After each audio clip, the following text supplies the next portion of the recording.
All right. Thank you guys so much for tuning in to this special edition of Alive. We are going to be watching the DNC together. And so I'm very excited to be doing this with you guys.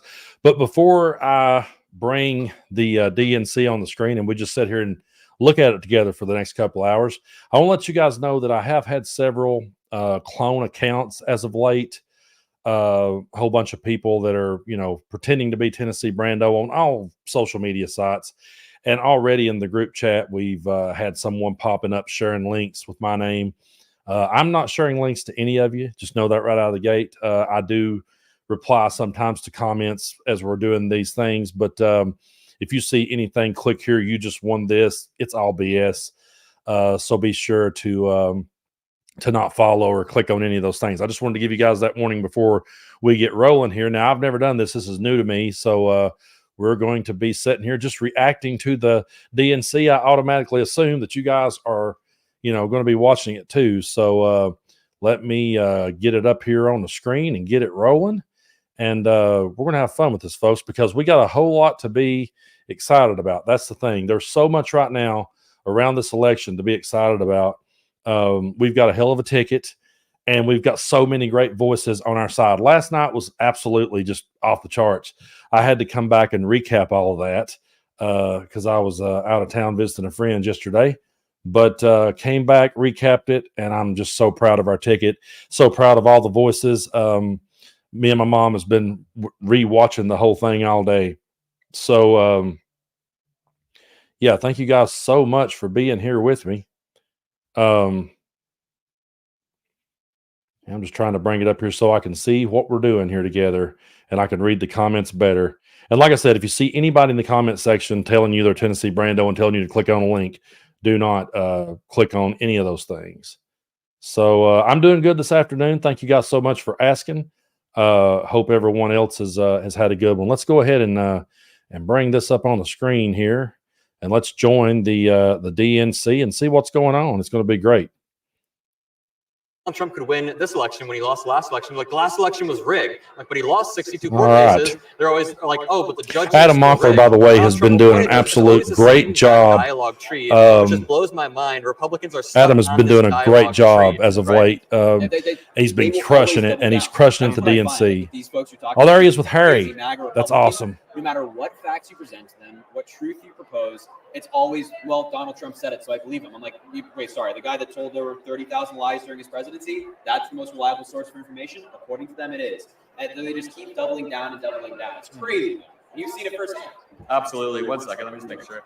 Cool, so we are currently live. How is the Midas Mighty doing? I love that you guys are here with us. The DNC 2024. Who are you excited to see speak over the next few days? Oh, I'm really excited for President Obama tonight and First Lady Michelle Obama. I'm such a fan of them. I think they're fantastic, so intelligent, so passionate. So I'm really excited to hear their speeches. But of course, from everybody else, all these amazing folks that are coming up. And obviously, our amazing Governor Tim Walz and amazing Vice President Kamala Harris. They're going to be great. Tim Walz speaks tomorrow? He does. Awesome. Tim Walz tomorrow. And I think President Clinton is tomorrow as well. This is like the Super Bowl for us nerds. We walk around. We met Jessica Tarlov. Super cool moment. My friend Pondering Politics was fanning out. He was blushing, kicking his feet, giggling. Just because Jessica Tarlov. Yeah, this is really, yeah. But no, it's really, really sick. I'm really still looking for Charlie Kirk. I'm looking for Benny Johnson is outside. Outside the Benny Johnson has been outside the convention. Yeah. Well, if you find Charlie, let him know I'm also looking for him. I want to see where he's at and maybe get involved. Are you gonna do an interview? We should do a sit down with Charlie Kirk. Yeah, we should absolutely get his D out. Like, throw us out. Why not? He can take us. He should be able to. You know what's funny? Yesterday when he got confronted by Parker, where he says, "I'm not here to like fight or anything." He's like, "I'm just here to learn." You're not here to learn. You're here to stir. Yeah. By the way, one of the questions he asked Parker was, "What's a woman?" He just goes back to these culture wars speaking crap. It's ridiculous. It's insane. It's insane. And even Donald Trump has said something to the effect of, he was at a rally one time, he was saying, every time I talk about trans issues, the entire crowd lights up. Every time I talk about economics, everybody goes quiet. So the Republican Party right now is latched on to these culture war issues online. One of my first ever viral MAGA clips was me talking to a Trump supporter, and I said, what percent of Americans do you think are transgender? He said 20%. That means 1 in 5 people you walk past. Let me see if I can. People pass so well that you don't even know that out of those 5 people, 1 is trans. So that's like a pro-trans argument. Which is how do we defeat this culture war stuff and move back to actual policy? Well, look, again, I think that like what you mentioned. All right, hold on 1 second, folks. Always I'll tell you what we'll do here. I'm getting a lot of comments that we're getting some echo, and so I want to see how to go about changing that really quick. Let's see. Hold on one second, folks. I'm going to check here and see, and we'll get this rolling for you.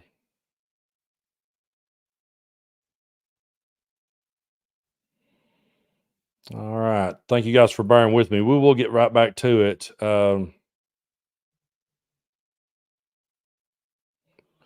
We'll get right back to it, but it's so much to be. There is so much out there to be excited about. So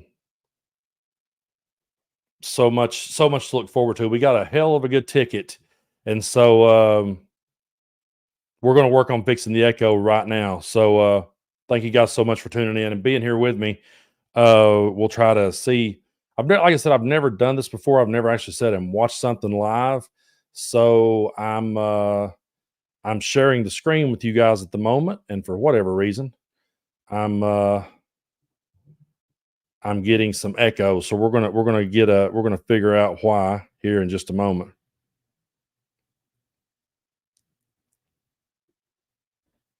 Thank you guys for bearing with me and being with me. We will get this thing figured out.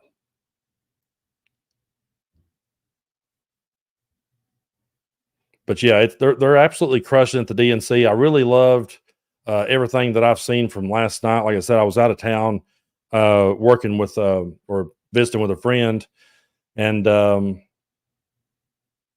we were catching up, shooting the breeze. And when I came home, I started catching up on all of the stuff that was going on. So yeah, I may have to use some headphones to get this straightened out. But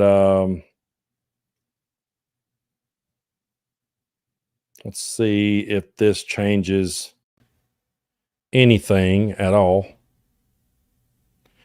I'm going to bring them back up, and you guys let me know if you're still getting echo.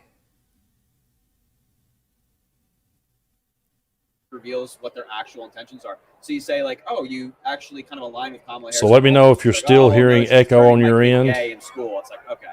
So for those people, I'm not sure if there's hope for them, but I do fundamentally believe that a lot of Americans out there really you talk about reproductive rights, you talk about healthcare, you talk about infrastructure. They actually care about that, and they don't care like about the like NAF teachers turning me trans. I mean, give me a break, you know. Harry Sisson, where can people find you? No echo. I'm on YouTube, I'm on Twitter, I'm on TikTok, I'm on Instagram, all just okay. under my username Harry J Sisson. All right, well, looks like we're good. All social media platforms, check them out. Gen Z is going to dominate. We are going to take over. Hey, what we'll do just to be safe, I can single inch to the MAGA movement. Thank you, Harry. Thank you, sir. We'll see you now, you guys still hearing it good? Let me know.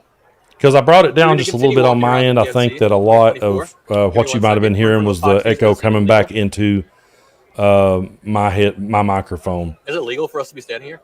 But for whatever reason. Yeah. Midas Mighty, how is everything doing? How is everybody doing? All right, let's see if there's echo. No, are we good and clear? Okay, let's keep going. So it's going well? Awesome.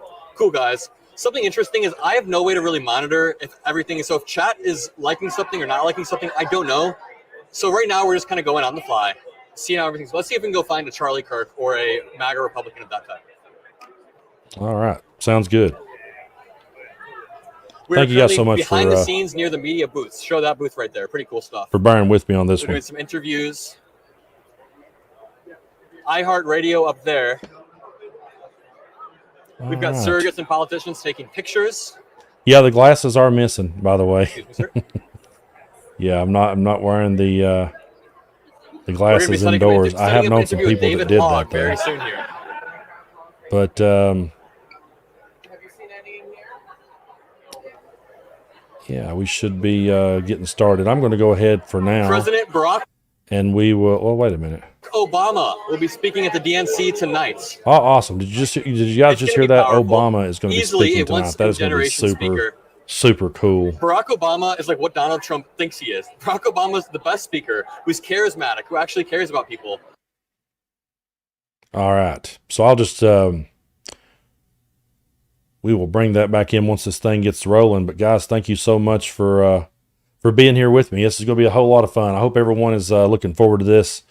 Obama speaking, that's going to be really cool. Is Michelle speaking too? Awesome.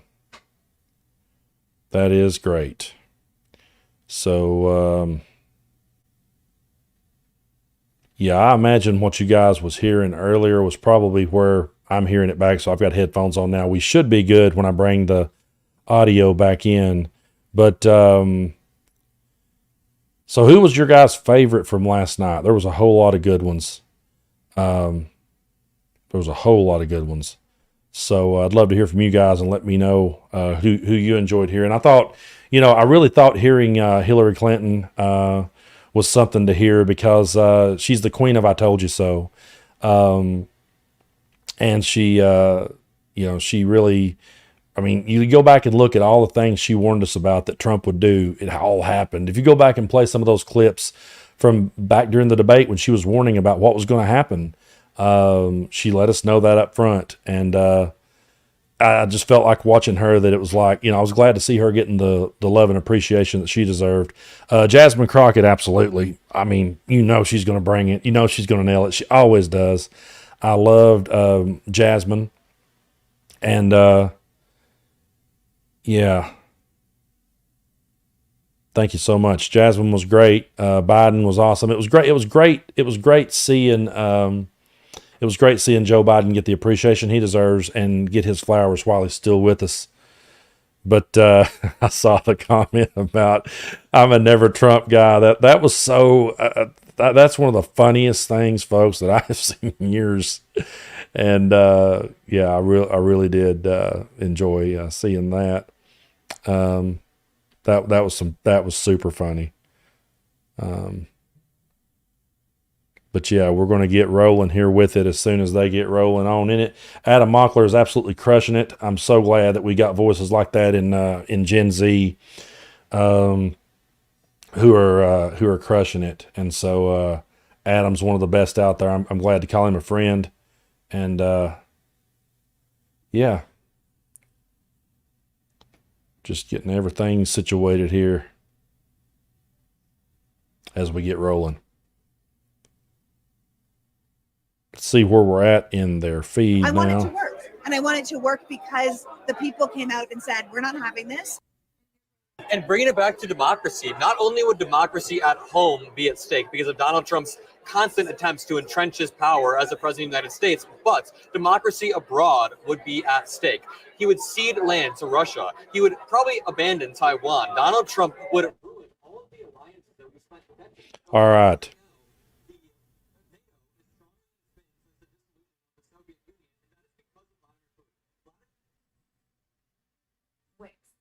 Gives you the freedom to tell your story. All right. With a professional website that reflects who you are. And again, I want to remind everybody, if you see anyone in the comment section sending you some sort of link to click on, that's not me. So be sure to not click on it. None of those are me.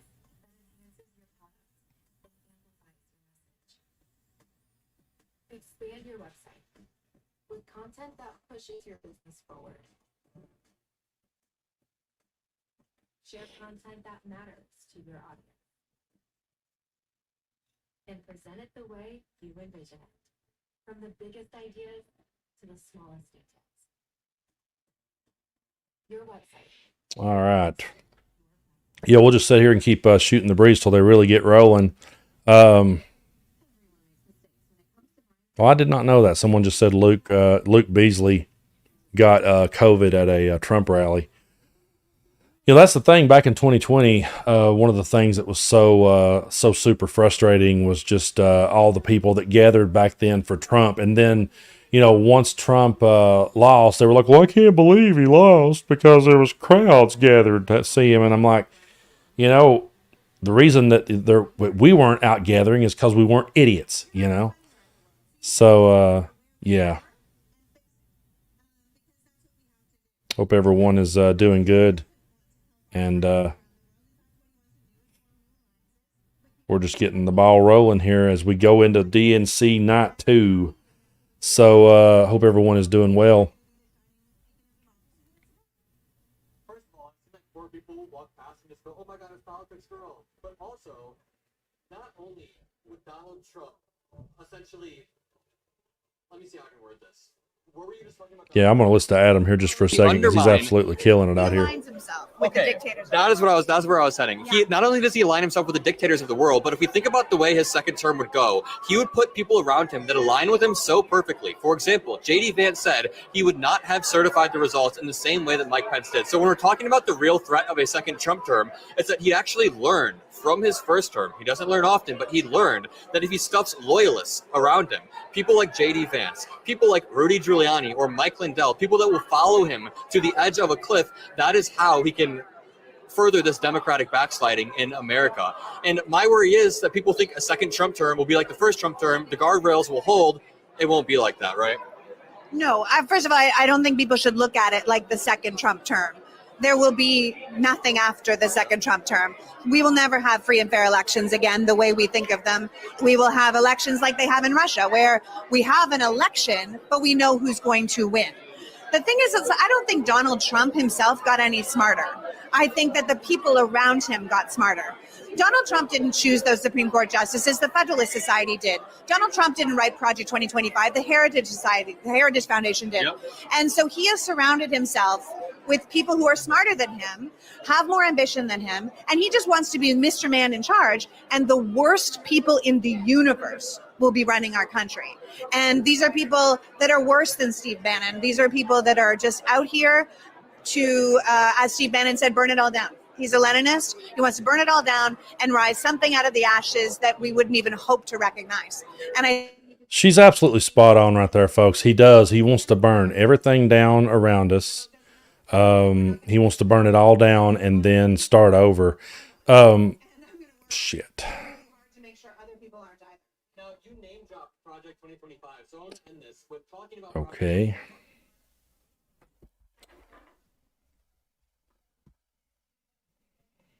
Hold on 1 second, folks. I have lost my screen.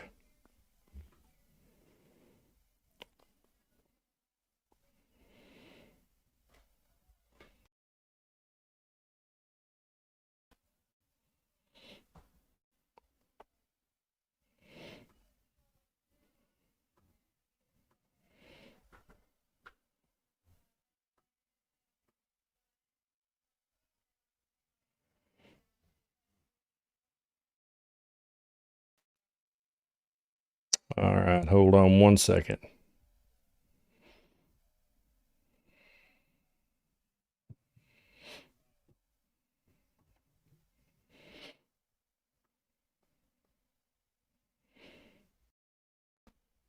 All right, hope I'm back with you guys. Just lost my screen there just for a moment. Let me know if I'm back in there.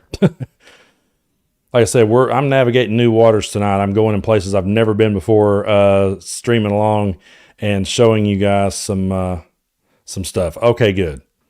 So you guys can see me. Awesome. Now I'm going to bring back the DNC. Let's try something a little different here.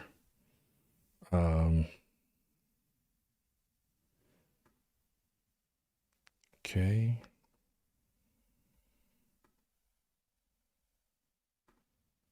All right. How's that, guys? Let's see if I can get it going back again.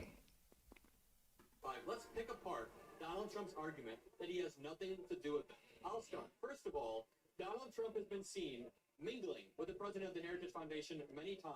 All right. We'll get it going here in just a second. The Heritage Foundation provides the guideposts. Adam at the moment is still out there. He's still he's still talking to everyone. I'm going to bring this back up here for you.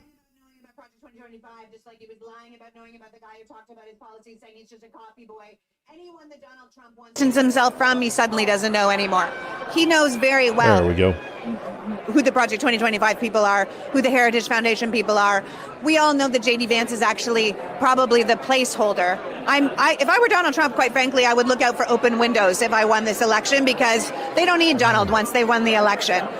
They need J.D. Vance. He's an empty vessel for them to fill whatever they want from the Heritage Foundation, from the Federalist Society, I'll tell you what, from every single terrible project.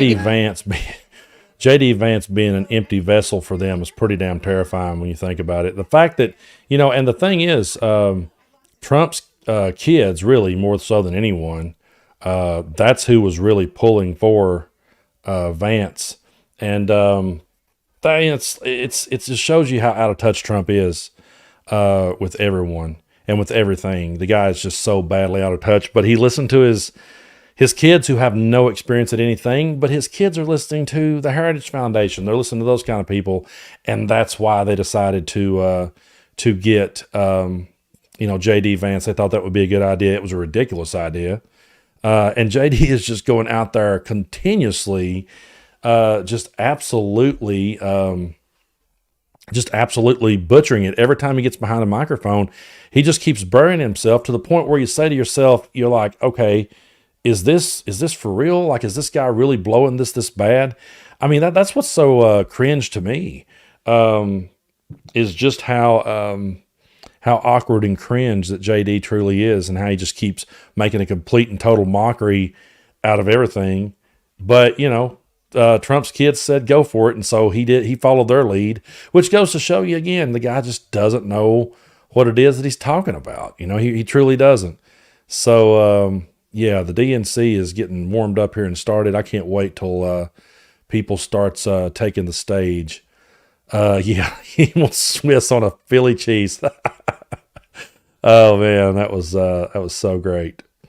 But now I don't know. I mean, last night this thing went on for a long time, so we'll sit here and go live for a while. I got plenty of ice water, got plenty of Gatorade. I may have to pause it for a minute for a bathroom break if we're going to be here for a couple hours, but you guys just hang in there with us. We're having a great time here on the channel. We always do. I appreciate you guys so much for tuning in live with me. We're going to be watching the DNC tonight together, so you guys hang out if you want to. Hang out, I understand you got things to do, come and go, check back in. We'll be here for a while, so if you get tired and tune out, don't worry about it. We'll be here for a while. And so, yeah. Really do appreciate you guys for being here. And also remind you guys, if you just tuned in, we have had a lot of trolls and a lot of clone accounts of Tennessee Brando out there in the world. So if you see any comment that's telling you to click on a link or that I'm running a contest or whatever, it's bullshit. Don't worry about none of that, and don't click on anything. Yeah, it's Trump has, that's all he's got in his bag of tricks, is to put out as much disgust and stuff as he possibly can. That's the only thing the guy's got going for him. And so, yeah, I'm glad you're here with us. Really appreciate everyone for tuning in. But, yeah, I think that tonight's going to be a good one. I really feel like it is. And I can't wait. I heard, someone said earlier, Obama's speaking. So that's going to be really cool. I'm looking forward to that one. Obama, it's, the truth, I'll be honest with you guys about Obama when it comes to him. A lot of times when I see Obama speaking, I get depressed. Not at what he's saying, but just at the fact that we once had such an articulate person, such a compassionate, caring individual as our leader, and Donald Trump followed that. It's just such a disgrace that Obama had to be followed by such just a despicable person. And we had to live through the Trump years. And then even though we've had Joe Biden for the last 4 years, we've still, had Donald Trump there just trying to make the whole thing about him and trying to hog the spotlight the entire time. And so it's just been very, frustrating with Trump in the picture. But when you hear Obama speak, it's like, man, that's how a leader's supposed to speak, And so sometimes when I see him, I get a little bit emotional, because it's like, damn, we went from that to Donald Trump. We're very lucky to have Joe Biden, and we're going to be even, more lucky now that we're going to have Kamala Harris going forward, and it's going to be good.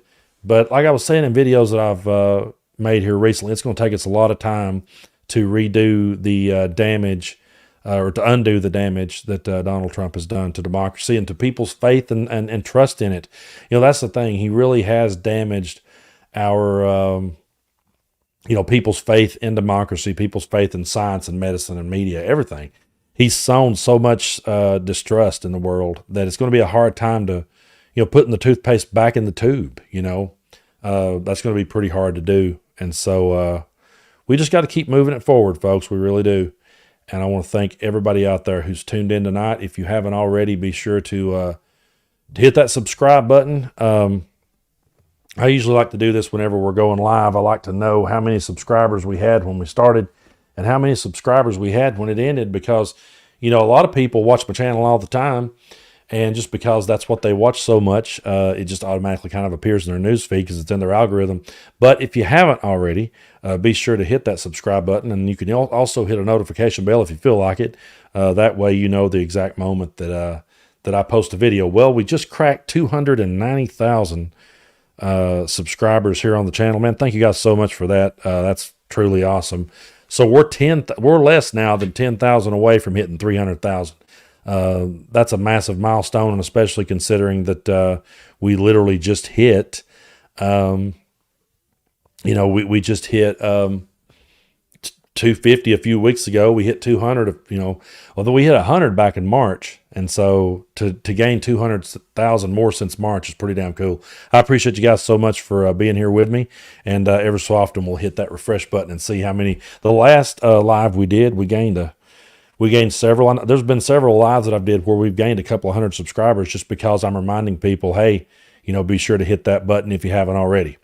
So I've got my ice water. I got my Gatorade. I'm sitting here ready to go, man. We're gonna have a great convention, and we already got kicked off. And the contrast in the two, I mean, damn. We plowed through the RNC. They got Kid Rock. They got Kid Rock. We got Jason Isbell. We got one of the greatest songwriters of all time on our side. Guy that can get up there with just himself and a guitar and can, write the song, sing the song, And I mean, I'm not trying to take away from Kid Rock's musical ability. The guy can play every instrument. Believe it or not, I've seen him live. Seen him back in like 2003 or 4. And back in those days, he hadn't necessarily went as, he was always crazy, I'm sure, but that's probably not the word I was looking for. But he wasn't as political or as far right as he's gotten these days. And went and watched him play. The guy played every instrument on stage. He's a hell of an entertainer, but he's just such a buffoon these days. And he's just phoning in the most watered down garbage ever. I won't even say that a third grader could write that stuff because that would be an insult to third graders. It's like, if you're a songwriter who's ever sat down and actually crafted a song, you have to know when you hear Kid Rock that he is just phoning in, and he's probably got several co-writers helping him do it. That's what makes it even worse. It takes more than one person to write such hot garbage. But he's just phoning in, the most ridiculous music. When you hear him doing the whole We the People and he's screaming, "Let's go, Brandon," in the middle of his tune, that's the kind of entertainment they had. That's the kind of entertainment they had. We had Jason Isbell, and so he's one of my favorites. If you guys have never listened to Jason Isbell, then be sure to go out of your way to find his music. Or you can find him under Jason Isbell or Jason Isbell and the 400 Unit, which is his band. Man, he's an amazing guy. I'll say this about Jason Isbell. This will be my pitch to you as to why you should listen to Isbell.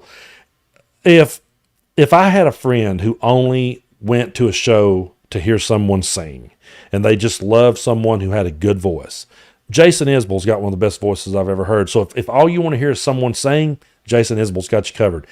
If you're a person who loves heartfelt songs from real life experiences and a great storyteller, he's the best there is out there today doing that. And if you want to see somebody just absolutely melt your face with a guitar and rock out like any guitar hero that you've ever had, he's your guy. So it really does. If I had friends like, man, I just would like to go out on the town tonight and hear some good guitar picking, well, let's go listen to Jason Isbell. Or if someone said, man, I just need to hear some good heartfelt stories and some real life experiences, okay, let's go listen to Jason Isbell. Well, I just want to hear someone saying, let's go listen to Isbell. That's the kind of that's the kind of music that he puts. And as far as like someone just asked if he sings country, I mean, you could definitely say he's influenced by country. He's got a country folk sound, a rock sound at times, a blues sound at times. You know, I'm not really so much for labels because, you know, a lot of times I'll say I play country music and then people think I'm talking about Jason Aldean or Luke Bryan, and that's not what I'm talking about at all. But yeah, if you never have heard of Jason Isbell, he played last night at the convention and just absolutely nailed it. And you know, someone just said they don't like rock music. That's cool. It's not for everybody, but I would give Jason Isbell a chance because it depends. The word rock is so broad, you know, it's like, what kind of rock music do you not like? You know what I mean? It's like, there is so much stuff out there, but, let's see what's going on. If, let's see. Okay. So they're on a break at the moment. They'll be right back. And when they come right back, we'll start watching the DNC together. And, I'm really looking forward to this, but,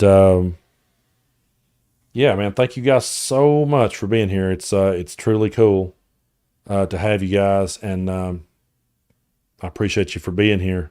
And like I said, if you've never listened to Jason Isbell, go out of your way. You won't be disappointed. Whether you like country, whether you like rock, whether you know whatever you like, he's got you covered. So you guys can't see it; it's out of camera shot. And I can't take it off the stand because I would risk like everything falling down around me. But I've actually got a little drink holder on my mic stand, which I had back in the day when I played the dives. I can't count the people that was fascinated by it, but they sell them at music stores. So I've not played a gig in a while.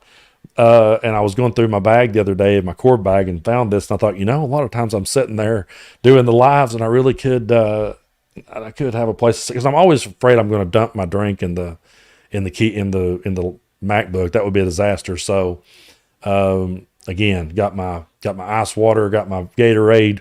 We'll be here for a while, and we're looking forward to it.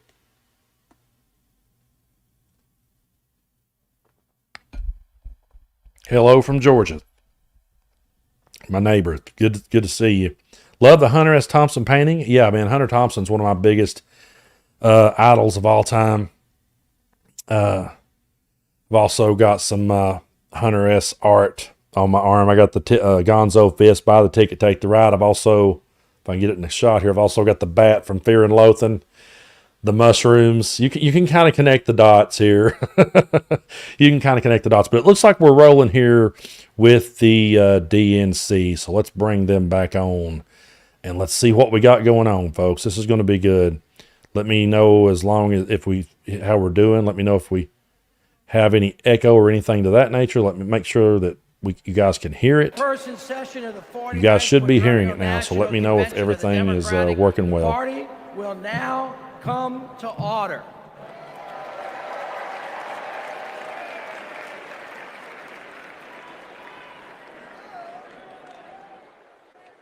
Please stand if you are able for this evening's invocation, offered by Rabbi Sharon Browse and Imam Dr. Talib Sharif.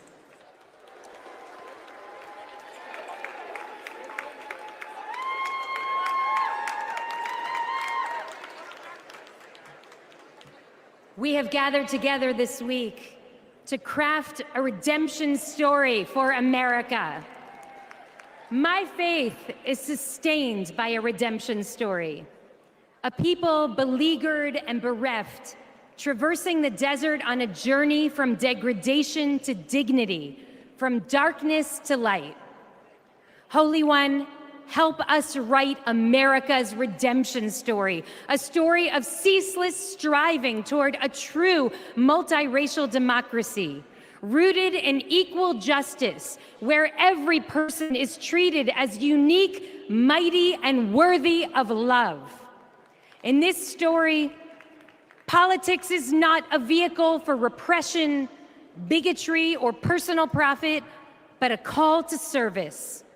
This story counters extremism with capaciousness and compassion. It rejects the inevitability of war, affirming that every one of us, Muslim and Jew, Christian, Black, White, Latino, AAPI, queer, and straight, Israeli and Palestinian, deserves to live in dignity and in peace.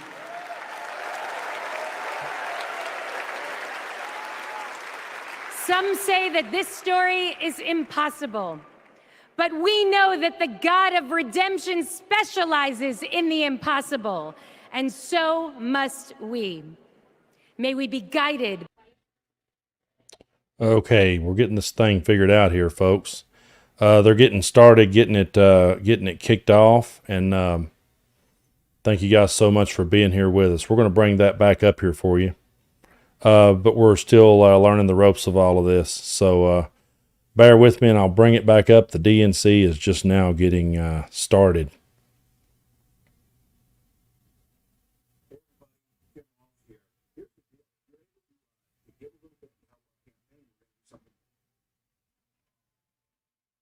All right.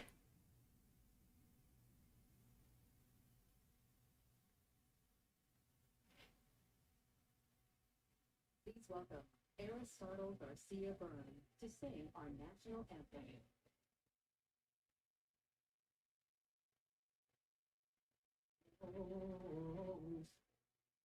Can you see by the dawn of day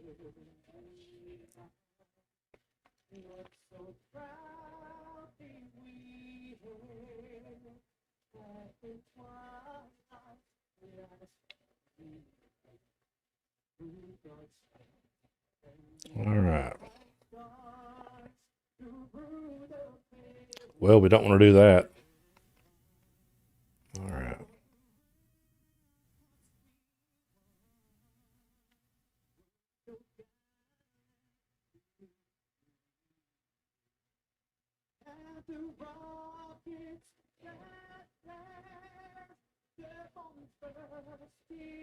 In air gave proof through the night that our flag was still there. Oh, say does that star-spangled banner yet wave o'er the land of the free and the home of the brave.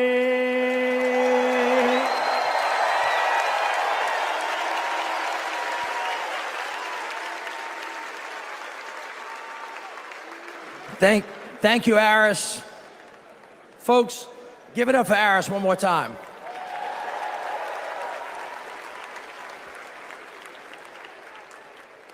I'd like you to pause with me for a minute. 2 years ago, my dad died, the late Moon Landrieu. He was a great leader. He was a great mayor, secretary of HUD. He lived his life for others. We have lost so many patriots since the last convention. So before we go any further tonight, let's take a moment and join with me and let's remember them all.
great. So what'd you guys think of that? That was damn good. See, that's the kind of music we have at our convention. Again, when people says both sides Please are the welcome same, the chair of the we have Carter so much Center better music. and grandson of President Jimmy Carter, Jason Carter. All right, let's check this out.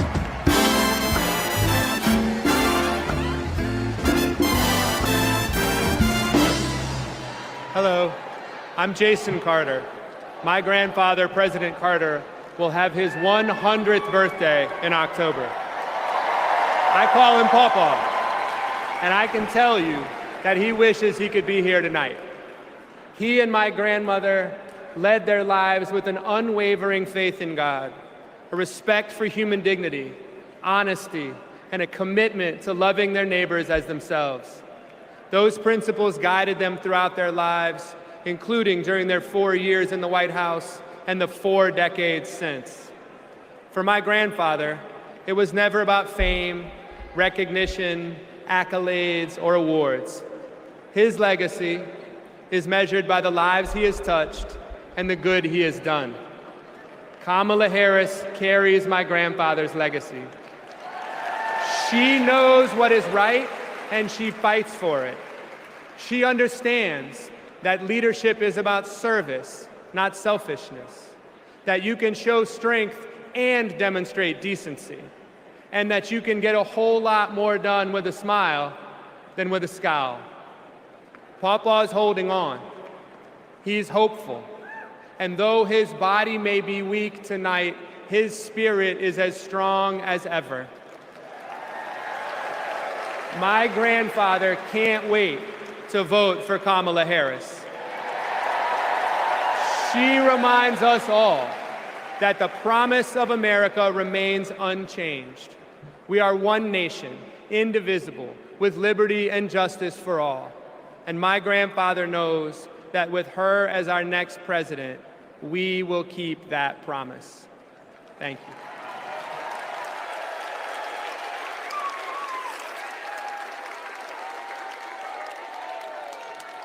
Please welcome delegate from New York and grandson of President John F. Kennedy, Jack Schlossberg.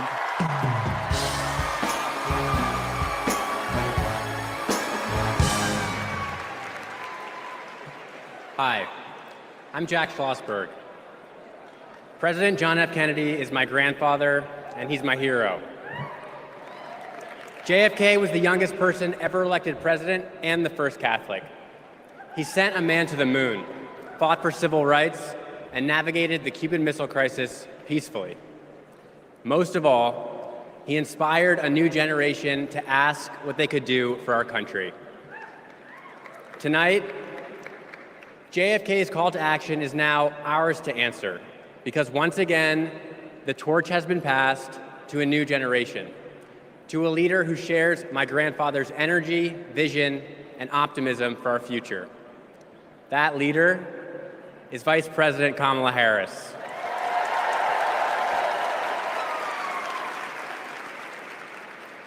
Like President Kennedy, Vice President Harris has dedicated her life to public service.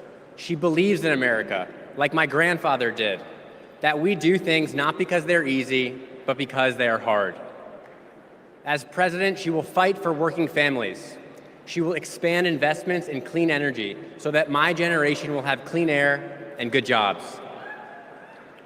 She will defend our freedoms, the freedom for women anywhere in America to make their own healthcare choices, the freedom to be safe from gun violence, the freedom to vote easily and without fear. The choice is ours to make, and history is watching to see what we will do. Now, let's elect Kamala Harris the next President of the United States. Thank you.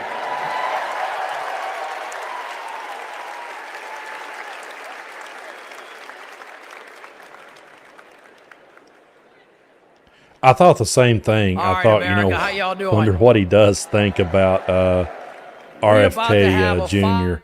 I can't imagine what it would be like to be related to that dude. And RFK Jr. is just such a. I saw a video earlier where one of his running mate was talking about how they're debating now on whether or not they should drop out and support Trump or not. So we'll see, I guess. But I'm curious to see. And here's the thing, folks. So far with this DNC, both nights, we have eloquent speakers on our side of the aisle. We don't have the bullshit.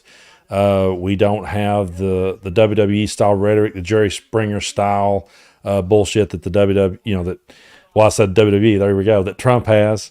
We're going to have Hulk Hogan out there tearing off his shirt and all that craziness. So we have eloquent speakers. We have people that's got empathy and compassion and common sense and decency. And it's just so good, folks. It's so great to see.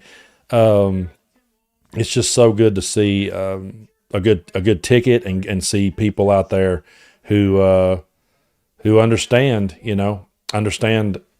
how to connect with people. I think that's one of the biggest things is just, understanding how to connect with people and talk about the problems that they have and focus on those things instead of all the fear mongering and propaganda that we hear from Trump every day. I've never seen a candidate ever, Republican or Democrat, that has just absolutely set and ran the country down. In the past, we've had presidents who we voted against because we didn't agree with them. George W. Bush was one of them.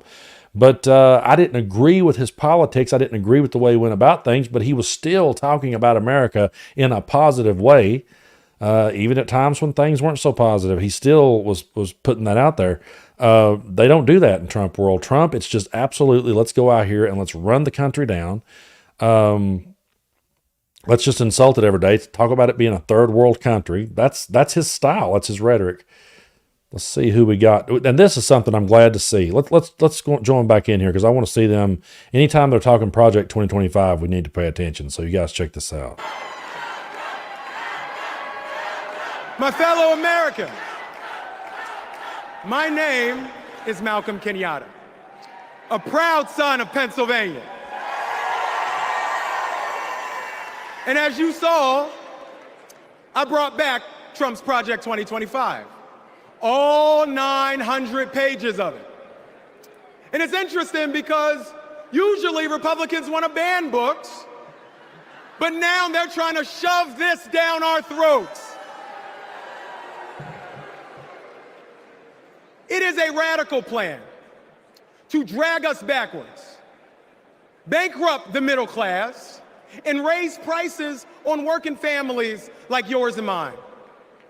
Under Project 2025, a family making just $75,000 a year with just 2 kids would pay $1,800 more in federal taxes. No, but there's more. Because on page 465, Project 2025 would stop Medicare from negotiating to lower the price of prescription drugs and capping out-of-pocket costs. And on page 587, Project 2025 would cut overtime pay for hardworking Americans. But my friend, these bad ideas aren't new. As long as we have been fighting to make America work for working families, there have been greedy corporate interests trying to take us back. In 2019, my grandma, a civil rights warrior, called me, her voice cracking, and she said, "I'm so sorry, baby. I'm so sorry. I thought my generation had fixed this. And here you are fighting the same battles." But I want to tell you tonight, my friends, what I said to my grandma. I said, "It's okay, Grandma. It's just our turn. It's just our turn to stand up for working people and to stand up for our nation's promise. It's just our turn to defend our rights and to ensure that democracy doesn't die on our watch. It's our turn to make history, my friends, by electing Kamala Harris as the next President of the United States of America. God bless you. May God protect our troops.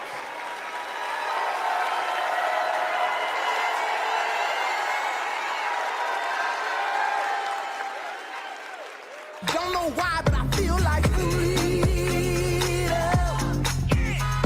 I've seen how the Biden-Harris focus on making healthcare affordable for middle-class Americans has benefited so many of my patients. I support Kamala Harris because she fights for the working family and she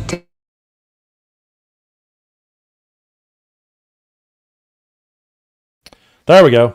Now I'm back in the saddle with you. What I was saying while I was muted was that I'm so glad to see them bringing Project 2025 out there, and bringing the receipts to the table, folks. That's what we have to do.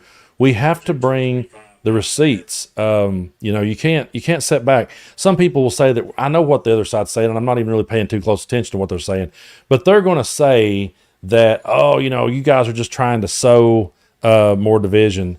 That's not what we're trying to do at all, folks. We're not trying to sow the division. We're trying to bring the receipts. That's what you have to do in a lot of these cases. You have to bring the receipts, and that's all we're doing. We're bringing the receipts, and so I'm glad to see them come out and bring it right on stage and lay it down. This is what you guys, they tried so hard for so long to run from it. Oh, wait a minute, hold on. Let's kick back and see what's going on now.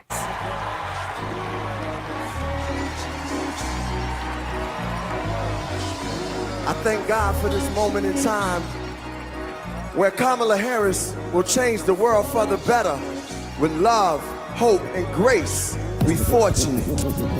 I'm fortunate to be alive. Can't explain how I got here, but we've arrived. The deliverance and diligence for which we strive. It's the feeling, there's no silliness when we rise. Fortunate to have friends who don't synthesize. I keep good company, we enterprise. Had a strong gaze since infant eyes. I guess I can see the power in the prize. Incentivized by the streets I identified. Other people's struggles I don't minimize. Fortunate to be born and raised in the shy. Salt of the earth, people with the bravest eye. They say your God is the truth, I wasn't raised to lie. Fortunate to be so que-sera. Every day that I get up, I trace the sky. Draw with the most high on the place that I am. And that's fortunate, you can feel it in the air. Hey yo, it's love out there. Hey, the feeling is free. Yo, Chi-Town at the DNC. This is Common, by the way, for those out there asking who it is. We'll bring it up on the screen here. This is Common. And may your troubles show that you need God. And may your battle. I don't want to talk while they're singing, but remind me to tell you something about Common later. I'm making notes. And may your endings be worthy of every start. Hey, let's take this message to every hood. That your whole life will prove that God is good. And we are fortunate. You can feel it in the air. Hey, yo, it's love out there. Hey, the feeling is free. Yo, we live at the DNC. Fortunate, I was raised by my Uncle Steve and my Uncle Charles. They both told me believe the seeds of a revolutionary. Evolution's very necessary to become fruits and berries of our labor. Told to search for a savior. Fortunate, I had a chance to raise her. In the days of the unknown, I'm fortunate to come home to blocks we fought and swung on. Fortunate the Lord put me on the path to use the microphone for a ride and a staff. Fortunate, yo, we got to go to Paris. We fortunate, y'all, for Kamala Harris. Yo, we fortunate. Yo, the love is in the air. Yo, can you feel it out there? Hey, yo, the feeling is free. Chi-Town, we live at the DNC. We are fortunate. Thank you, God. Hell yeah. Man, he's always great. And I said to remind me to tell you something about Common. One of my favorite shows was called Hell on Wheels, and he absolutely knocked it out of the park on that show. His character was so good that without him, I thought the show sucked. He was so good on that show. But if you've never seen it, be sure to check it out. I don't like to talk during the music, Summer. I'm a musician. Do you know how many times I've wanted to take my guitar and bust it over somebody's head in the front row that wouldn't shut up while I was trying to sing? So that's just the musician in me. I just sort of like, I just sort of sit back and enjoy it. I don't talk during the music. But I've got a lot of funny stories about people talking while I was trying to play. It's pretty annoying at times. And I know we're here. I know we're here to chat and talk about things and have a good time. But I was just really digging. I was really digging the music. See what we got going on here.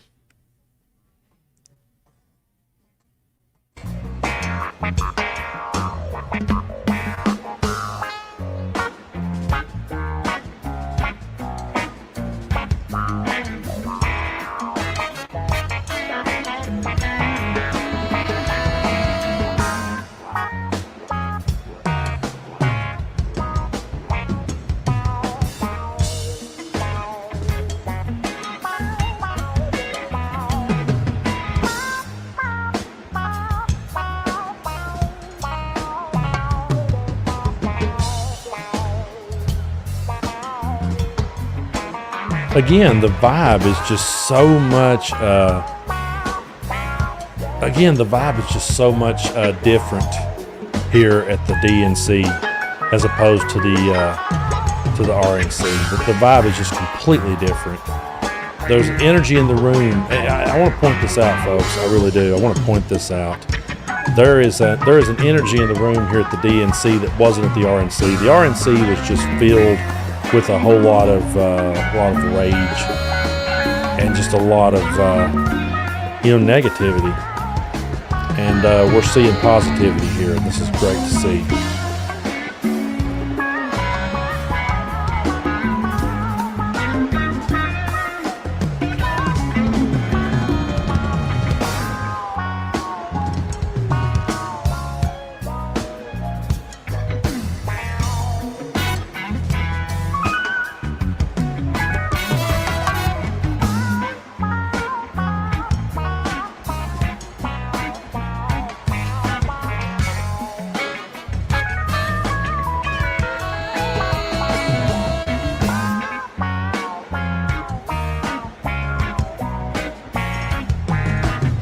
Saw someone said they didn't watch 1 second of RNC. You didn't miss anything. You didn't miss nothing. It was a complete and total disaster from front to back. But there's just so much positive energy in the room right here. I'm loving it. I'm loving seeing the crowd. I'm loving seeing people look happy and happy for the right reasons. That's another thing. I mean, there may have been some happy-looking people at the RNC, but these people lined up and put bandages on their ears for crying out loud. You know, the very people, they put a bandage on their ear when it was Trump that, took a piece of a teleprompter. And then, when it's a kid in a school, they put a rifle pennant on. It's just, that's the kind of people we're up against. So they may have been some smiling faces. There may have been some smiling faces at the RNC, but they were smiling for all the wrong reasons.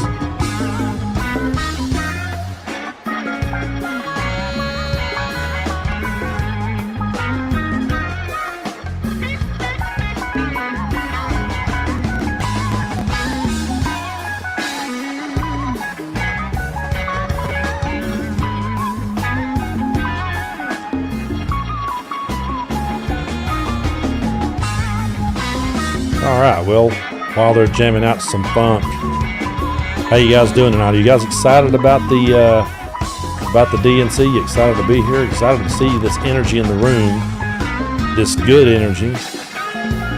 And you're right. Someone just said they're smiling because at the RNC they were smiling because they were embracing hatred and bigotry, and it's ridiculous. But yeah, I hope you guys are having a good time.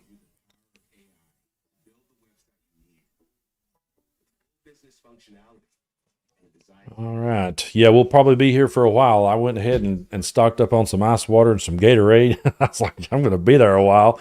At some point, I may have to take a bathroom break. If I do, we'll just put it up full screen, and I'll I'll step away for a minute. But so far, so good. Hope everyone's doing good. Let me know where you're from, because there's people from all over. We have one of the best chat groups really here on the channel. I always love when you guys sit here and just shoot the breeze with me. So let me know where you're coming to me from. And yeah, they're getting their funk on at the DNC. It's awesome.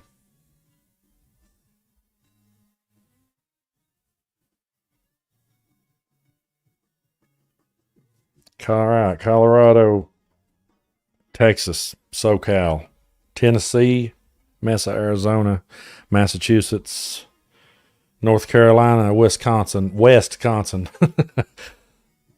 Summer taught me how to say it right. I was saying Wes. Sounded like the name Wesley.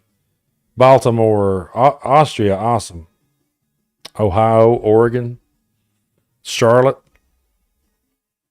Yeah, we got to go over here and listen to some more funk a minute. Hold on. There's nothing like some really good funk.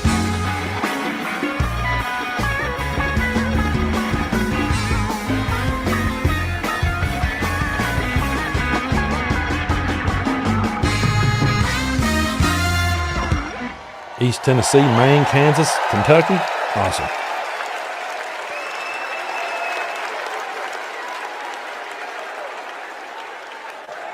Please welcome Kyle Sweetser from Alabama. All right.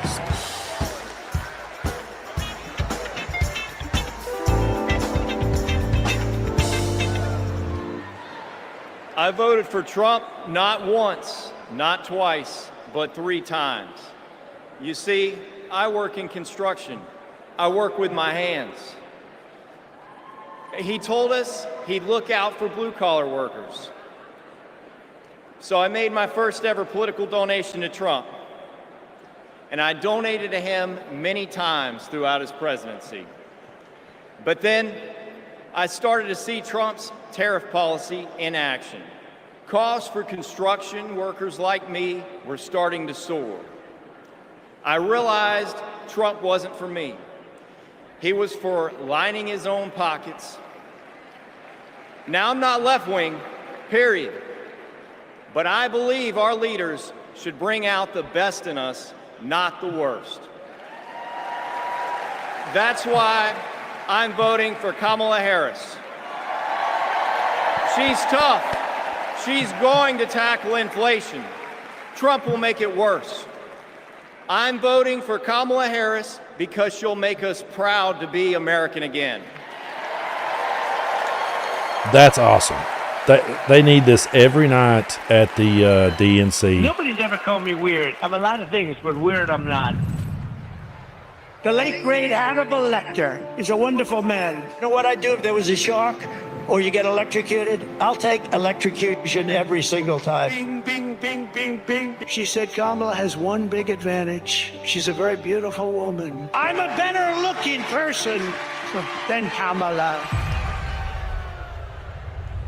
He says, you're not going to be a dictator, are you? I said, no, other than day one. I'd like to congratulate Vladimir Putin for having made yet another great deal. Kim Jong-un I had a good relationship with. He's a tough, smart guy. Now, if I don't get elected, it's going to be a bloodbath. Well, they're the weird ones. JD is not at all. The people who are most deranged and most psychotic are people who don't have kids at home. Let's give votes to all children in this country, but let's give control over those votes to the parents of those children. In 4 years, you don't have to vote again. We'll have it fixed so good you're not going to have to vote.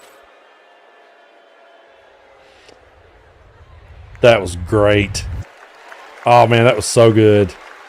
See, that's what I'm loving. I'm loving seeing the Stephanie Democrats Grisham. bring the receipts. That's what we need more of. Bring those receipts, show them for the weirdos that they are. I wasn't just a Trump supporter. I was a true believer. I was one of his closest advisors. The Trump family became my family. I spent Easter, Thanksgiving, Christmas, and New Year's all at Mar-a-Lago. I saw him when the cameras were off. Behind closed doors, Trump mocks his supporters. He calls them basement dwellers. On a hospital visit one time when people were dying in the ICU, he was mad that the cameras were not watching him.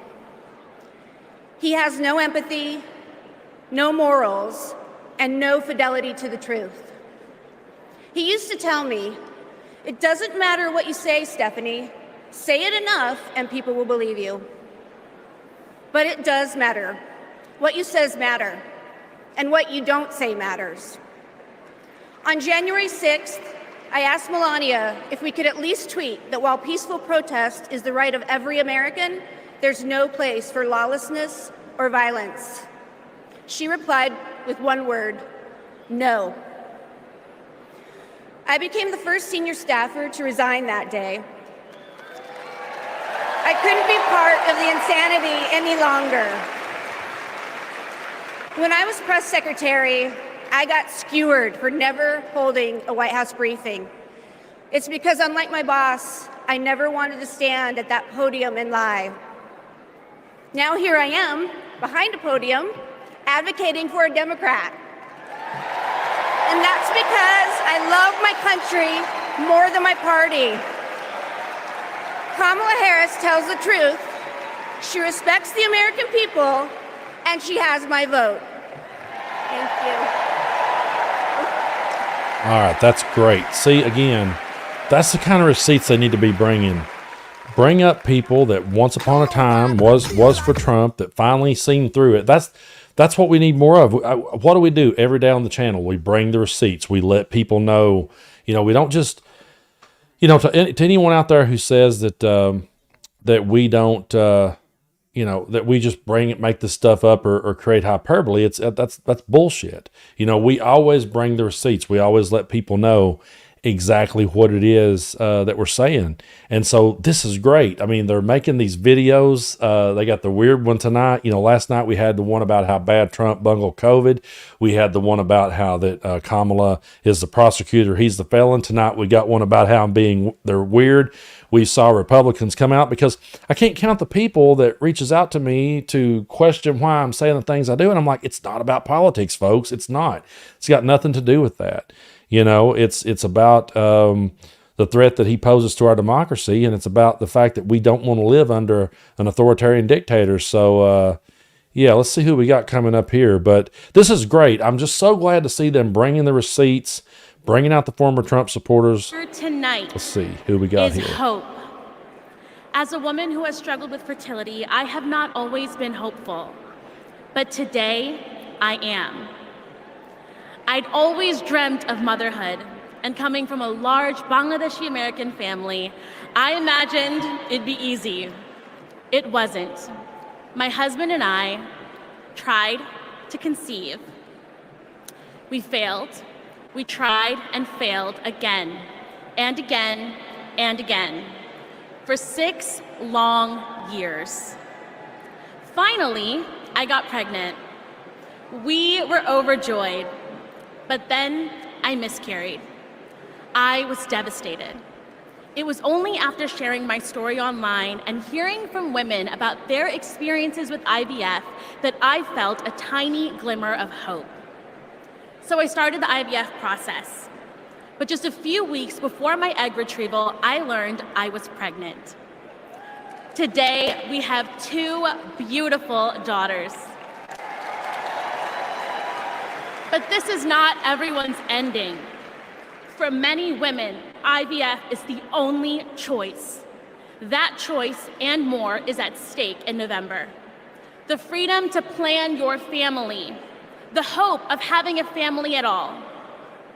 I'm here to stand with everyone fighting for our reproductive freedoms, because my daughters and yours deserve every option, every hope, every possible future. To anyone listening who is struggling to start a family, you are not alone. We will not let you lose hope. Because when we come together to raise our voices with love, we win. Thank you.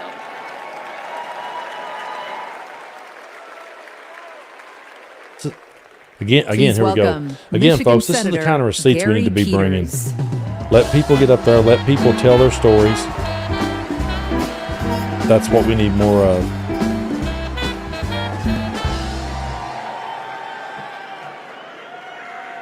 In Michigan, we believe we have to build an economy that grows the middle class. And we know that when unions I thought that was succeed, Tom Hanks just for a all minute. Sorry. workers win.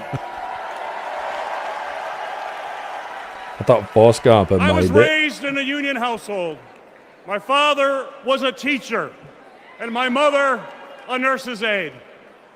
And they gave me and my sisters what every parent wants to provide for their children, an opportunity to pursue their dreams. I went to public school, I worked odd jobs, became an Eagle Scout. And Kamala Harris and Tim Walz grew up just like me. And I know they will fight for all of us. They will make it easier to raise our families and to retire with dignity. Just look at the record. As Vice President, Kamala Harris helped pass legislation that finally allowed Medicare to negotiate and lower the cost of prescription drugs. She brought manufacturing jobs back to the United States of America. And as governor, Tim Walz signed the largest infrastructure investment in Minnesota history.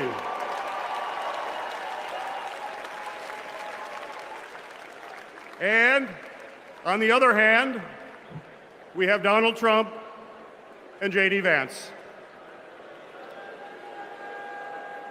And let's be clear, if they win, working people like my friends here from the Teamsters will pay the price.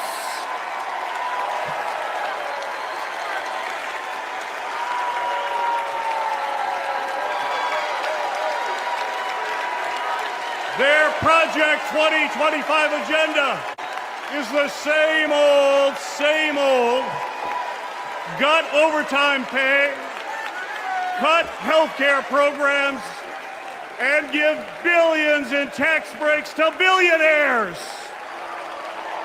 We cannot let that happen, and we will not let that happen. And now I want to introduce some retired Teamsters and pension warriors, led by Ken Stribling, president of the National United Committee to Protect Pensions.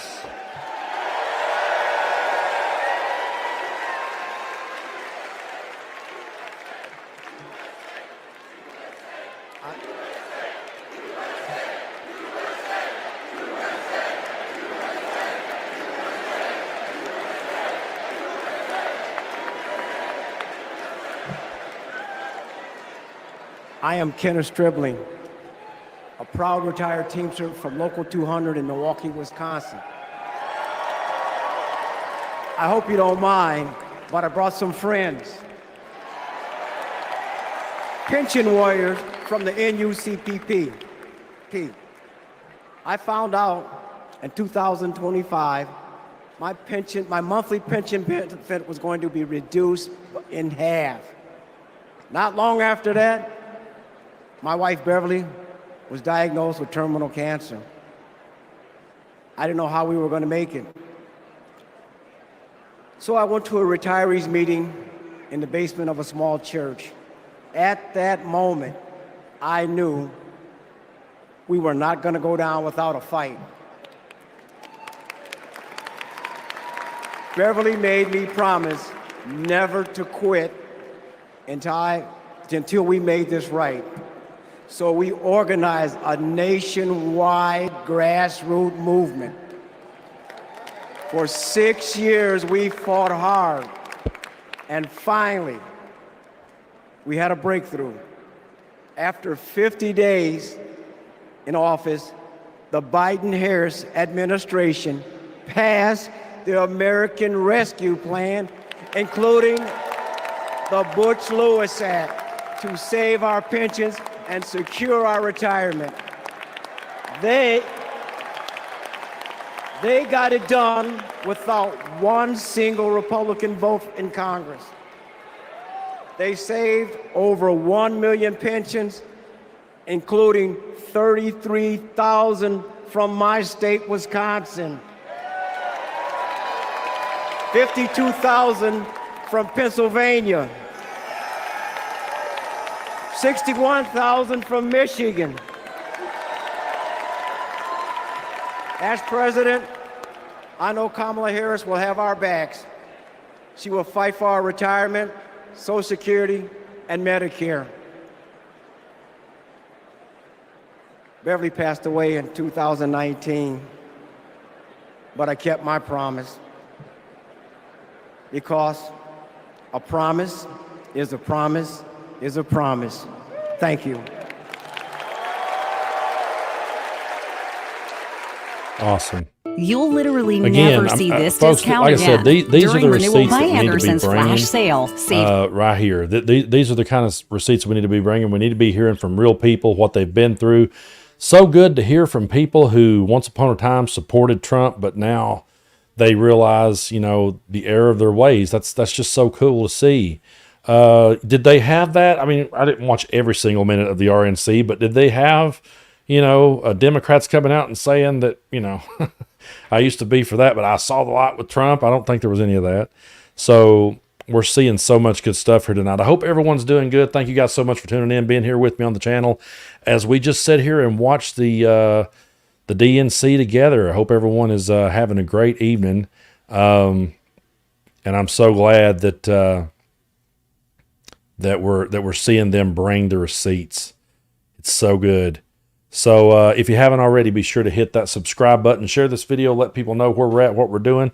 I didn't realize I was going to be doing this till just a couple of hours before I started. So just kind of flying it off the seat of our pants here. First time doing something like this. So sorry if it's been a little wonky at the start, but that's just me getting the hang of it. I'm Gen X, but there's days where I definitely have more. I feel more like a boomer. So yeah. Thank you guys for being with us. Good to see you guys. If you haven't already, like I said, hit the subscribe button. When we started a while ago, we were at 290,000 subscribers, so we're almost hitting 300,000. I'm going to refresh it and see where we're at now. All right, we're at 290 and 52, so we're gaining. Be sure to hit it, because a lot of people, there's so many people out there that watches me and all the time, and then they're like, well, I never hit the subscribe button. So if you get a chance, be sure to hit that. And if you want to, you can hit the notification bell. I do that with pages that I want to be notified when they post something. So be sure to do that. But we're going to be sitting here for a while watching this, and we got some great speakers coming up. Let's see where we're at now in the show. This is from the unions across America who are rebuilding it, brick by brick. I mean, after that, what do you talk about? Kamala Harris wants to throw a little bit of dirt. So here we go. After years of dead ends and broken promises, President Biden and Vice President Harris brought Republicans and Democrats together to actually get something done. Trump promised Infrastructure Week but never built anything. But this time, the Biden-Harris administration is actually breaking ground, and we're starting to turn dirt, ushering in an infrastructure decade. All I see is possibilities ahead. You see, the foundation of a strong economy is literally a country's infrastructure. It's the cornerstone upon which all rest. We finally got a president and a vice president who puts their money where their mouth is. Already, $460 billion out the door, $1 trillion of private sector investment building roads and bridges and airports and ports and water systems so that kids don't have to drink dirty water out of lead pipes, and little girls don't have to sit on the back of their mama's car trying to do their homework so they can have a better future for us. We're building a clean energy economy. All of it is moving out of the door. And we're touching every part of the country, from the Pontiac, Alaska, all the way down to Lowndes County. We have over, hear me now, 60,000 projects all across this country with funding already underway. We're hitting the ground running, and it's right in everybody's backyards. 2 years ago, after President Biden and Vice President Harris passed the biggest infrastructure investment since President Eisenhower, he called on me and others to help carry out that vision as we rebuild America. As a senior advisor to the president, we pushed out funding for the roads and the bridges. We're literally building bridges to the future. High-speed internet and the clean energy economy. With these projects, we're ushering in a brighter future, a future in which everyone has clean air to breathe, everyone has clean water to drink, a future in which everyone has the opportunity to build generational wealth, a future in which the most vulnerable communities aren't forced to bear the brunt of progress. And we have made historic progress towards that vision. Let's take a look with what progress is being made in communities across the country with products that are being made right here in the USA. Since passing the bipartisan infrastructure law and the American Rescue Plan, the Biden-Harris administration is putting billions of dollars into cities and counties across the country over the next 5 years. I want to particularly thank the mayors of America. You make things work. Thanks to the Biden-Harris administration, the city of Phoenix has a much greener bus fleet. In San Antonio, we're building the airport of the future in the heart of our city. Until 1970s, Scranton and New York were connected by passenger rail. And within 5 years, finally, we're getting that connection back. Our vision is to create a truly multimodal city, a city where people can walk, ride public transportation, or ride a bike to get to their destination. Our city is able to create over 2,000 jobs and move our transit system into the future. We are investing over $50 million to take vacant buildings just like this one to turn them into shovel-ready job sites in the heart of our city. We were able to use American Rescue Plan funding for safe, affordable housing for our neighbors. When a dilapidated apartment complex was condemned, we were able to swiftly relocate these tenants. In Tucson, we have planted or distributed over 100,000 drought-tolerant trees to combat extreme heat. In the great city of Baltimore, Maryland, we're opening brand new rec centers that closing in our city, and many, many, many more investments thanks to President Biden and Vice President Harris.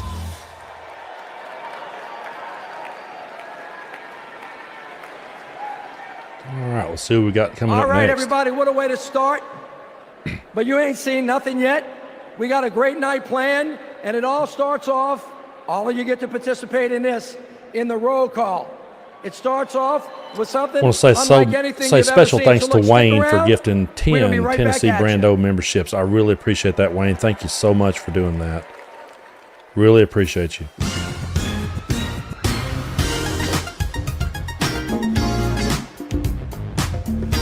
And I want to say welcome to all the new members who have joined in here recently. Really appreciate you guys. We have a lot of fun on Members Only, by the way. Showtime, guess who's back again? Oh, they don't know. I bet they know as soon as we walk in. Wearing Cuban. But yeah, thank you guys so much for being here, and thank you for being members. We have a lot of fun on the Members Only content. I've been reading a lot here lately from Hillbilly Elegy, which I got to catch up on and do some more content on that. But we've been reading and breaking down Hillbilly Elegy, which has been, I don't know if fun's the word for it. We've had fun at J.D. Vance's expense, I'll say that much. But the DNC is cooking, folks. This is 2 nights in a row. They're absolutely killing it. And it's so good to see. It's so good to see the energy, the vibe in the room. Everyone, we're happy to be there. Man, I love these bands. I got to pause a minute here.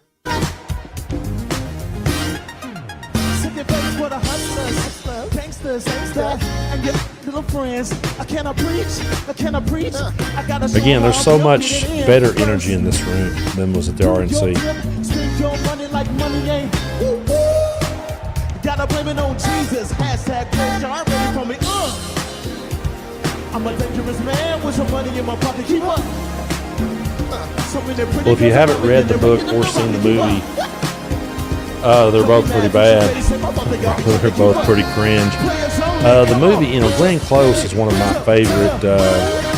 She's one of my favorite actresses, and I'm not knocking her in any way. There's a whole lot of Ron Howard movies that I love, but man, I think what makes the book so bad, it was bad the first time around reading it, but it's even worse this time because we know more about Vance now, and so now it's like, I'm reading it in his voice when I read it, and it's just so phony and such bullshit. But I am so glad to see this great new member, the memberships that's come in here. It's really great.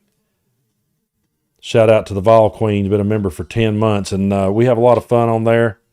Like I said, you guys try it on for size, see if you like it, and if you want to hang around, do so. And I understand $1's hard to come by these days. But yeah, they've got some really good music over here, and it's not Kid Rock. This does have a 90s vibe to it. Let's listen to some more.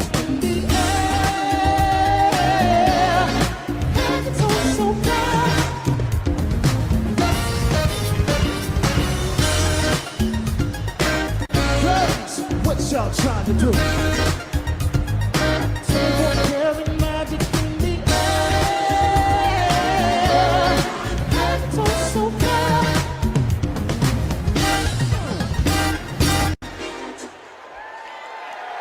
Awesome.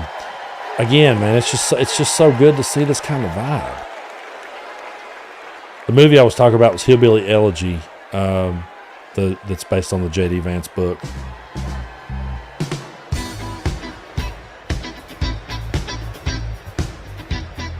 Yeah, we got some really good stuff going on tonight, and folks, I thank you guys so much for tuning in and being with me here on the channel as we just kick back and watch the DNC together. I didn't have anything going on tonight. I won't be able to do this tomorrow night because I'm going to be back in the recording studio recording some new tunes. So yeah, we'll mute that for the moment while they're coming up. We'll see what's coming up next. But yeah, man, I'll be in the studio tomorrow recording some new tunes, and that'll be a lot of fun. So we're going to be doing that. So I won't be able to do it tomorrow, but maybe I'll be able to do it on Thursday. I can't promise you for sure, but maybe we'll come back in Thursday and watch it. I've actually asked that question. I wonder if Ron Howard is pissed that he made a J.D. Vance movie now. Oh man. But yeah, it's DNC night too, man. Thank you guys so much for being here. The movie's on Netflix. The movie is on Netflix. Glenn Close, one of my favorite actresses. Man, she's great, but I just don't like the movie. If you grew up in Appalachia, grew up from around here, you can spot a poser a mile away. J.D. Vance would have been that cousin that would have, came down once a year, and we'd have all dreaded seeing him coming. But yeah, hope everyone is doing good and hanging in there. What are they chanting? Well, let's see. I muted them just for a second. I'm not exactly sure what they're chanting at the moment. But there's been so much good energy in the room. I'm not hearing a chant at the moment, but there's just so much good energy here. I'm so glad to see that energy. Truly appreciate you guys for being with me. Well, someone just asked, how do you receive a gifted membership? Someone just can randomly do it, and we've had Wayne did it earlier. If anyone else did, sorry I missed it. I appreciate you for doing it so much. I guess if the Vol Queen's still watching, she can explain how to go about gifting memberships, because I know she has in the past. I've never actually gifted a membership in someone else's live to be able to tell you how to go about it.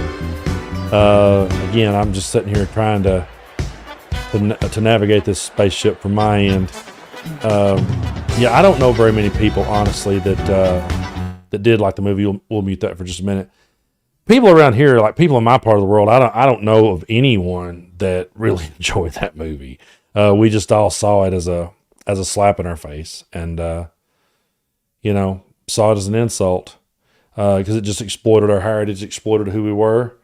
See, there's Wayne. He gifted 10 memberships. Thank you so much. We really appreciate it. Maybe Wayne can tell y'all how to go about that, because I've never actually gifted someone. I've never gifted a membership during someone's live, so I don't know exactly how you go about it. But you'll get to, I've got a video I'm going to be putting out hopefully tomorrow. Me and Jess went to Druthers. I don't know if you guys are familiar with the restaurant Druthers, but there's the last one standing in the United States of America is in Campbellsville, Kentucky. And so we went, and I kind of did a little Anthony Bourdain style video. So I've got it ready. I'm going to put it out tomorrow. But so if you're members only, look forward to that. We had a good time. It was just a little fast food joint that it used to be around this part of the world, and then slowly they just morphed into Dairy Queens. And so, yeah, we went and had a good time. It tasted exactly like it did in the 80s. It was really cool. I don't know how they've not changed their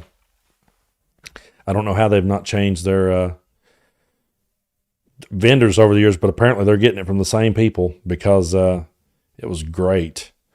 So, yeah, let's see. It looks like that. Does anyone remember Druthers? I mean, okay. Who remembers Druthers, really, for real? Like, I know they were in Southeast Kentucky, and that's where, I'm right on the state line of Kentucky, Tennessee, and Virginia. So I know they were in Southeast Kentucky. We had them all over, and then they started turning into Dairy Queens one at a time. But if anyone remembers that, let me know. The last one is in Campbellsville, and I highly recommend it. Campbellsville, Kentucky. So, yeah. Truly appreciate you guys for being with me.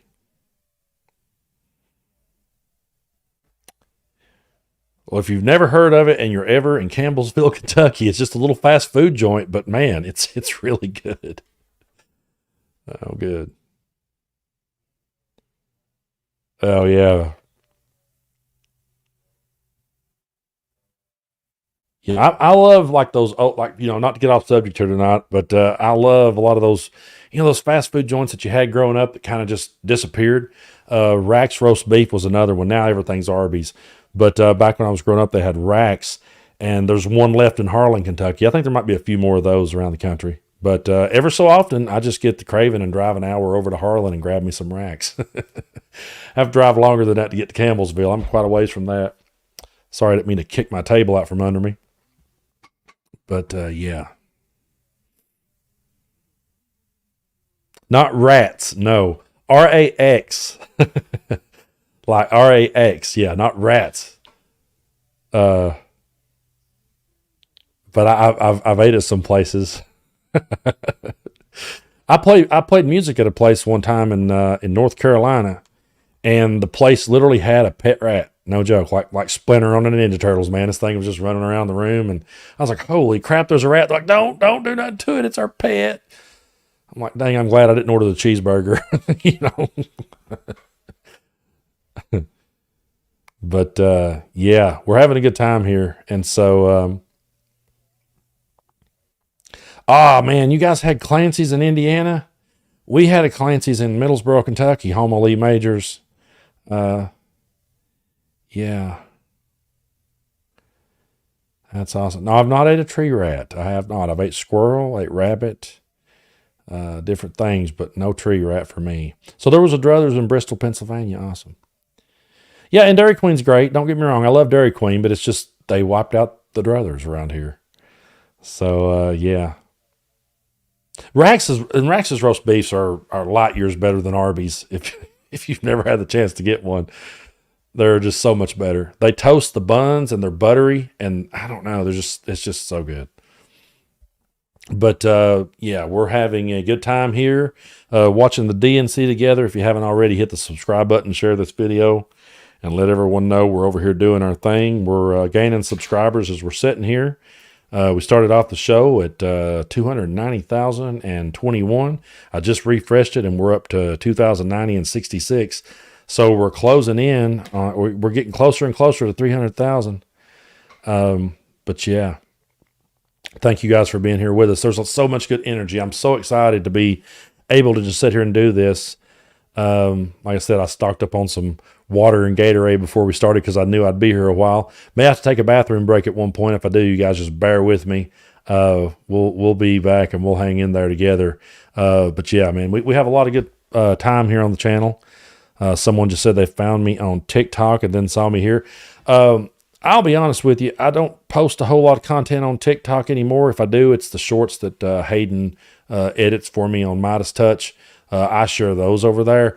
But as far as sharing new content on TikTok, I've just had so much trouble with it as a platform. I get shadow banned all the time. I get, they'll let me be in the creator fund for a minute, then they'll kick me out of it, and they'll just give me these ridiculous violations, and it's just annoying. But so I don't post as much original content over there anymore. But someone just said that they found me on the Midas Touch Network. That's who I'm part of, and shout out to all the Midas Mighty out there, man. This is actually where I'm streaming from, is from the Midas Touch side. Adam Mockler's out there right now, just crushing it. So proud of that kid, man. He's out there doing such a good job and such a great voice for Gen Z. So glad to see Adam out there doing his thing. He's been crushing it, and in all of his videos, and he's out there crushing it now. So yeah, shout out to all the Midas Touch Network, man. They're so good to be a part of. Such a great network. I'm so proud and honored to be a part of it. And so yeah, I hope everyone is doing well tonight. Yeah, I love Luke Beasley. Luke Beasley is great. I watch him every day. Let me know who you guys watch every day. I watch Luke Beasley every day. Of course, I watch Midas Touch, all the Midas creators. I'm a huge, which all the Midas Touch, if I started naming all the Midas Touch people, I know I would forget someone and feel bad, but man, they're just all so great. Awesome. Someone said that Adam mentioned me yesterday, and that's how they found me. Well, thanks, Adam, for name dropping me. I appreciate that. But yeah, I listen to all the people, all my partners in Midas Touch, and they do great. Listen to David Packman, Luke Beasley, Bo of the Fifth Column. I hear he's hung it up, and his wife's doing it now, but she's doing a great job. Texas Paul is one of my favorites. Coach D. Yeah, there's so many good voices out there. Jessica Denson with Lights On is just getting better by the minute. Brian Tyler Cohen, yeah, he's a big one for me. I love Brian Tyler Cohen. So yeah, there's so many great voices out there right now that are absolutely crushing it, and that's what we need. And I'm just so glad to see here tonight at the DNC that so many more people are starting to I'm so glad to see the energy that we have in the room. The Majority Report, yeah. Lincoln Project. There's so many. Like I said, there's so many good voices out there. Let's see what we got going on here on Midas. Pop in and say hello. I didn't want to interrupt the proceedings that were taking place. I know you generally like it to be uninterrupted without really analysis until the end, but I don't know about you, but I'm very excited for the rest of day 2 at the convention. I just wanted to pop in and say hello to everyone. I'm excited to hear former President Obama speak. I'm excited to hear Michelle Obama, the former First Lady, speak.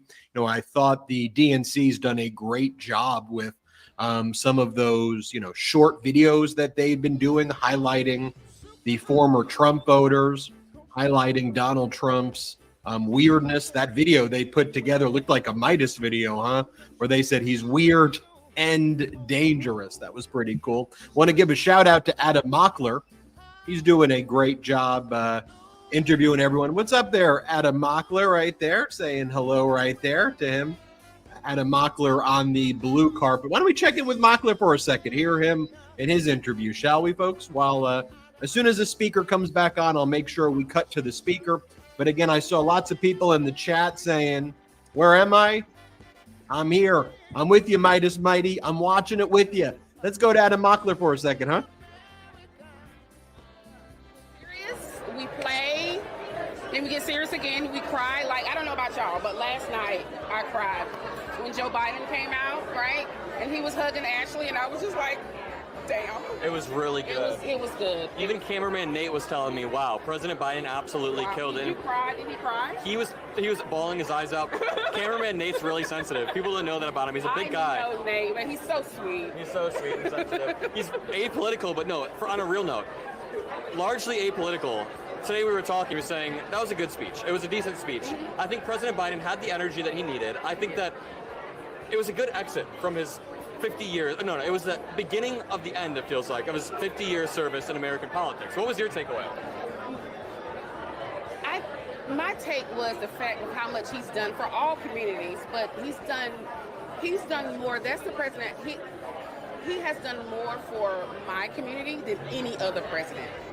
And when you're talking about small businesses, when you're talking about abortion rights, when you're talking about cleaning lead pipes, removing lead pipes, insulin, sickle cell research,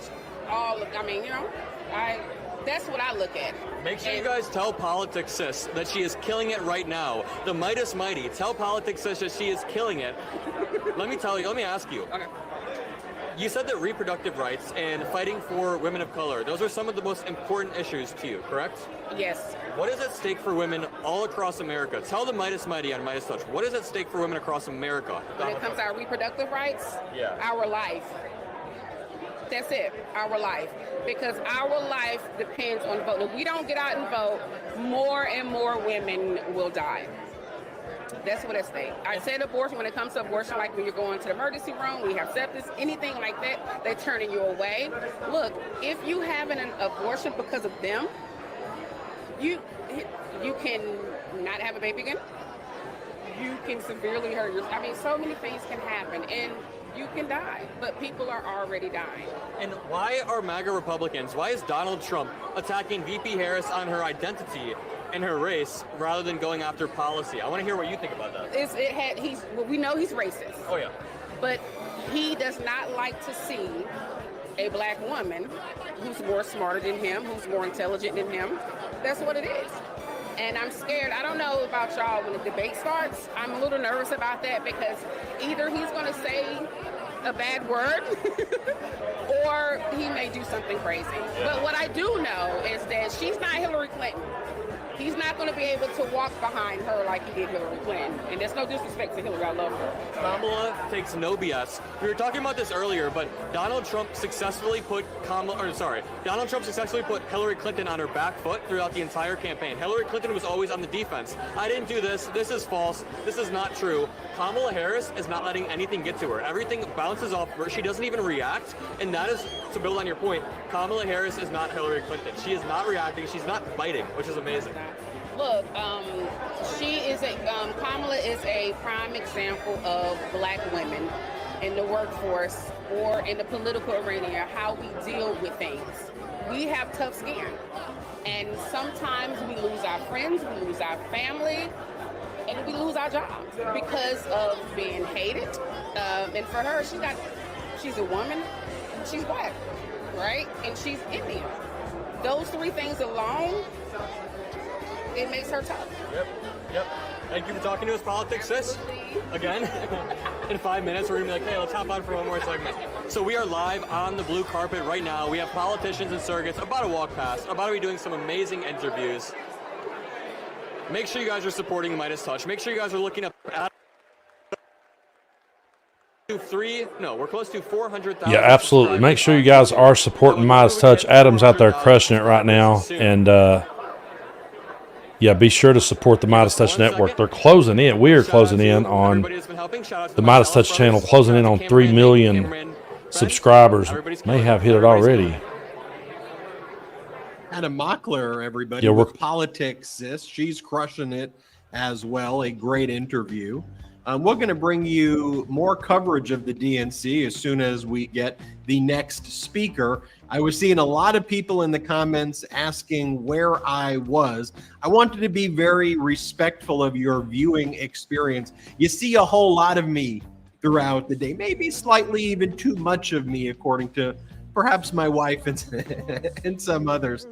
So I wanted you to be able to watch what's going on without my analysis. I like to give my analysis after the fact, but while we have a break here, I figured I would check. And also we have our editor-in-chief, Ron Filipkowski's in the chat room right now.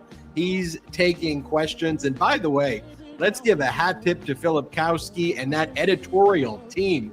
I mean, is there any more powerful team right now getting out the clips and the stories in the entire country at this point, right? From Philip Kowski to ASIN to the Patriot Takes account. They are breaking story after story. So a special thanks to them. I saw a lot of people in the chat saying, I'm excited to see a proper Barack Obama speech. We haven't seen one of them in a while, and we're going to see one tonight. I can tell you, I may be a little bit biased, but that's what I'm most excited about tonight. But Michelle's speech, I know, is going to probably be just as good and great. I'm looking forward to all of the speakers. And, you know, we have a packed house here in Chicago, and actually we're also going to be seeing Vice President Kamala Harris give a speech in Milwaukee. So in Milwaukee, the stadium there is packed. The same stadium where the RNC was held. It looks like this stadium that you're seeing here in Chicago, if not more people, even in Milwaukee. And so I think this is maybe the first time this has happened where a candidate is filling two massive stadiums at the exact same time. So Vice President Kamala Harris will give that speech. Of course, we will be having that coverage here. I want to remind everybody as well that our coverage continues throughout the evening, and we're going to try something a little bit different today as well, which is after one of the speakers or the key speakers give their speech, we're then going to take that speech and give the full speech on the main Midas YouTube feed as well. So if you missed any portion of a big speaker, we'll post that live. We're going to post the Jared Moskowitz interview with Adam Mockler shortly. I know you're going to be here in the background, my dog's barking. They are very, very excited. And by the way, you don't get that with corporate media. You don't hear their puppies and dogs barking in the background, but you get that here on the Midas Touch Network. And one of the themes that I'm loving here, wonder if you're loving it as well, is reclaiming patriotism, right? There's a reason that I have the American flag behind me. There's a reason that we talk about patriots here on the Midas Touch Network. There's a reason we talk about our love for the country, our love for the Constitution. MAGA has perverted that, and it's actually great to see. Let's go right there. We have Adam Mockler speaking to the Commerce Secretary. Let's check this out. Yeah, I really believe. I'm so glad to see people reclaiming, the flag and not letting MAGA ruin it for everyone else. He wants to give a tax cut to the rich and hope it, trickles down to everyone else. That doesn't work. When he was in office, we lost jobs and he exploded the deficit. It's like magic beans. Everyone knows it doesn't work. My 20-year-old kid can see through it. Americans will see through it. So, how have you felt about Project 2025? Have you read up on it, and what does it say for people in America if it's bad? Huge shout out to Coach D in the house. I like that he's talking about reclaiming patriotism. Me too. We all on our Twitters have been adding the American flag and the eagle to our name to reclaim that. So shout out to Coach D, one of my favorites. We were just talking about you earlier, brother. So it's great to see you here in the house, man.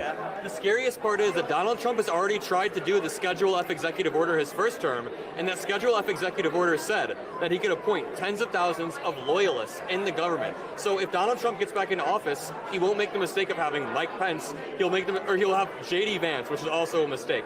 So what do you think about Republicans attacking Kamala Harris on her identity, her race, her sex, rather than policy? It's racist, it's sexist, it's wrong-headed, and if that's all they have, then we're going to win. Absolutely. Thank you. Where can people find you? People can find me, at Gina Raimondo. She knew it. She was just testing her aid to make sure. Yeah, well, there's all these Hatch Act rules. I don't want to get in trouble. Okay. So you can find me at Gina Raimondo. Great chatting with you, and have a great rest of the convention. That's so awesome. I'm really loving the energy we're seeing at the DNC tonight. I'm loving the comments that I'm seeing here in the chat. Thank you guys so much, man, for being here with us here on the channel. Hope everyone's having a good one. I can definitely be here with you tonight. Tomorrow I'm going to be back in the recording studio recording some music, so I won't be able to tomorrow evening, but hopefully Thursday we'll be able to come back in and do this again. But yeah, man, we so appreciate you so much for being here with us. It's truly awesome. I'm glad to see so many people, just speaking up and speaking out. So yeah, thank you guys so much. See who we got coming up here. If we could.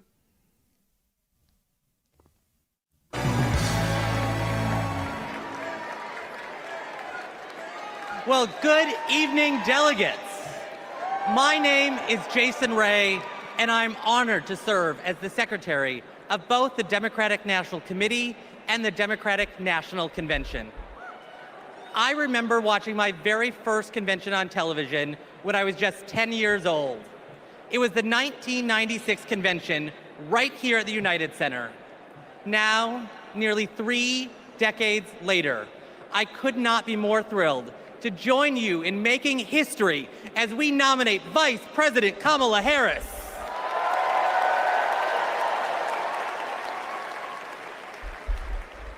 Pursuant to our convention rules, we will now proceed with a celebratory roll call vote for the Democratic Party's candidate for the 47th President of the United States of America.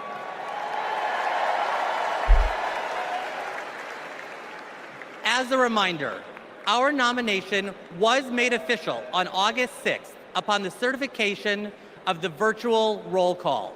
This roll call will reflect those results. The chair of each delegation or their designee will report its delegation's voting results for the presidential nomination.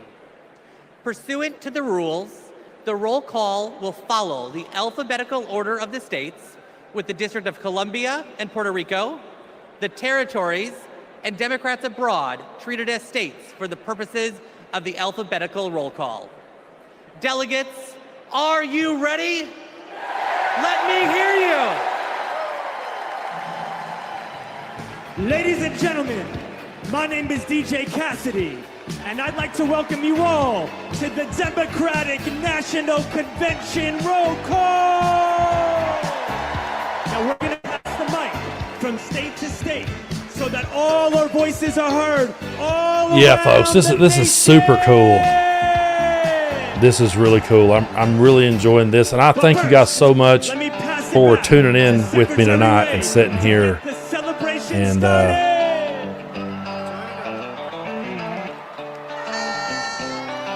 okay, sorry.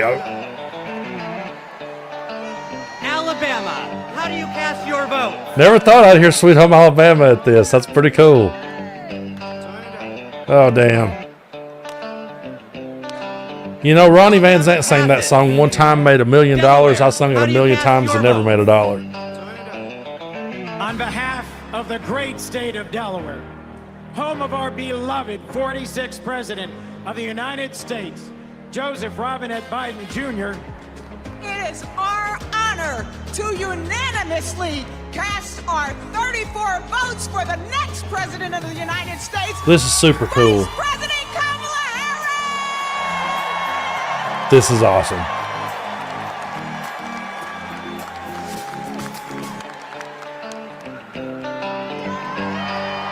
And yeah, I tell you what, while we're taking back the American flag, can we just take back Leonard Skinner too? I mean, to hell with the new band that tried to carry on. Let's just go back and reclaim Ronnie Van Zant. Dr. King wrote that progress is not inevitable. Because Ronnie Van Zant's the one that said we should take all the guns and dump them to the bottom of the sea. Ronnie Van Zant's the one that warned us against drugs. Ronnie Van Zant's the one that said it until they make it right, he hopes they never sleep at night. So let's just reclaim him while we're at it. By passing the John Robert Lewis Voting Rights Advancement Act, she will fight for freedom and opportunity and build an economy that works for everyone. So, never thought I'd hear Sweet Home Alabama. From the Black Belt to the Wiregrass, from the historic civil rights cities of Birmingham, Montgomery, and my hometown of But Ronnie Van Zant was not. I think he's one of the most misunderstood people in rock and roll. I really, truly believe he was. The band that carried on after the plane crash, and I think a lot of those guys just did what the record companies told them to do. But if you listen to Ronnie Van Zant and what he wrote and stood for, he was not the narrow-minded asshole that his two little brothers are.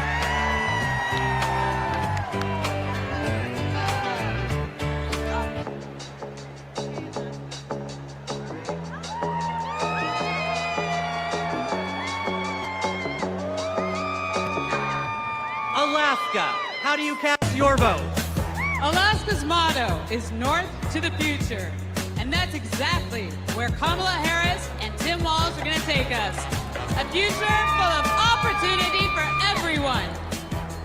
As a teacher, a union member, and a proud black woman, it is my honor to cast Alaska's 19 delegates for the next president of these United States, Kamala Harris. You know Donald Trump is right now he's eaten alive with envy. You know he is. There's ketchup on the wall wherever he's at.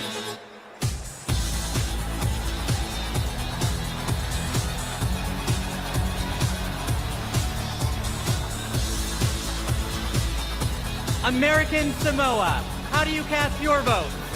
Talofalava. Here in American Samoa, faith, service, and community are everything. That's why we cast 10 votes for our next president, Kamala Harris.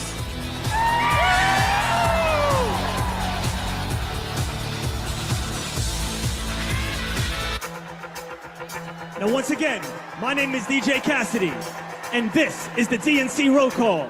So let's pass the mic around the nation.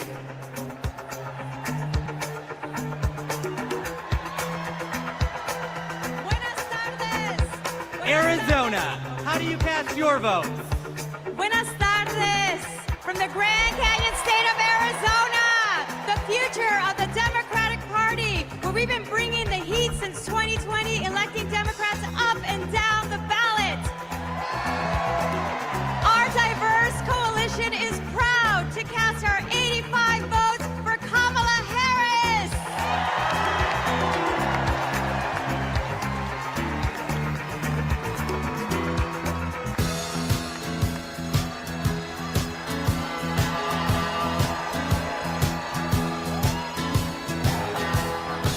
Arkansas, how do you cast your vote? On behalf of the great state of Arkansas, home of American legends Johnny Cash and Sister Rosetta Tharpe, home of the trailblazing civil rights leaders Daisy Bates and the Little Rock Nine, and home of the birthplace of President William Jefferson Clinton,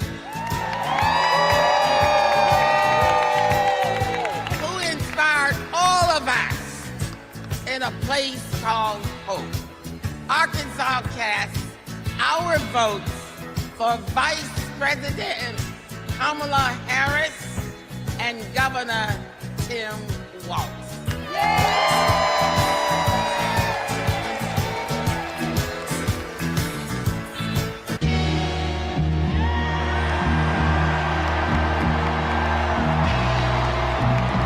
This is really cool, folks. California, how do you cast your vote? So good to see.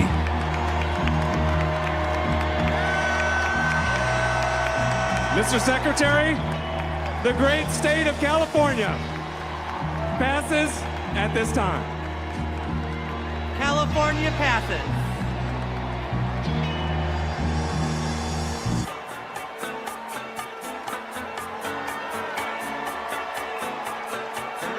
Colorado, how do you cast your vote? Mr. Secretary, in Colorado, we know how to climb mountains, and we're going to make sure Kamala Harris Yeah, this is awesome. reach the summit and win this election. Colorado proudly casts its votes for Kamala Harris. Get it I may have a little surprise coming your guys' way here pretty soon, so you guys hang in there.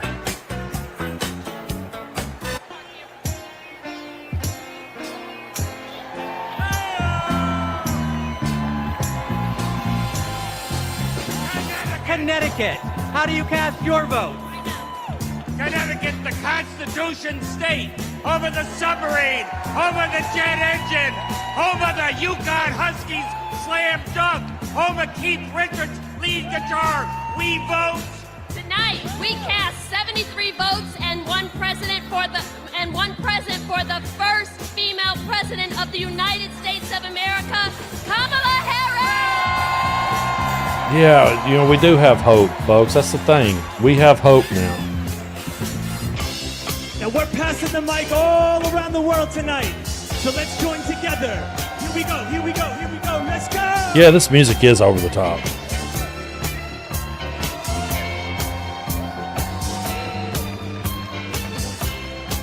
Democrats abroad, how do you cast your vote? Mr. Secretary, Democrats Abroad represents millions of Americans who live abroad and vote back home in all 50 states and in D.C. U.S. citizens can go to votefromabroad.org to register and request a ballot. On behalf of our large, diverse community, we joyfully cast 21 votes for Kamala Harris! I love this comment. Someone said, I'm loving this and I'm not even American. Thank you so much for saying that. Truly, thank you. I get messages from people all the time from all over the world that are paying attention to what we're doing. And they're worried about the future of our democracy. The District of Columbia, how do you cast your vote? We are Washington, D.C., home to 700,000 Americans. Again, folks, thank you so much for being here. I'm not going anywhere, although I am going to take a quick pause for the cause for a bathroom break. So you guys don't leave. I may have a surprise headed your way here in just a little bit. Let's watch these states cast their vote. And let's watch these states cast their vote, and I'm right here with you. I'm not really going anywhere. I'm not going too far. So you guys hang in there. It's going to be a good night, folks. We're going to have a lot of fun. So you guys hang in there, and I'll be right back with you.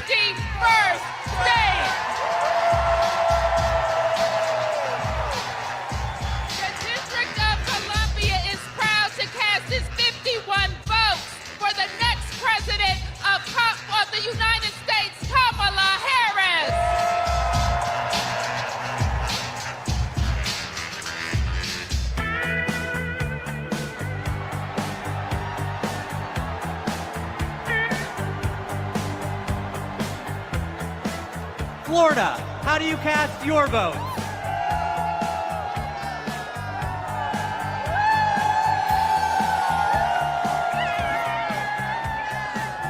Florida is worth fighting for. That's why we're fighting back against Project 2025 and Republican extremism. We won't go back. We won't back down. I cast 4 votes present and 243 votes from the great state of Florida for the first president, first female president of the United States, Kamala Harris.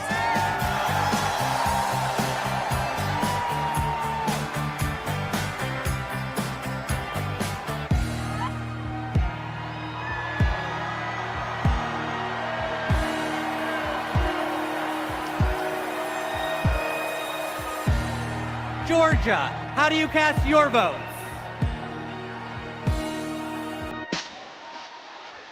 Yeah!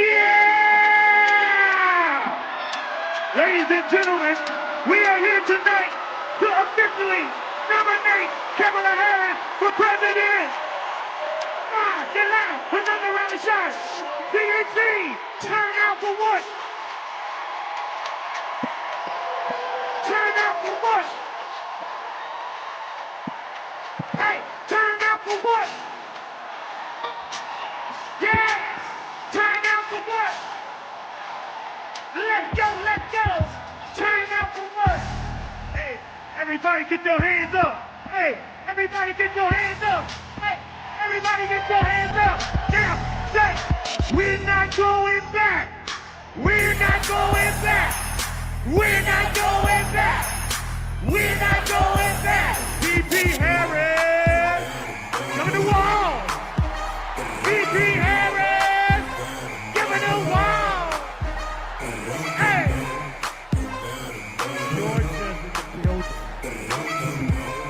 Mr. Secretary, the South's got something to say. I'm Congresswoman Akima Williams, chairwoman of the Democratic Party of Georgia. Georgia, the home of President Jimmy Carter, the cradle of the civil rights movement, where we fight for our freedom. Extremists in Georgia are trying to silence our voices by kicking Georgians off of the rolls and making it harder to vote. But y'all, when we send Kamala Harris to the White House, she'll fight for our freedom to vote, our reproductive freedoms, and our freedom to thrive. In the spirit of good trouble, Georgia cast 123 votes for the next president of the United States, Kamala Harris.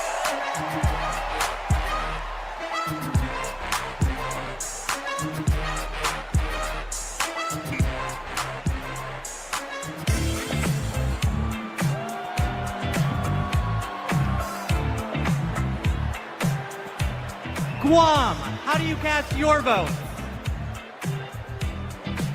Hafide Toru Centro. I am Governor Lujan Guerrero, the first female governor of our beautiful island of Guam.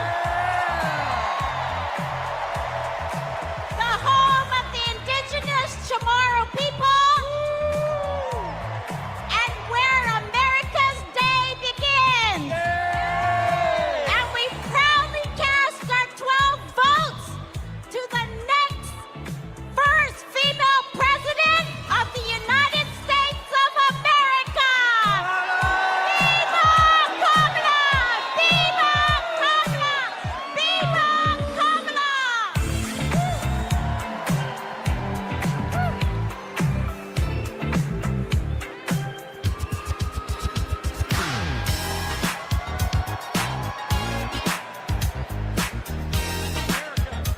Aloha, All right, folks, I'm Hawaii. back here with How you. do you cast your vote? America, thank you all for loving Hawaii. The spirit of aloha means acting with love and kindness. This is so Our good. Hawaii was the first state to legalize abortion. Our state was the first to ratify the ERA. Did I miss little John? Our state Damn was it. the first to pass universal health care for all and target 100% renewable energy. Our state is the birthplace of Barack Obama. Our state shares the values of Barack Obama is coming up later too, and I can't wait. Michelle's coming up. I mean, they're going for it right out of the gate. Right out of the gate, they're bringing it. I love that.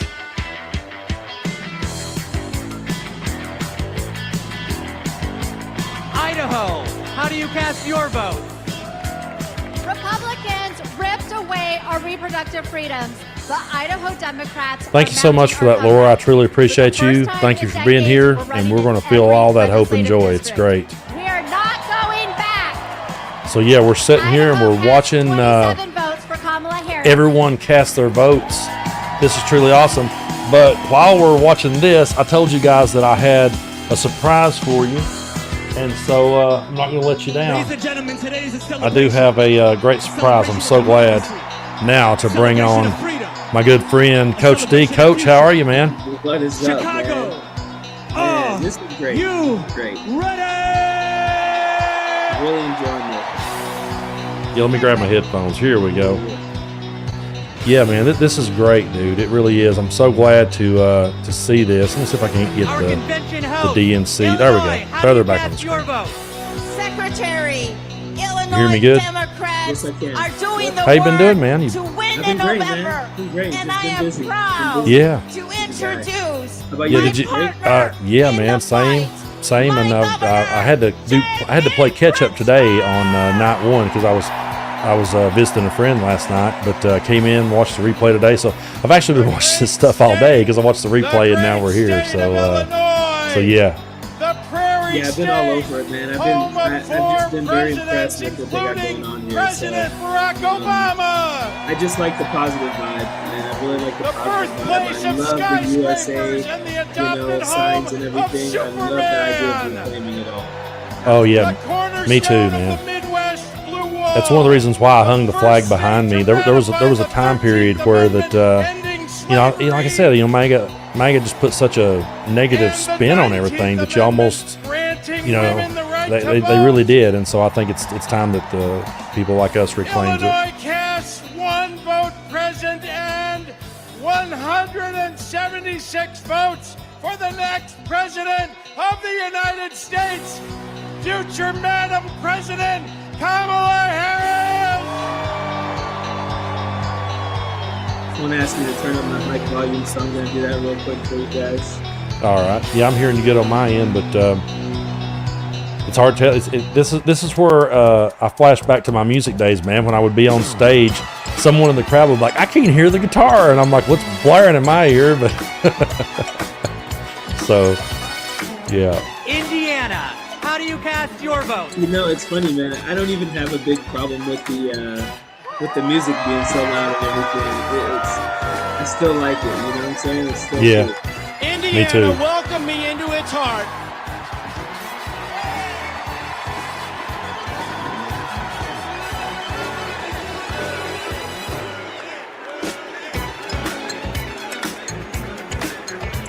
I was watching. Indiana welcomed me into its heart as soon as I married Christine Harrell from Rolling Prairie. And that's before I lived in Hawkins or played the littlest player with the biggest heart at the University of Notre Dame, Rudy. I want what's best for Indiana, and that means electing Kamala Harris, the first woman president of the United States of America. Man, I'm watching Monday night and I was thinking, dude, like if this is the cast of speakers on Monday night, man, Yeah. you know what I mean? I was thinking the same thing. I was like, because like I said, I was out of town and I was visiting a friend, and people was messaging me telling me who was speaking. I was like, wait, that's just not one. Home of David Letterman. Indiana delivered this 86 delegates to Kamala Harris and Tim Walz as the next president and vice president. This is really cool, man. I'm so glad you could join in, man. Yeah, I appreciate you bringing me on. It's just been, you know, it's awesome the amount of enthusiasm right now. And I just saw, I was just like when I got on here and saw you, man, I was making a video, Your vote. and it was Britt Hume basically saying like Donald Trump isn't winning because he's being Donald Trump. Secretary. You know, because he only cares about Donald Trump. And to listen to that happen on Fox News made me go, wow, like who fed Fox News a truth serum or something, you know, because he was just dropping truth and the whole panel was kind of sitting there. Even Paul Rove chimed in and was like, you're right, the guy is a train wreck. I mean, He is, man. And he can't help himself. He just keeps stepping in it. He can't stop. Absolutely. And, I don't know if you saw today, he was at, you know, some police station talking about crime and everything, and of course he's talking about how much he loves the police, you know, and like, man, did we forget January 6th that fast, right? You know? Yeah. Kansas. I am digging this music. I'm liking how they're finding a song for every state. That's pretty cool. Hello, delegates from the center of America, the Sunflower State, Kansas, where our farmers feed America, where we elect strong. Kansas does rock. I'm reading the comment section here. That's not an easy song to play, by the way. 39 votes for the first black woman president, Kamala Harris.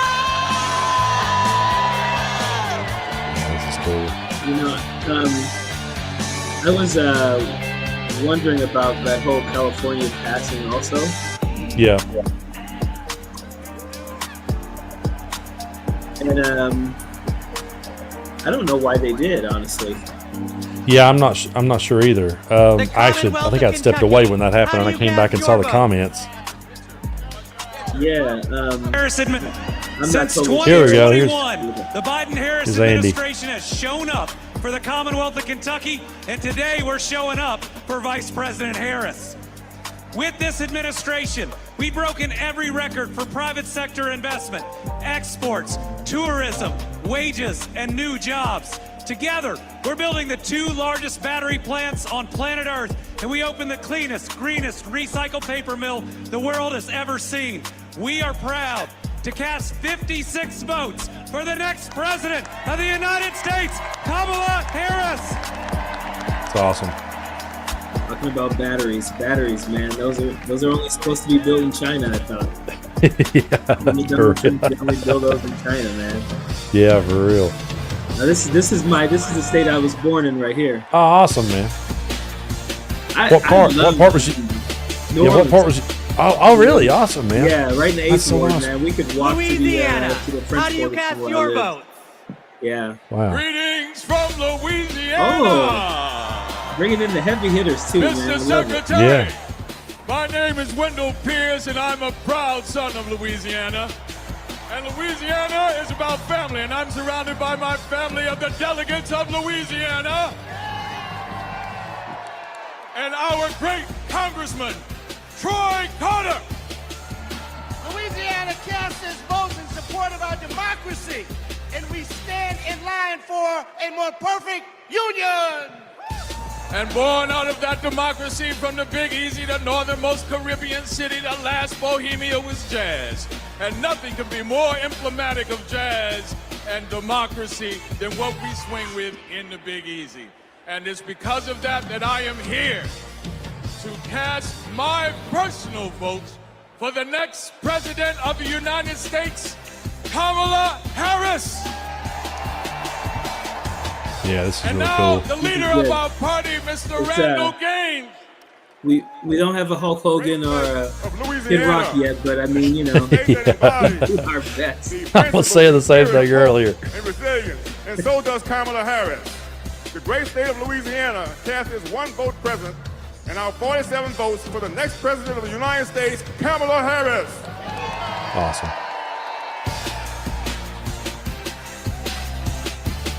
Yeah, I don't know. The DJ does give. I think it keeps the energy going for the younger crowd and everything. Ladies and You know, We're It does. halfway there. Are you ready? Yeah. Here we go. Here we go. Let's go. Let's go. Let's go. like a party there. I considered going, man. I was so close to like going. Yeah. I'm going to Peru this weekend. Oh, awesome. Yeah, for the U20. My daughter's running in the U20 Next up is Maine. World Championship. So Maine, I'm going how do you there. cast cool. your vote? I didn't want to be coming back from this to that, but Mr. Chair, I'm kind of mad at myself that I didn't go now. Yeah, me too. Me too. Environmental climate activists and champions like Edmund S. Muskie and George Mitchell. Happy birthday today, George. The state where the sun rises first on the nation over our bold and rocky coast, bringing with it today a new day for the brave and open-hearted people of this country. So yeah, this is night 2, and we've got Michelle and Barack Obama coming up. So When I saw that, I was like, wow. That's crazy to me. Like, Barack Obama bringing it on day 2. I know. That is awesome. It's like when you go to see it's like when you go to see your favorite band and they open with their hit. You know, it's like damn, they're serious now.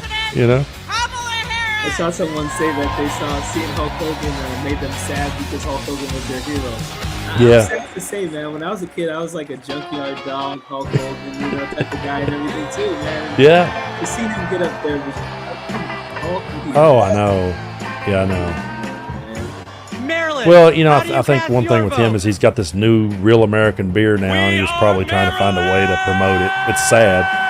I saw a lot of people saying that too, you know, that they were sad to see him there. Represent Marylanders past and present who have contributed to America's greatness.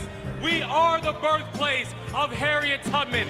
We are the birthplace of Thurgood Marshall. We are the birthplace of Frederick Douglass.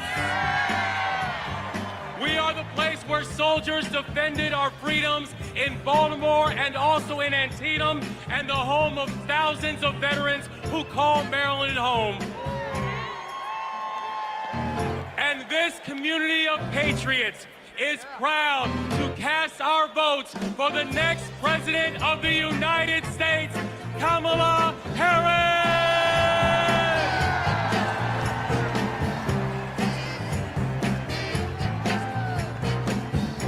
There's just I was telling the audience earlier, Coach. I was talking about just what a different energy there is in the room. Well, it's such a different vibe for everyone that says that both sides are the same or tries to make those arguments. I'm like, no, there's like a completely different vibe here, man. It just feels really good.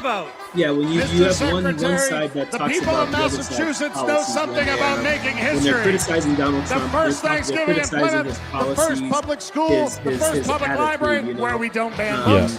his like outlook for Health America. care for all. He just and the first criticizes shots people fired for in our what they look revolution. like, what they And we sound are like, how proud they as a laugh, Commonwealth of their Massachusetts disabilities. Exactly. to make I history mean, once there's again. nothing So there's no both sides of this. I think if you're saying that, it's just a cop-out because you really don't want to choose a side. You don't want to be open about the side that you're actually going for, you know? And I've had to be away from that myself. And, you know, I used to consider myself a fiscal conservative and a social liberal, and I think I was just being coward. I think it's more about like, hey, I knew I was a liberal the whole time, you know, but I was trying to fit in with the community that I lived in. But now I have no problem with saying, you know, that I believe in what the left is putting out there. 100%. Michigan. That's awesome, man. That's so cool to hear you say that. It really is. Good evening from the Great Lakes State. I'm Michigan Democratic Party Chair LaVora Barnes.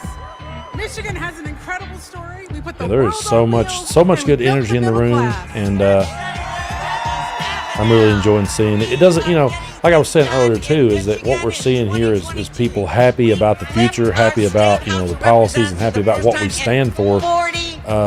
You know, versus the RNC, which was more just, if they were smiling at all, they were smiling for all the wrong reasons. You know? They were smiling at the cruelty and just the over the top rhetoric of Trump and MAGA. I think you and I talked during that time, and we talked about you know, there were thousands of people in a room holding up signs that said mass deportation now. Yeah, exactly. I mean, like, what a stark contrast. And one group saying we love America, USA, and the other saying, you know, let's throw people out of our country without not in any humanitarian way, just you know, arbitrarily throwing everyone out, women, children, whatever, it doesn't matter to them. Yeah, it's sad. It really is. Minnesota, how do you cast your vote? Mr. Secretary, the great state of Minnesota, home of Vice President Hubert Humphrey, Vice President Walter Mondale, and the next Vice President of the United States, Tim Walz. I'm curious to see who speaks on behalf of Tennessee. I'm hoping it's the Tennessee 3. Just like that. I know they're there. Oh, yeah? Yeah, they're there. So I'm not sure when they're supposed to speak. How do you cast your vote? You were vote? Considering going to it as well? Yeah, man, I had thought about it. I wished I had them now. I'm State Chair Shaq Taylor from the home of magnolias and mockingbirds, from the great state of Mississippi, from the Red Clay Hills to the Mississippi River. To our Gulf Coast, we're proud of our heroes such as Fannie Lou Hamer and our special guest, Mr. January 6th, the Honorable Benny T. Thompson. With great joy. So someone is saying Minnesota passed 2. For our future president. Maybe it has to do with being Miss their own states. Kamala Harris. Yeah.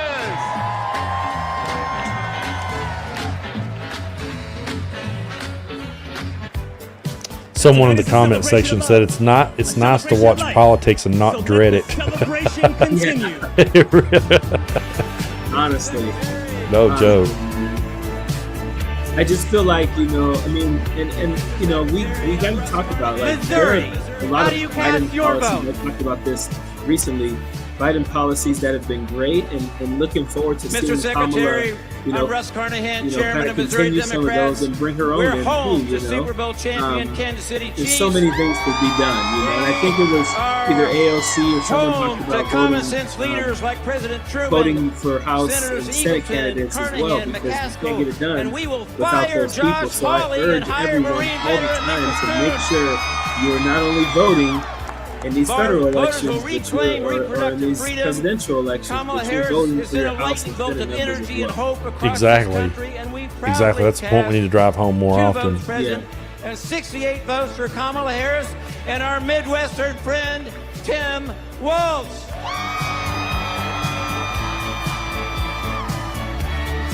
Yeah, man, this is really good. Yeah, I mean, I've not been paying close attention. I've not actually went over and checked out Twitter to see what MAGA's reaction to this is, but I'm sure it's over the top. oh, the stuff that they are. I always go to like Newsmax or RSPN just to see what type of videos they're posting. Yeah.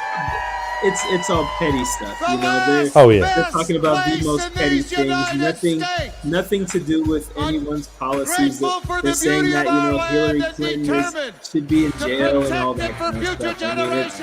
I mean, it's a waste, man. They have nothing really. Oh, I'm sure. And I have saw just some of the most ridiculous stuff coming from them. What's funny is they will share a clip that, to me, I'm like, yeah, I'm agreeing with the clip you're sharing. Yeah, I know, right? But it's like they put a headline, she's insane, and I'm like, you know, then they play the clip, and it's like, what's insane about it? She wants to feed children. Yeah, crazy. Nebraska. How do you cast your vote? Did you happen to see the video of Jolly Good Ginger? Yeah, I did, where he was after Charlie Kirk. Yes. Yes. What did you think of that? Oh, man. Well, if you'll notice, Charlie was way more humble. So did you see? I personally did not like seeing the Young Turks have him on their show like he was a legitimate, non-racist, sexist person. Like, yeah. I don't know if I like that too much.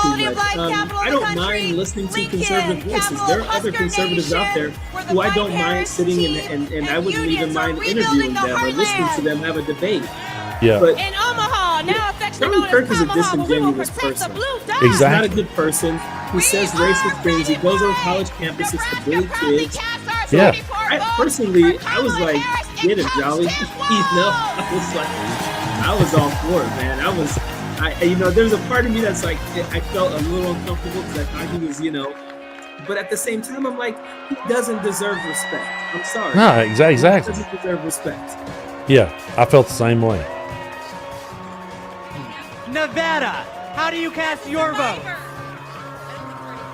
And Charlie shared that and was like, you know, look at the left, how over the top they are or whatever. And, you know, I'm sure to the people that, you know, tuned in and seen that, they're like, oh, this liberal screaming in Charlie's face. But like you said, I didn't feel bad for him. You know, it's like, I'm with you in the sense that, you know, I wouldn't mind at all to debate or talk with other conservative voices out there, but Charlie Kirk's just not one of them. No, he's disingenuous. There are other Republicans out there that still, you know, have issues with policy, but they're not racist, or they're not, you know. I mean, I think you and I talked about this, you know, when Don McCain ran against Barack Obama, when Mitt Romney ran against Barack Obama, we didn't lose friends over that stuff. Exactly. You know, we didn't have issues with our friends because it was policy differences. How much tax dollars should go to this, and, you know, should we raise the minimum wage this much or that much, or, you know, how much affordable housing should cost, things like that. Now we're having arguments over decency. Exactly, man. That's such a great point. Yeah, I don't feel like it's, you know, I've told so many people, I don't feel like it's Democrat versus Republican anymore. It doesn't feel that way to me. It's like we're having a completely different argument these days than we once were. You know, there was a time when we was talking to our conservative friends and we might have been disagreeing over the minimum wage or who was going to pay for the health care or whatever, or, you know, whether or not we should be in Iraq or whatever the case may be. But now it's like you've got a person saying they're going to be dictator on day one, you know, and that's the arguments we're having. It's crazy. Nation's first primary, New Hampshire, where we stand granite strong. We are so proud of the many women throughout our state committed to building a future of opportunity and trailblazing the way for all of us. And now it is my pleasure to introduce our youngest delegate, Aliana Hope Manzour.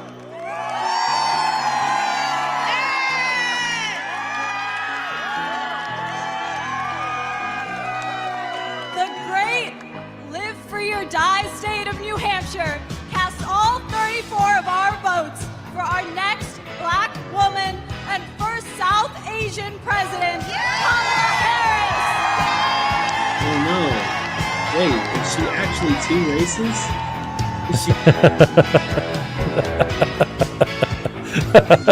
I like to see them acknowledge. Today we come together as one.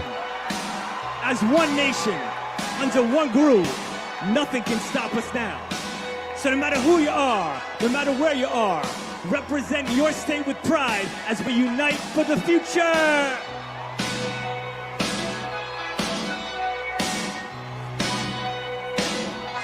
New Jersey, how do you cast your vote?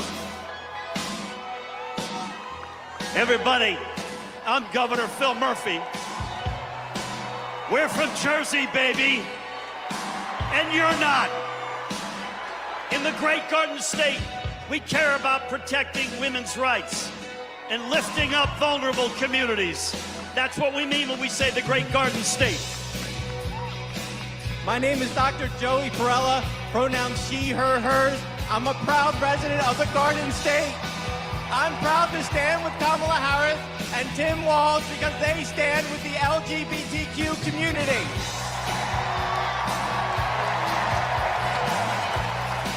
It's time to turn the page on Trump. Thank you. I'm Leroy Jones, the chairman of the New Jersey State Committee, the home of the late, great Whitney Houston.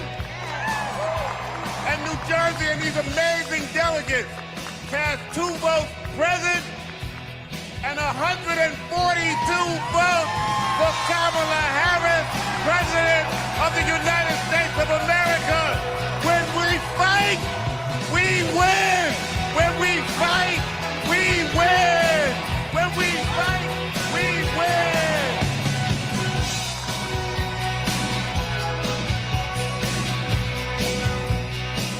Love it, man. Me too.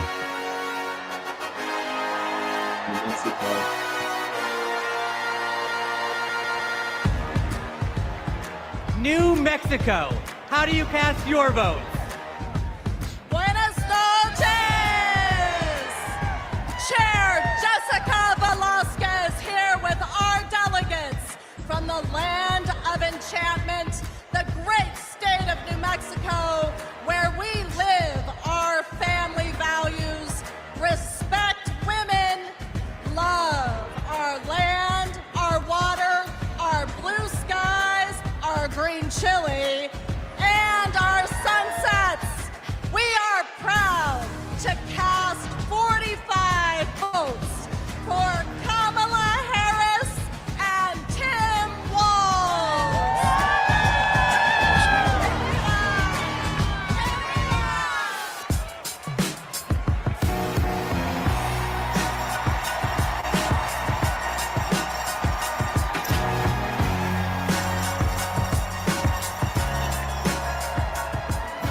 New York, how do you cast your vote?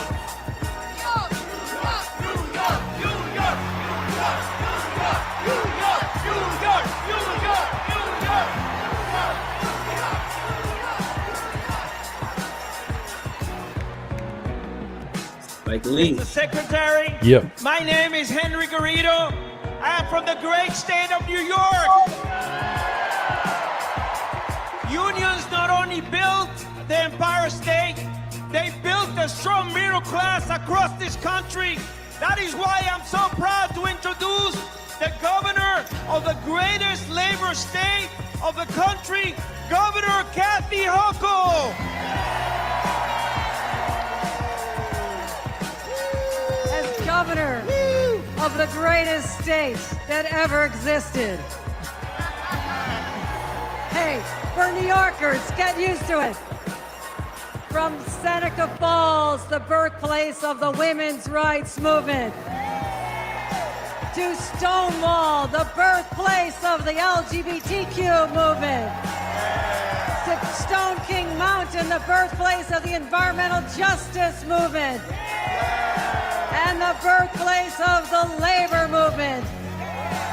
We are also not just the birthplace of great progressive movements, we are the birthplace of Shirley Chisholm. We are the birthplace of Geraldine Ferraro. And we are the home of Hillary Clinton. And that's why, as the first woman governor of New York, I am so proud to cast 298 votes to make Kamala Harris the first female president of the United States of America.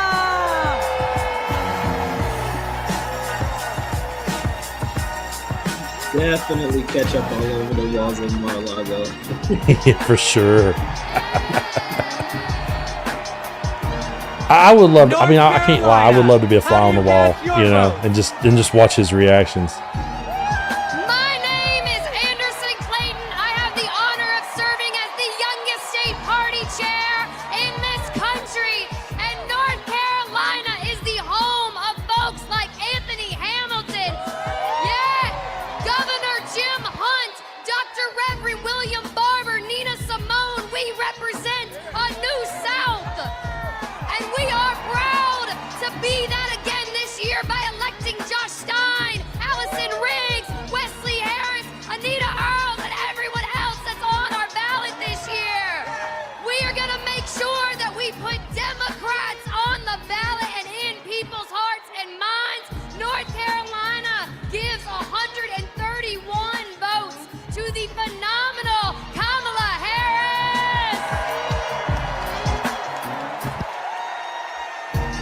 Awesome. I really think we're going to see more states go blue this year. I really do. Dude, I've been following this pretty closely. I've been looking at Texas, North Dakota. looking at Florida. How do you cast your vote? It's going to be pretty interesting in both of those the states. Democrats of North Dakota, the local state, elections are are proud to cast our right 17 votes for Vice President Kamala Harris. I think it will and the be. best neighbor you see could a ever lot of hope to those urban have, areas, Governor Tim Walz, the bigger for cities President growing more, and Vice and- President of the United States of America. Let's go! I mean, the fact that she's leading in so many states right now. You know what I mean? She is. It's a lot. That's huge. It's huge.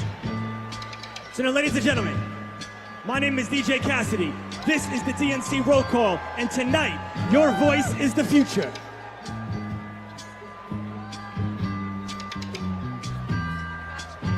Northern Mariana Islands, how do you cast your votes? Hafaday, Tiro, and hello, everyone. We are the Northern Mariana Islands, where our customs, our culture, our land, and our oceans breathe life into our people. The earth is not red or blue. The earth is sick, and we must protect it. Home to some of the living legends in celestial navigation and to some of the friendliest people in the Pacific. We are the blue waves of the Pacific, and we are proud to cast all 11 votes for our MVP, Kamala Harris. Viva Marianas! Instead, do you think Trump is punch drunk right now? Absolutely. Yeah, he sure is. Yelling at anyone, Ohio! that he can, How do you cast your vote? JD Vance is yelling at the moment. Here comes Ohio.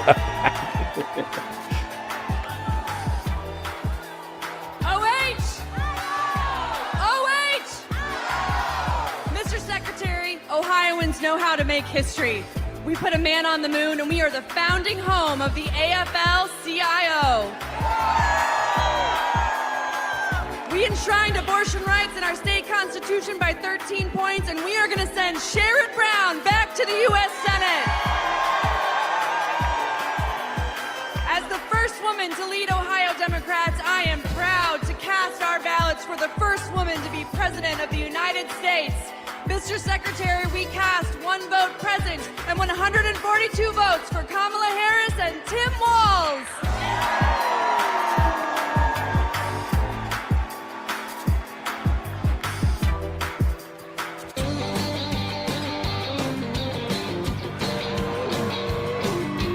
We're waiting on Tennessee.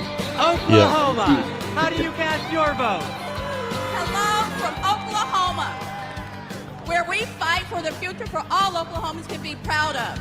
The future where working families thrive, our diversity is our strength, and our values like freedom, equality, and opportunity puts us ahead and makes Oklahoma proud. We cast our 36 votes for Kamala Harris and Tim Walz.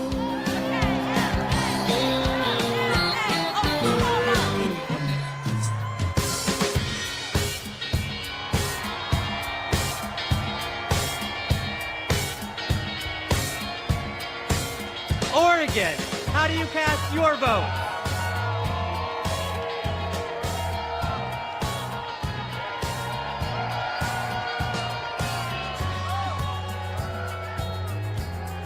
From the first state in the nation to hold a presidential election with all mail-in voting, Oregon is proud to protect voting rights in America. And hailing from the heart of the beautiful Pacific Northwest, Oregon protects our planet and fights for LGBTQ equality.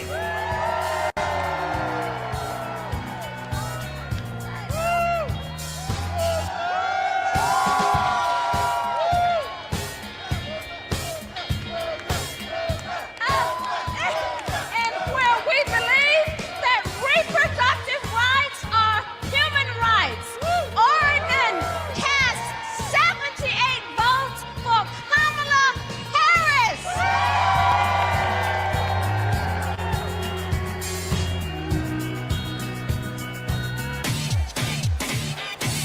Party people in the place to be. We're now passing the mic at the DNC. It goes 1, 2, 3, let's go! Boys to men. Yep. That's how Philly, man. The Commonwealth of Pennsylvania. How do you cast your vote? Tell you what, Coach, you hang with them here just for a minute. I'm going to be right back. I'm not going anywhere. But My name is Mayor DeJuan Walker from the great city of Aliquippa, Beaver County. My city is the city of legends, the only high school in America with 3 Hall of Famers. I took this seat in 2009 when my sister was murdered. I wanted to do better. 15 years she's been gone. 12 years this city has been under my watch. I'm grateful for the opportunity to lead my city. I'm grateful for the state of Pennsylvania. God bless everyone in this room. I love this state. Thank you. I'm Governor Josh Shapiro.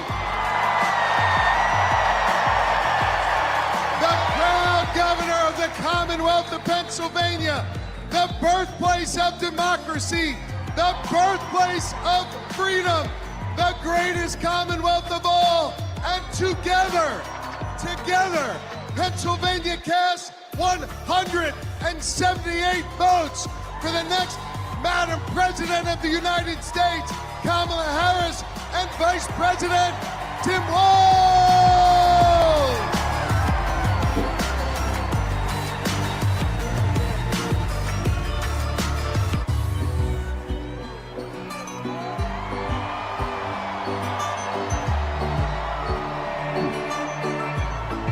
Puerto Rico. How do you cast your vote? Buenas noches. Puerto Rico, Energy there. a U.S. territory known as the Commonwealth of Puerto Rico, and the next state of the... It's 60 votes para la primera mujer afroamericana de ascendencia asiática y caribeña que será presidenta de los Estados Unidos, Kamala Harris. ¡Viva Kamala!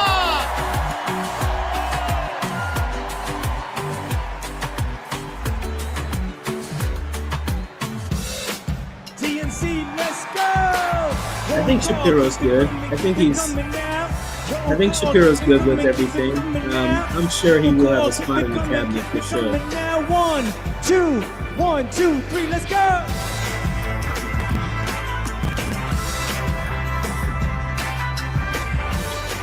Rhode Island. How do you cast your vote? I am Joe Shekarchi, Speaker of the Rhode Island House. We are the smallest state, but we have the biggest ideas. Home to the nation's first wind farm and a historic act on climate, we continue leading the way on sustainability and housing. The deep blue ocean state is proud to cast 1 vote present and 34 ballots for the next president of the United States, Kamala Harris. Yay! Nothing's actually official until the DNC happens. Yeah, I want to bring this comment up. Let's see. Well, sorry, grabbed the wrong one. South Carolina. They're moving pretty fast. But someone said that they were. Here we go. It's a little confused. Was she not already nominated? It's not actually official. Like the coach was saying, it's not actually official until the convention. Hello from the great state of South Carolina, where we pick presidents. The home of the DNC chair, Jamie Harrison. The home of the first Black Panther, Chadwick Boseman. Someone just said if Taylor Swift comes for Tennessee, I'm going to lose it. Did you see that too? I saw that. Yeah. That would just. Oh God. That would be. Senators and John F. Kennedy Profiles in Courage Award winner.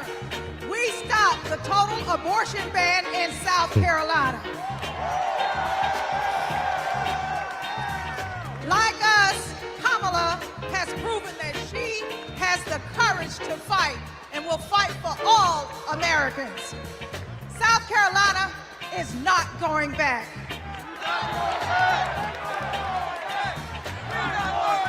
We're going forward on reproductive rights. We're going forward on voting rights. We're going forward against hate crimes. Forward with a prosecutor and not a crook. That's why we are proud to cast our 65 delegates for Kamala Harris.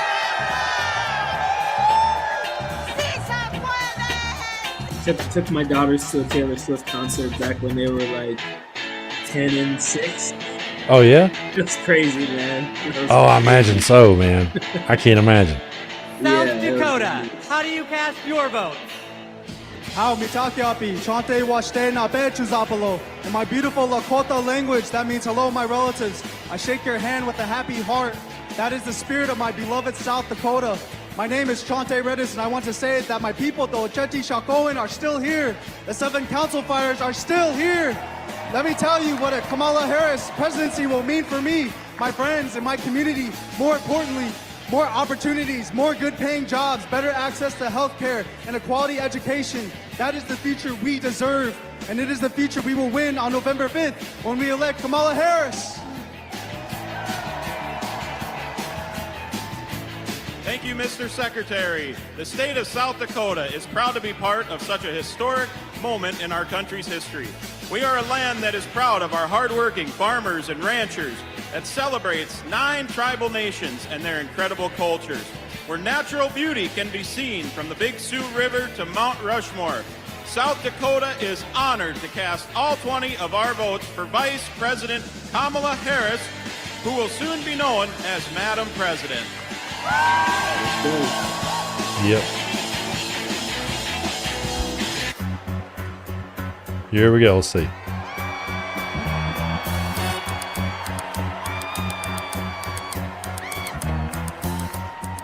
Tennessee, how do you cast your vote?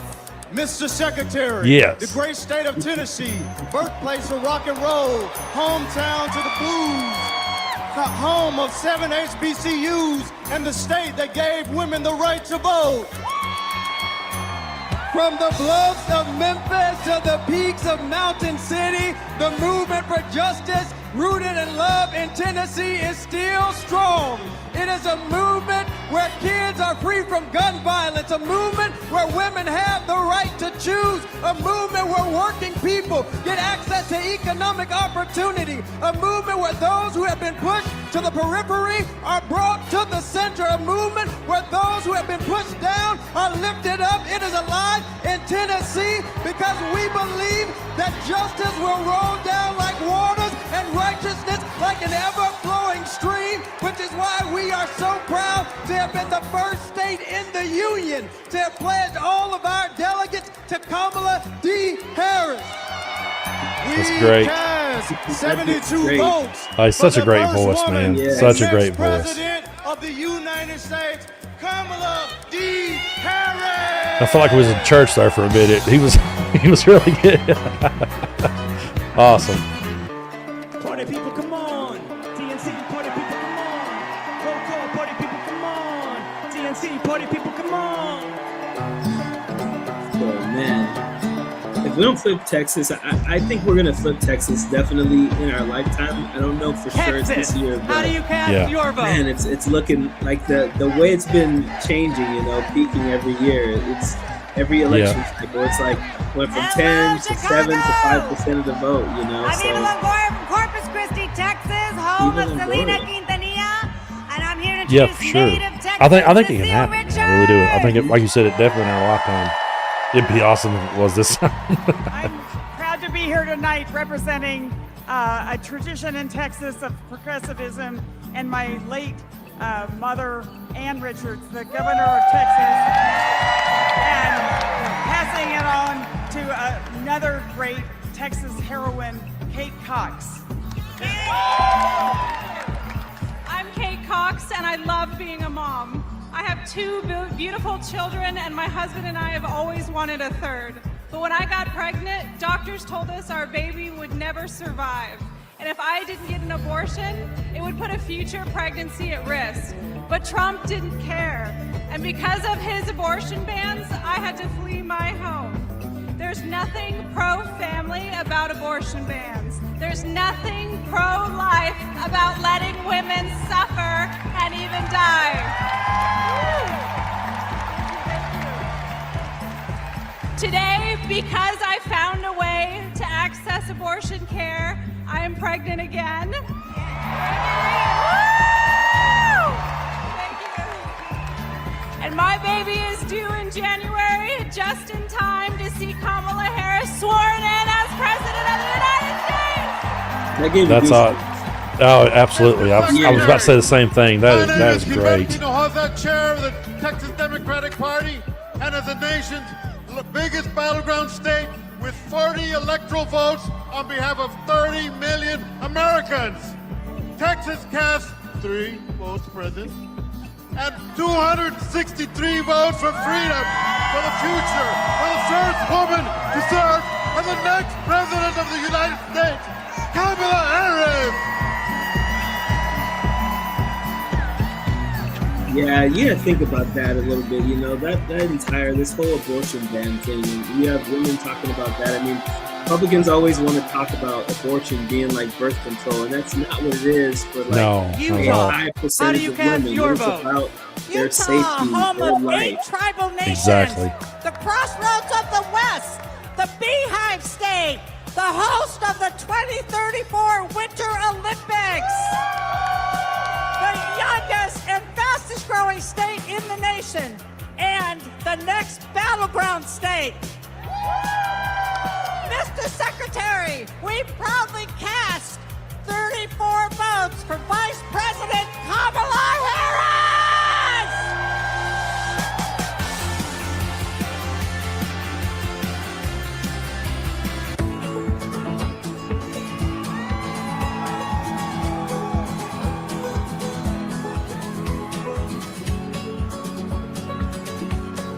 Vermont, how do you cast your vote?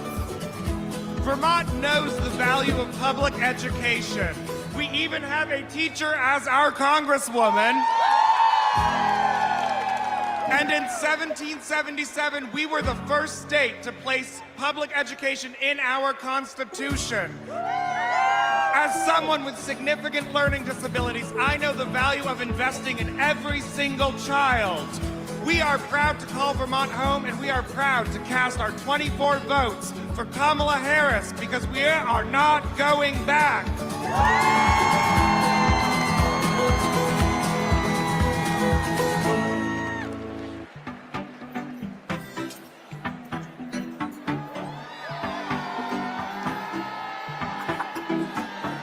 The U.S. Virgin Islands, how do you cast your vote?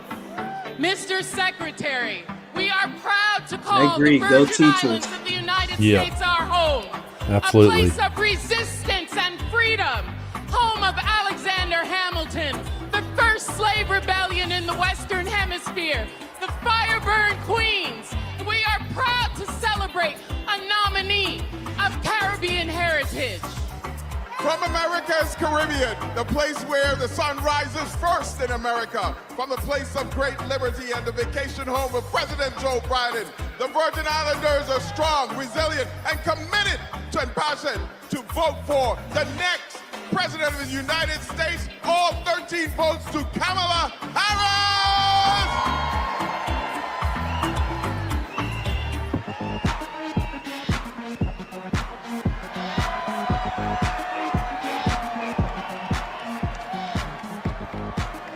The Commonwealth of Virginia.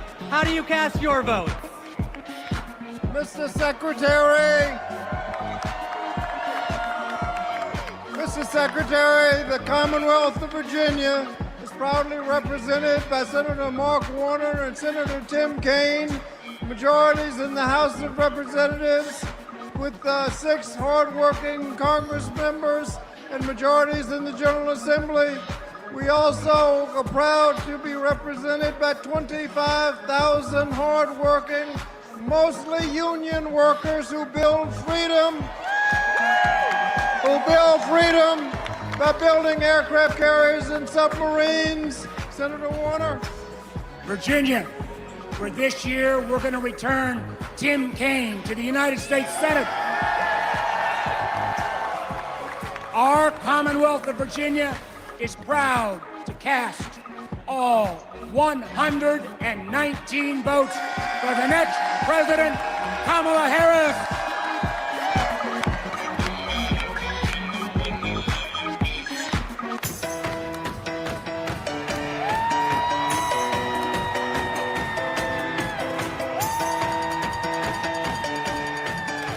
Washington.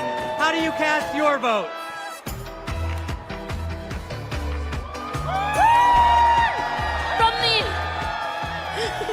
From the amber waves of grain and verdant origins of eastern Washington to the iconic waters of the Salish Sea, Washington stands proud as a part of the Blue Walls. I, the first South Asian woman leading a state party, am honored to pledge 9 votes present and a lucky 101 votes for Vice President Kamala Davy Harris.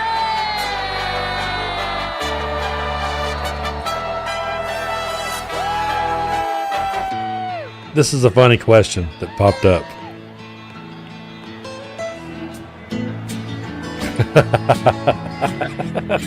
Right? Yeah. West Virginia. How do you cast your vote? My name is Jean Evansmore, and I'm 83 years old. Awesome.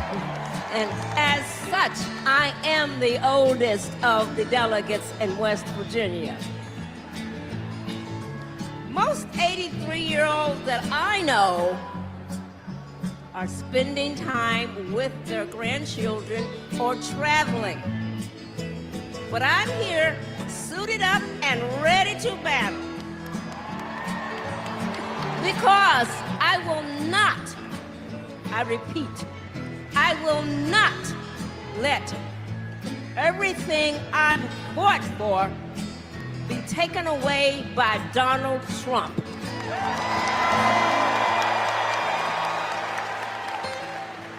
My name is Catherine Prather. I am 18 years old, and I am the youngest delegate from West Virginia. I'm suited up and ready for battle because I will not let my freedoms and my future be taken away by Donald Trump.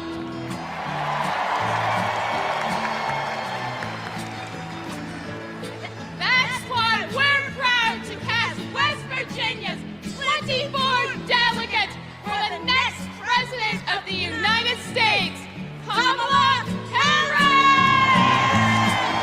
Awesome.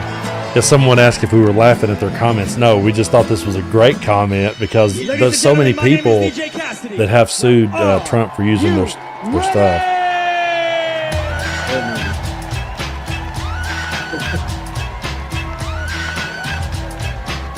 Football game type song right here. Oh yeah. My home state of Wisconsin. How do you cast your vote? Thank you, Badger Jason Ray, for all your good work. Brett Favre will be mad about this. As a proud governor of the great state of Wisconsin, we're home of the Green Bay Packers. We're home home of the Wisconsin Badgers. We're home of the Milwaukee Brewers. And the Milwaukee Bucks, as well as U.S. Senator, our best U.S. Senator, Tammy Baldwin. And our great congressional folks, Gwen Moore and Mark Pocan. I'm here because I'm jazzed as hell to announce that Wisconsin passed 1 vote present and 94 votes who are we? Got me going here. Former Wisconsinite, former state, oh my God. We love you, Jody! We love you, Jody! 94 votes for.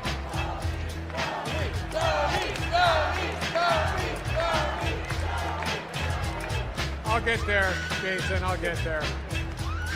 94 votes for former Wisconsinite, Vice President, and our next President of the United States of America, Kamala Harris.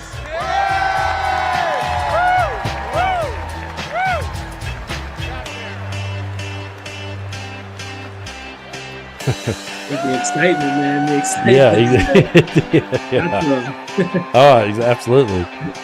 Wyoming, how do you cast your vote? Mr. Secretary, delegates, my name's Joe Barbudo, and these folks around me, we are honored to be representing the great state of Wyoming. Both the first state and territory in this nation to recognize a woman's right to vote, and the state that 100 years ago elected Democrat Nellie Taylor Ross, our nation's first female governor. With that legacy in mind and heart, the Equality State cast all of our votes for the woman who will be the first woman president of the United States. Say it with me now, Kamala Harris!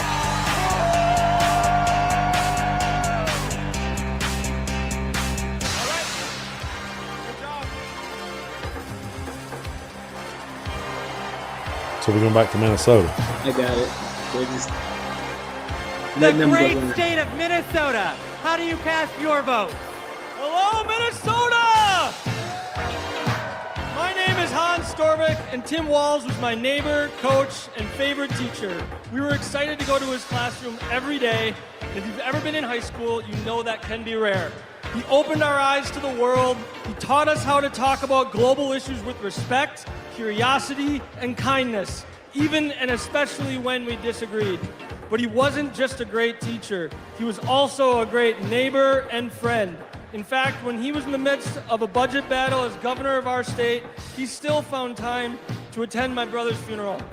Mr. Walz means the world to my family. He's always been there for us, and that's how I know he'll always be there for you as vice president.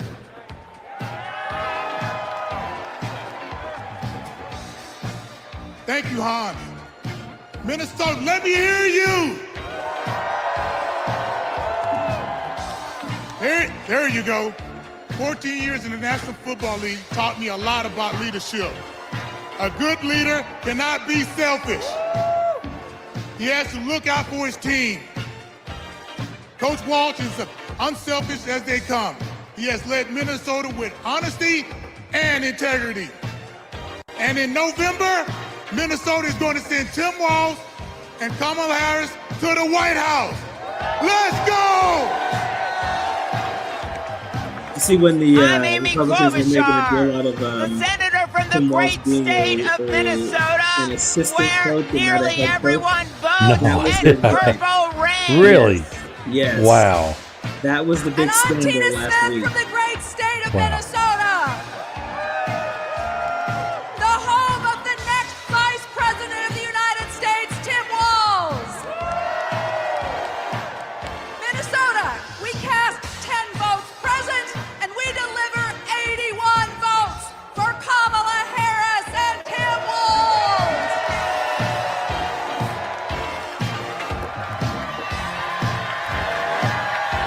Margaret will say that's AI. Yeah, they will. go. There's my Yeah, here we go. Here we go. The great state of California. How do you cast your vote? My name's Governor Gavin Newsom. Yeah. From the great state of Nancy Pelosi. I come from a state like our nation of dreamers, of doers, of entrepreneurs, of innovators that prides itself on being on the leading and cutting edge of new ideas. California is the most diverse state in the world's most diverse democracy. And we pride ourselves on our ability to live together and advance together and prosper together across every conceivable and imaginable difference. But the thing we pride ourselves most on is that we believe the future happens in California first.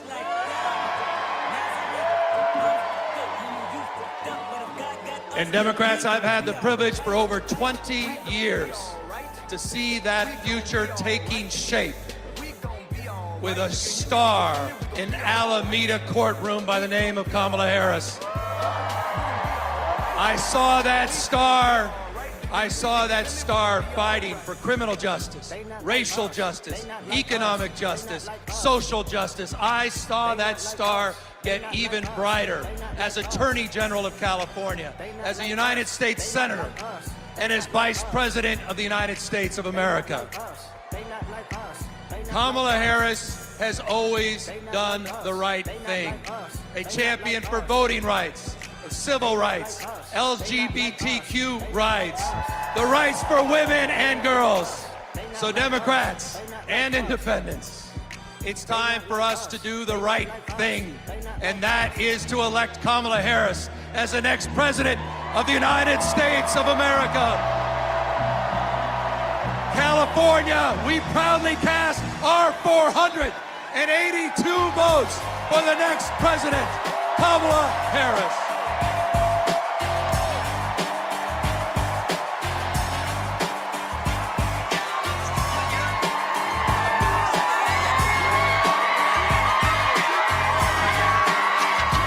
Yeah.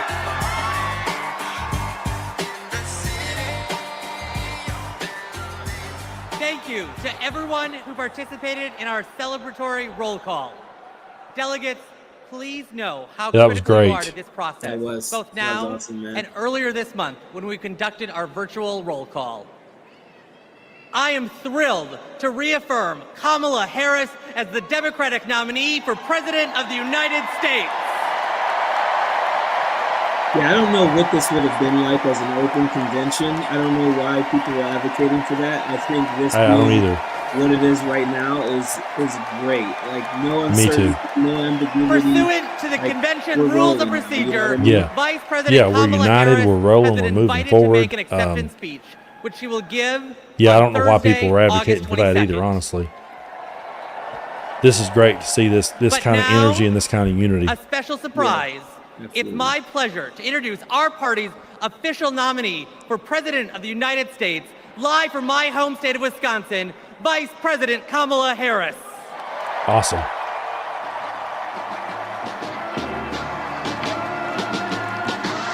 I'ma wade through the waters till the tide don't move.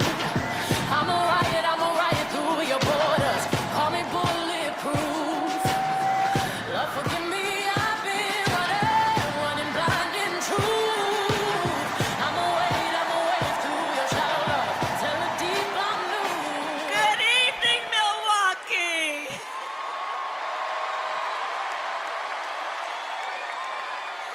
And hello to everyone joining us from exciting Chicago. The delegates at the Democratic National Convention, well, they just completed their roll call. And they have nominated Coach Walz and me to be the next Vice President and President of the United States of America. Think about this. She's got 2 packed houses. You know Trump is losing too. Yeah. And I thank everyone there everyone here for believing in what we can do together. We are so honored to be your nominees. This is a people-powered campaign, and together we will chart a new way forward. A future for freedom, opportunity, of optimism and faith. So to everyone in Chicago and across America, thank you. Thank you. Thank you. And you're going to hear from our wonderful second gentleman shortly. I'll see you in 2 days, Chicago. Awesome. Yeah, I think Man, that's so badass. Like, yeah. You should fly out of there and go somewhere else to another packed house and then another. And then talk about Please it for welcome 3 days. TV personality, proud Absolutely. and proud Latina, Ana Navarro. Excellent ketchup. yeah. I love the ketchup comments. That's going to be his legacy. Buenas noches, Chicago. So tell me, are you excited? Wow, what energy, what a moment. I have to tell you, I will never stop being the little refugee girl who came to this country at the age of 8. Thank you for inviting me to be here. Welcome to the second night of the Democratic National Convention. Let me tell you about the Kamala Harris I know. She is legitimately a joyful, optimistic leader. She cares about policy, yes, but she also cares about people and how that policy affects real people, not just the members of Mar-a-Lago. And you know what else? Kamala Harris, she likes dogs. And my dog, Cha-Cha, likes her. Dogs are good judges of character. So are cats. We cannot elect a president who does not like dogs or hangs around with people who shoot them. That's great. Now, let's be serious. Donald Trump and his minions call Kamala a communist. I know communism. I fled communism from Nicaragua when I was 8 years old. I don't take it lightly.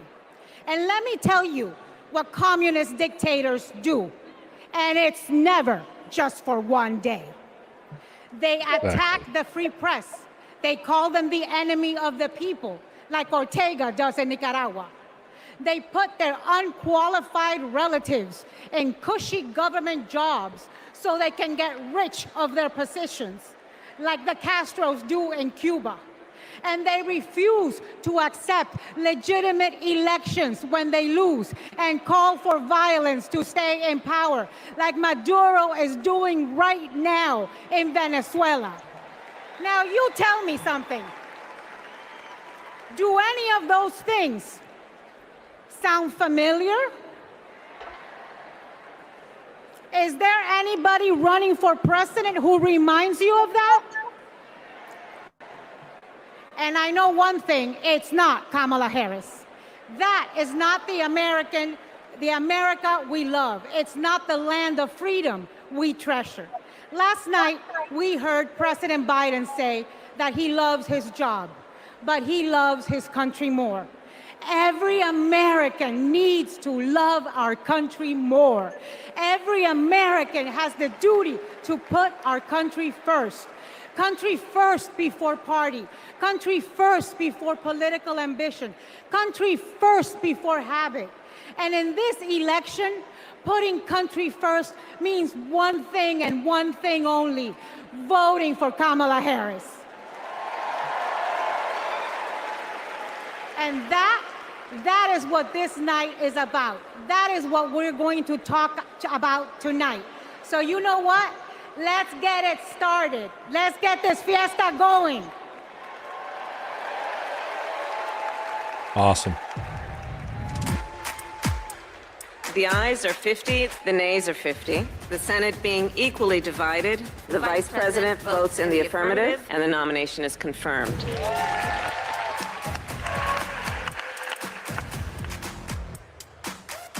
And the concurrent resolution as amended is adopted.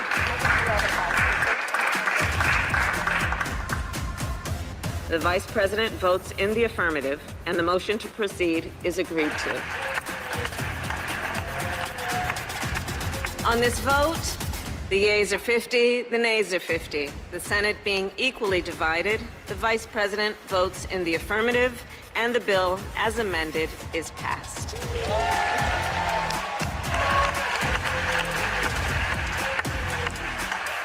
It is my honor to present the Golden Gavel to Vice President Harris, 32 tie-breaking votes.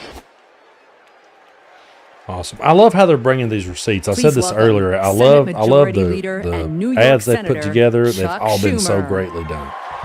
Yes, absolutely agree that you have to bring the receipts. And I've said this a lot, and you and I talked about it. He's the adult in the room, and she's proven it. And Exactly. that's what I think is going to be portrayed. Everybody, wasn't that a great roll call? Now just let me hear you if you're ready for President Kamala Harris. Friends, we're here to talk about one thing, tomorrow, and building a better tomorrow for all Americans. This November, we can choose a brighter, a fairer, a freer future, or we can relive the dark night of Trump's American carnage. Only one candidate will move America forward, Kamala Harris. I'm going to be back. Okay. No problem, man. Vice President Harris has been the best partner Senate Democrats could ever have asked for. Under her and President Biden's leadership, Senate Democrats lowered prescription drug prices and created millions Yeah, folks, thank you so much for being here with us tonight, and thanks to Coach D for coming on. He'll be back shortly. I will be too. You guys hang in there. We're not going anywhere. This is a great convention, so you guys stick around. Fearless, who stood up for middle-class families like the one she was raised in, who focused on things that really mattered. Helping parents raise their kids, safe neighborhoods, safe schools, and building an opportunity economy that gives everyone a shot at the American dream. She will lead America forward into a brighter future, but she can't do it alone. She needs a Democratic majority in the Senate of the United States. Now, my friends, 2 years ago, the naysayers said Senate Democrats stood no chance in the midterms. I told them, just you wait. We're going to keep the Senate and maybe pick up a seat or two, and that's exactly what happened. Well, ladies and gentlemen, my good friends at this convention, I am telling all of you now, we're going to hold the Senate again, and we're poised to pick up seats.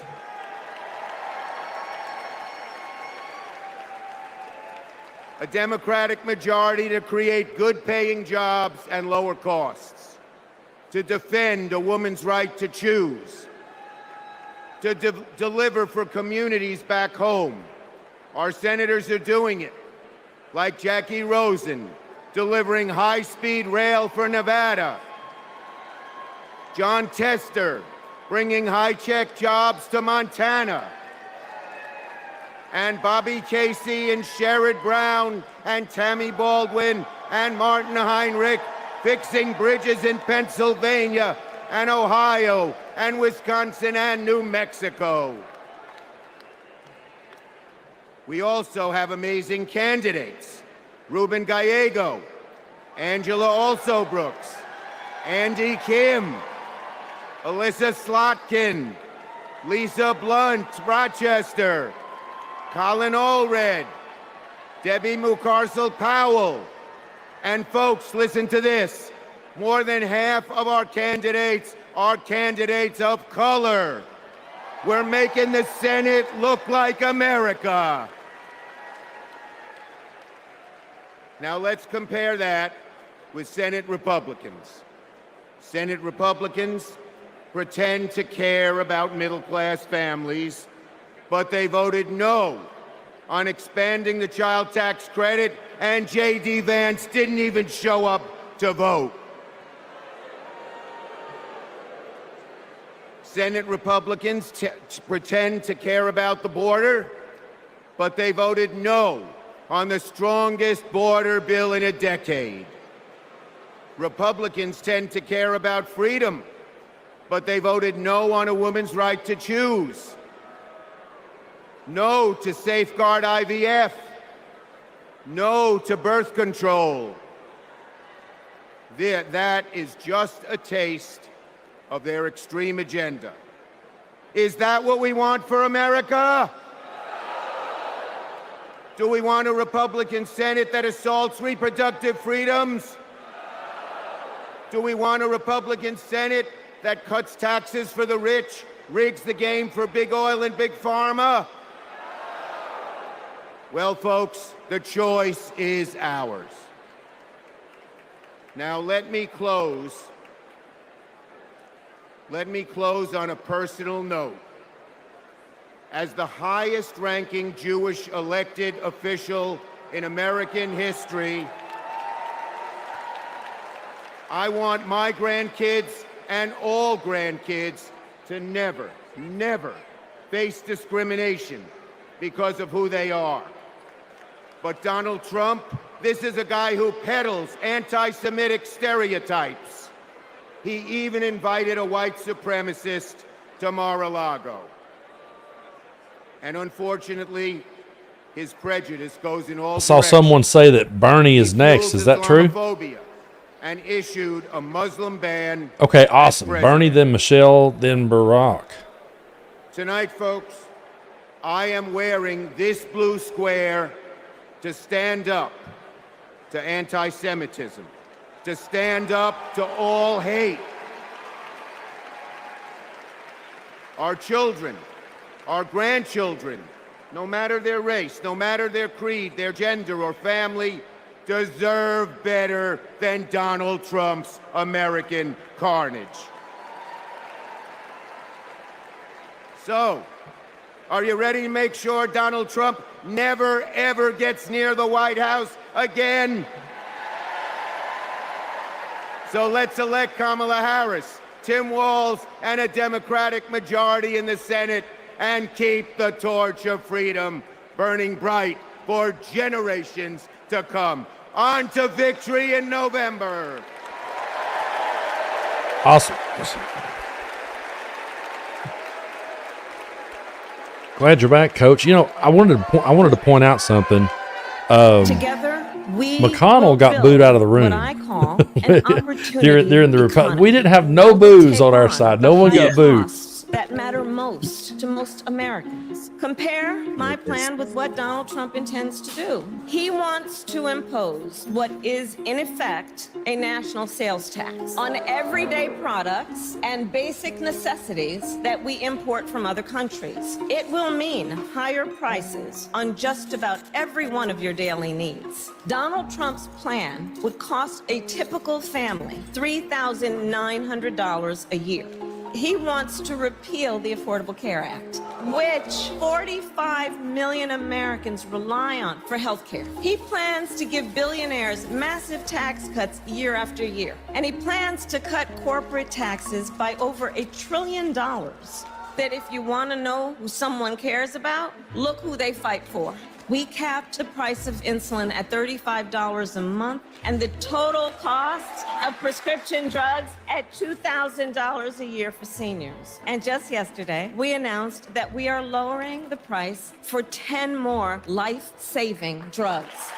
As president, I will work to build the housing we need, and by the end of my first term, we will end America's housing shortage by building 3 million new homes and rentals that are affordable for the middle class. More than 100 million Americans will get a tax cut by restoring the Earned Income Tax Credit and the Child Tax Credit, through which millions of Americans with children got to keep more of their hard-earned income. We will provide $6,000 in tax relief to families during the first year of a child's life. Now is the time to chart a new way forward. I will fight to give money back to working and middle-class Americans. Increase the security and stability financially of your family and expand opportunity for working and middle-class Americans. Man, these ads have been spot on. Absolutely. Please welcome I Vermont think Senator showing the contrast Bernie of Sanders. what you're going to do and what he's doing, and actually policies, and not just, not just like Trump speeches. I love that. Awesome. Here comes Bernie. Thank you. Thank you. My fellow Americans, it is an honor.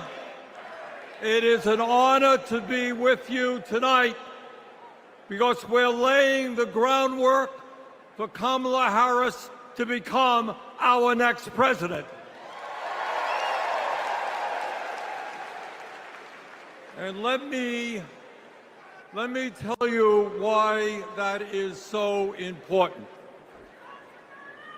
I want you all to remember where we were 3.5 years ago. We were in the midst of the worst public health crisis in 100 years and the worst economic downturn since the Great Depression. 3,000 Americans were dying every day, and our hospitals were overwhelmed with COVID patients. All across the country, businesses were shutting down. Unemployment was soaring. Workers were losing their health insurance. Schools were closing. State and city budgets were running out of money. People were being evicted from their homes.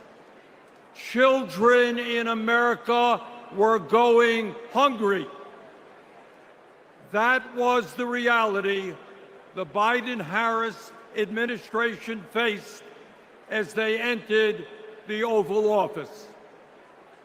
A nation suffering, a nation frightened, and people looking to their government for support. And within 2 months of taking office, our government did respond.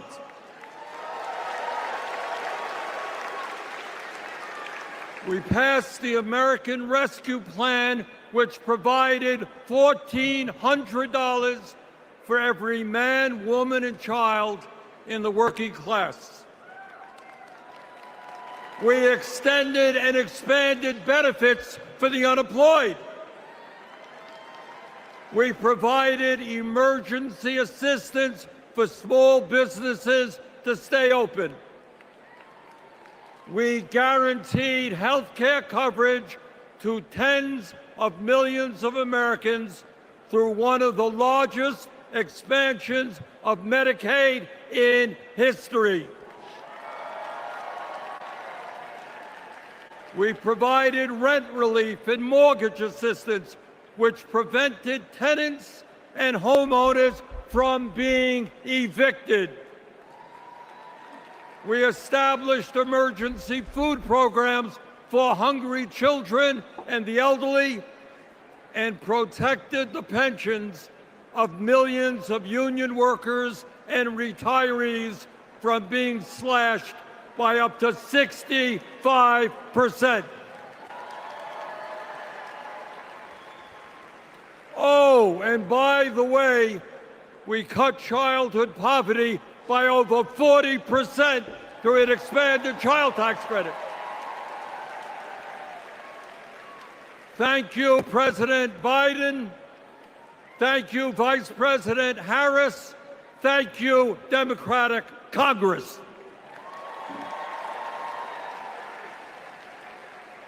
Now, I say all of this not to relive that difficult moment, but to make one simple point. When the political will is there, government can effectively deliver for the people of our country. And now we need to summon that will again, because too many of our fellow Americans are struggling every day to just get by, to put food on the table, to pay the rent, and to get the health care they need.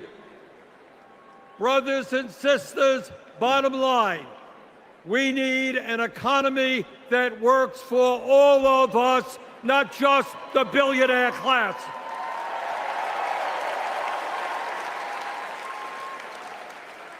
My fellow Americans, when 60% of our people live paycheck to paycheck, the top 1% have never, ever had it so good. And these oligarchs tell us we shouldn't tax the rich. The oligarchs tell us we shouldn't take on price gouging. We shouldn't expand Medicare to cover dental, hearing, and vision. And we shouldn't increase Social Security benefits for struggling seniors. Well, I've got some bad news for them.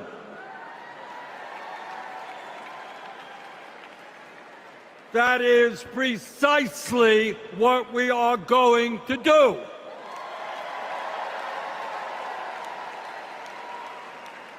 And we're going to win this struggle because this is precisely what the American people want from their government.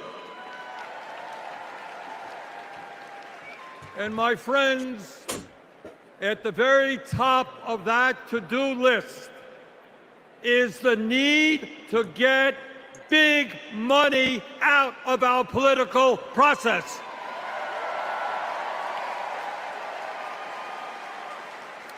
Billionaires in both parties should not be able to buy elections, including primary elections.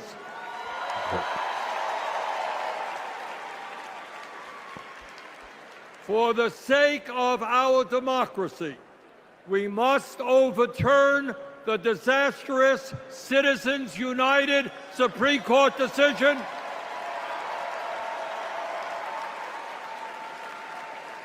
and move toward public funding of elections. And let me tell you what else we must do. We need to join the rest of the industrialized world and guarantee health care to all people as a human right, not a privilege. Yeah. We need to raise the minimum wage to a living wage. We need to pass the PRO Act so that workers can organize in unions and gain the decent pay and benefits they deserve. We need to strengthen public education, raise teachers' salaries, and make sure that every American, regardless of income, receives the higher education he or she needs. We need to take on Big Pharma and cut our prescription drug costs in half so that we no longer pay any more than other countries. Joe and Kamala made sure that no senior in America pays over $35 a month for insulin. We need to make sure that reality is true for every American. I look forward to working with Kamala and Tim to pass this agenda. And let us be very clear. This is not a radical agenda. But let me tell you what a radical agenda is. And that is Trump's Project 2025. Yeah.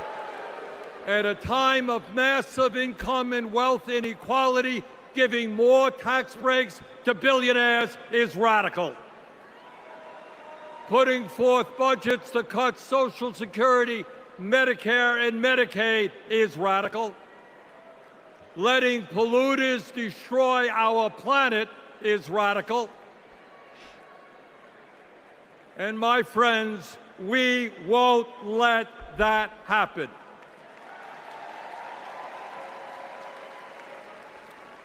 Fellow Americans, in the last 3.5 years, working together, we have accomplished more than any government since FDR.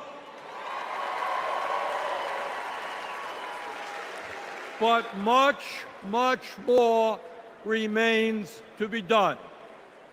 We must summon the courage to stand up to wealth and power and deliver justice for people at home and abroad. Abroad, we must end this horrific war in Gaza.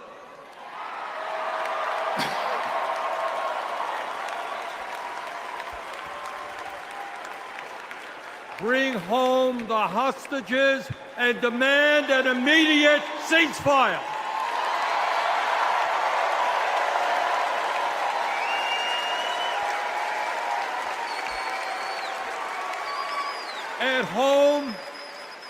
At home right here, we must take on Big Pharma, Big Oil, Big Ag, Big Tech, and all the other corporate monopolists whose greed is denying progress for working people. On November 5th, let us elect Kamala Harris as our president, and let us go forward to create the nation we know we can become. Thank you all very much. Awesome. Unfortunately, Tennessee, I got to get out of here. Okay. I gotta get in another meeting.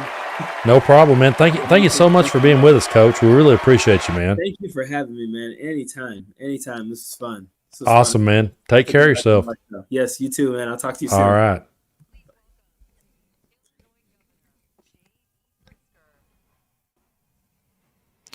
All right. We want to say a special thanks to Coach D for coming on with us, man. He's one of my favorite voices out there. So glad to call him a friend. Y'all go follow Coach D Speaks. Wasn't trying to be quiet, just sitting back enjoying the show. But yeah, be sure to go follow Coach D wherever you consume your social media.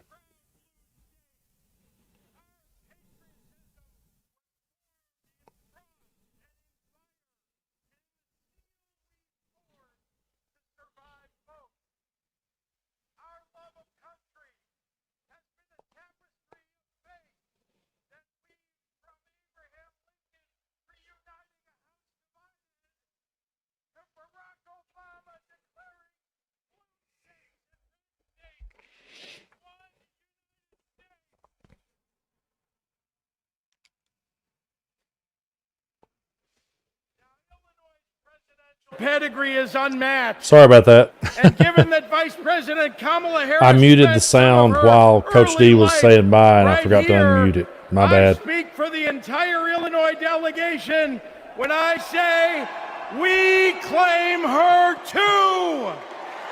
Yes. Now, one president we will never claim is the con artist the Republicans nominated in Milwaukee last month. Donald Trump once called Chicago embarrassing. To quote a great Chicagoan who won 6 world championships on these very grounds, we take that personally.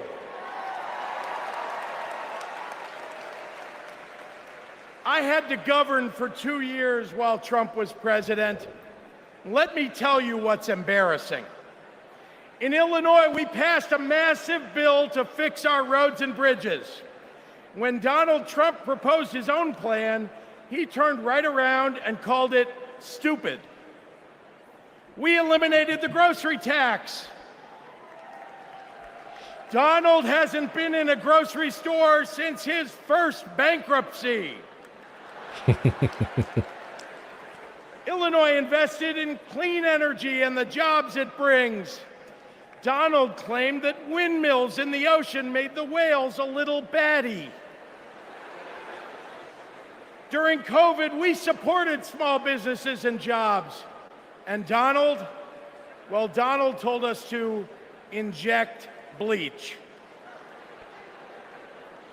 Donald Trump thinks that we should trust him on the economy because he claims to be very rich.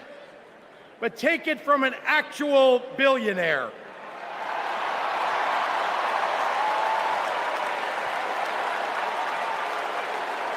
Trump is rich in only one thing: stupidity.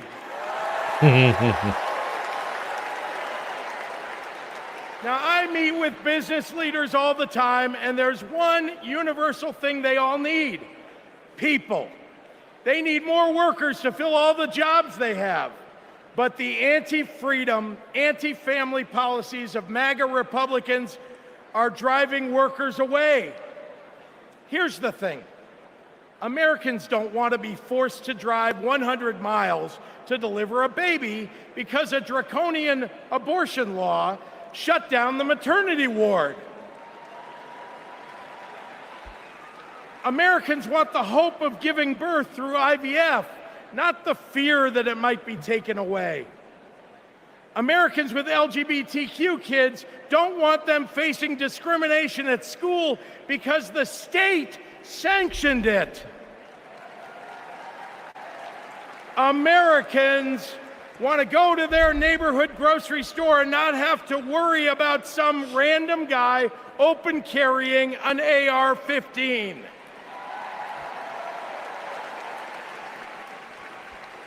Americans don't want their kids to be taught in history class that slavery was a jobs program. And if Americans are black or brown, they want to get promoted at work without being derided as a DEI hire for the sin of being successful while not white.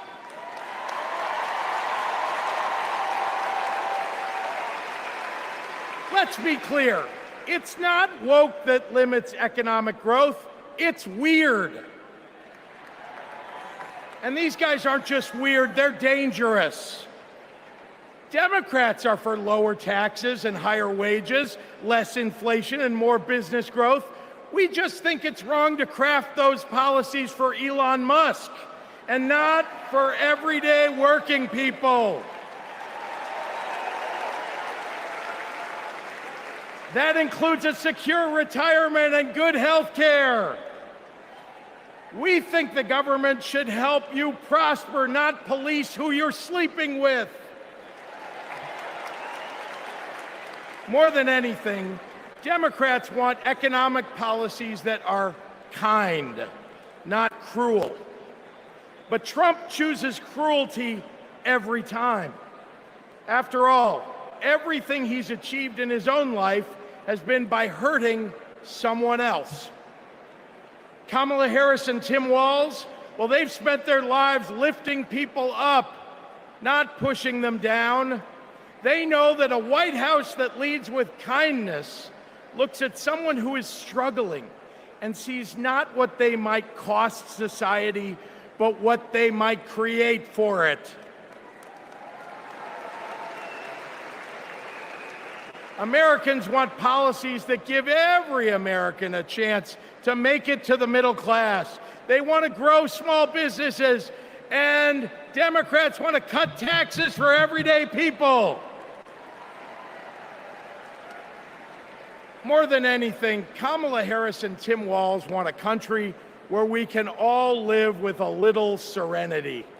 The serenity that comes with a balanced checkbook, an affordable grocery bill, and a housing market that has room for everyone. And if there's one thing I know about Donald Trump, he's not bringing anyone any kind of serenity. We have a choice, America, between the man who left our country a total mess and the woman who has spent 4 years cleaning it up.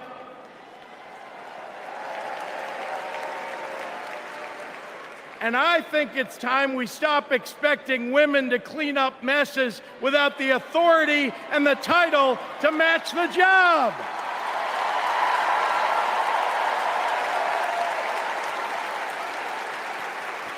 Vice President was a good title for Kamala Harris, but you know an even better one? President of the United States of America. Let's go get 'em!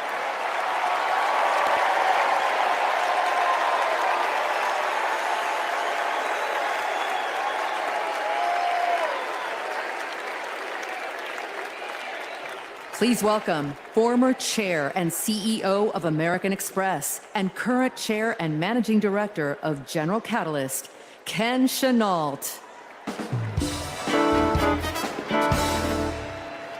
My fellow Americans, for 17 years, I ran American Express, one of the greatest companies in this country. America has thousands of great companies, more than any other nation in the world. And that's not by accident. The United States is the best place in the world to do business because of the values on which our country was built. Democracy, the rule of law, free and fair elections, the peaceful transfer of power. As a business leader, I have seen firsthand why democracy is so important. Democracy provides the foundation upon which American business and our economy depend. Character and values matter. In business, nothing is more important than trust.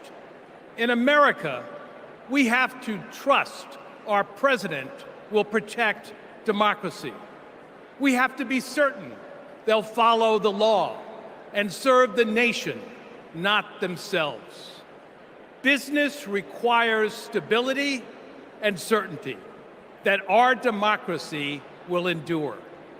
Our economy and democracy are tightly linked. Both only grow stronger when Americans, despite our differences, are willing to work together. At this moment, when our politics pits one group against another, that's what's remarkable about Kamala Harris. She is for all Americans. She understands it's possible, in fact necessary, for a president to be both pro-business and pro-worker. Kamala Harris understands that government must work in partnership with the business community. She knows that a market-based economy needs a strong and effective government. Kamala Harris understands that we need to help entrepreneurs turn good ideas into thriving companies, that we can create good-paying jobs by helping manufacturers expand. Kamala Harris believes in growing the economic pie for the benefit of current and future generations. Unlike her opponent, she knows the way not to build an advanced economy is a broad tariff that would only raise prices, hurt consumers and businesses, and cost jobs. She knows the way not to do it is to give people like me a tax cut when that money should be invested to grow the middle class. If you want to lead, you have to be willing to serve. Kamala Harris's vision for the economy serves us all. She has demonstrated throughout her career that she wants to serve all people and wants all Americans to have the opportunity to work to achieve their own share of the American dream. Our economy goes up and down, but the reason America is the strongest nation in the world is because of her commitment to something bigger than ourselves, our commitment to each other, to democracy. That's what this election is about. It's more than a choice between two parties or sets of policies. It's a choice about who we're going to be as a country. In his words and actions, Kamala Harris's opponent has shown us that he does not believe in our democratic values, and he will seek only to serve himself and his desire for vindication and vengeance. Kamala Harris will face the facts. She will navigate this country, the greatest country in the world, through the inevitable challenges, while also leading with the hope and values that America was founded on. Kamala Harris understands that the role of a leader is to instill hope, to repudiate the merchants of fear, and focus on ensuring that the best days are ahead of us. She believes in America, its principles, the hopes and dreams of our people, and the promise of our future. That is why I believe Kamala Harris should be the next president of the United States of America. God bless America. So awesome. Someone wanted to know what my shirt says. It says, "Hillbillies need no elegy." And you can get this shirt at thebittersoutherner.com. Let's check this out. Repeal Obamacare. Donald Trump over the weekend again threatened to repeal Obamacare. This would lead to Americans having their health insurance taken away. There are about 19 million people with coverage through Medicaid expansion, another 16 million enrolled through the ACA's health insurance marketplaces, and we'd probably be talking about many millions of people becoming uninsured. Biggest worries, losing the safety net of pre-existing conditions coverage. What happens if you lose this insurance? Our son would die. What makes you think this isn't just a hollow threat? This is one of the few campaign promises that he actually tried very hard to keep. So we better believe him when he says he's coming after this. Even if you have insurance from your employer, you will be affected because your premiums would be going up. We're looking at a lot of people who could lose their health insurance. Please welcome New Mexico Governor Michelle Lujan Grisham.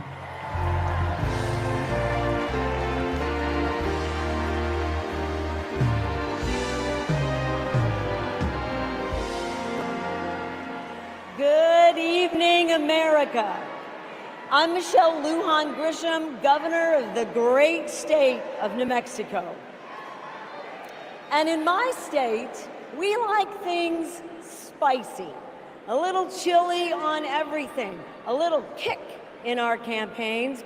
And let me tell you, we are feeling en fuego right now. We are fired up to elect Kamala Harris President of the United States. This election is about protecting our democracy and securing our freedoms, including the right to affordable, quality health care. Now, this issue is personal to Vice President Harris, whose mom passed away after a battle with colon cancer. And it's personal to me. At 2 years old, my sister was diagnosed with a tumor that was incurable and made her uninsurable by the time she was 3. And it's personal to Americans across the country who know what it's like when someone they love gets sick. Donald Trump and J.D. Vance want to dismantle our healthcare system, repeal the Affordable Care Act, and eliminate protections for pre-existing conditions. Either these guys don't get it, or they just don't care. You know who gets it? Kamala Harris gets it, and she cares.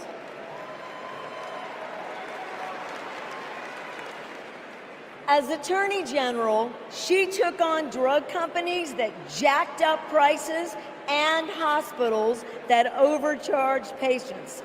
And when Republicans tried to kill the Affordable Care Act, she stood up in the Senate, voting not just no, but hell no.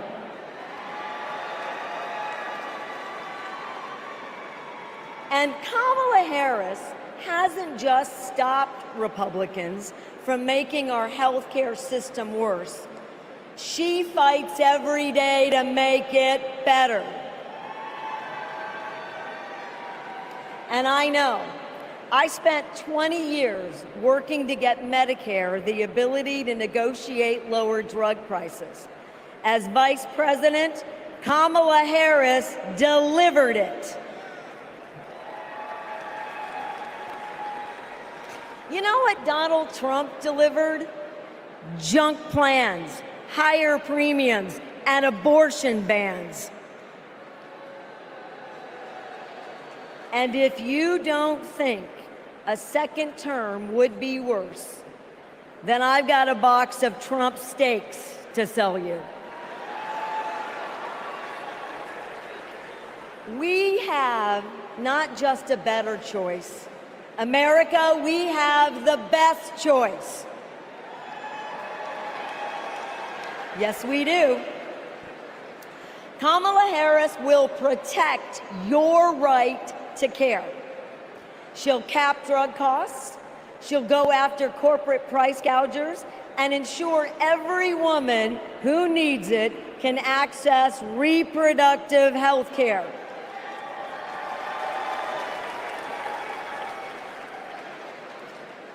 That's the president I want. And that's the president America needs. And with your help, that's the next president of the United States. Thank you so much for that. Kamala Harris. Thank you guys so much for being here. Shout out to the Vol Queen who ordered a Cat Lady for Kamala shirt. If you guys haven't already, be sure to go over to TennesseeBrando.com and you can find all of our merch. So yeah, if you haven't already, I love you too. Y en español, los quiero. I will post the link in the comments here. My mom, like Kamala's mom, got sick. Jess has got some really good designs for us here on TennesseeBrando.com. She had lost her mother to cancer in 2009. Kamala helped me navigate my grief. She said that heartbreak and loss are the price for having loved and having been loved. How I wish our mothers could be here to see this moment.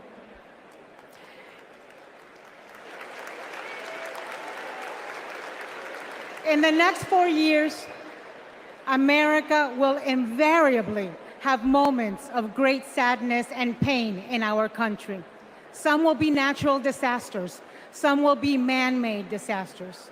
We need a president who can not only be commander-in-chief, but also consoler-in-chief. We need a president with empathy, capable of lifting us up when we are down. We need a president who is capable of holding us in a big, great hug when we need it. That is Kamala Harris.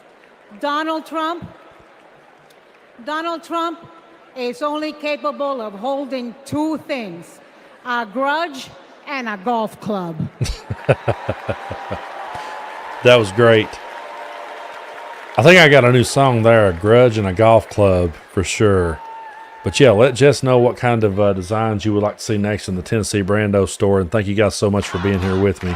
Let's check this out. I remember when Kamala was first running for district attorney and people were like, oh, I don't know if she's tough enough.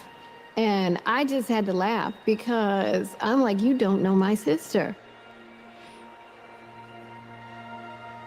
Kamala had been a hard and tough prosecutor in Alameda County, prosecuting men who were pimping young girls and rapists. Kamala wanted to make sure that murderers and child abusers face meaningful accountability and consequences for those actions. One of the cases that she had early in her career was where a man had scalped his girlfriend. And she ended up getting a conviction, getting justice for that woman. She came to San Francisco to protect victims, and she was elected to be district attorney of San Francisco. Kamala knew that we needed to be smart on crime, and if hell, no one else was gonna do it, that she was gonna do it. If I'm gonna keep my promise to you to keep you safe, I better talk with you about what I'm doing in terms of crime prevention. Investing in people coming out of prisons is the smart thing to do for law enforcement. Forget that it's just the right thing to do. That was a young Kamala Harris. She's only gotten more fierce. I've never seen her back down from a fight, and when she fights, she wins. When Kamala became Attorney General, she wanted to protect people, but also to fundamentally pursue justice. Being smart on crime starts with being tough on violent crime.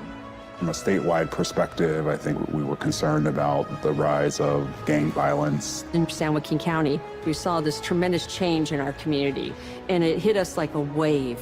We saw an increase in human trafficking, narcotics, and guns. Let it be clear to anyone who would menace this state with violence, to those who prey on the weak and the vulnerable, justice will be swift and certain in the state of California.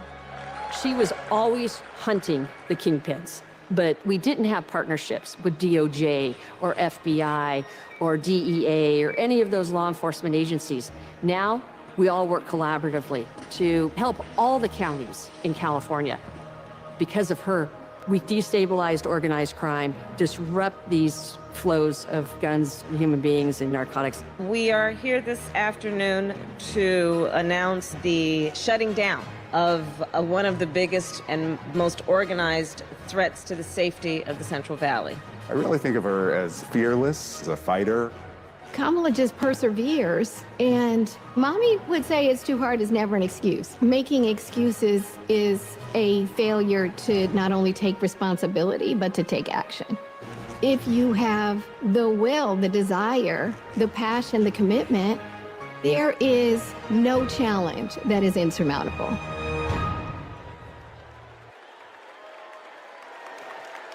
That was great. Please welcome the Democratic nominee for Senate in Maryland, Angela Alsobrooks. Awesome. This has been such a great convention. This is just day two. Day two, and we've had all these hits. Good evening, America, and hello, Maryland. People like me, thank you.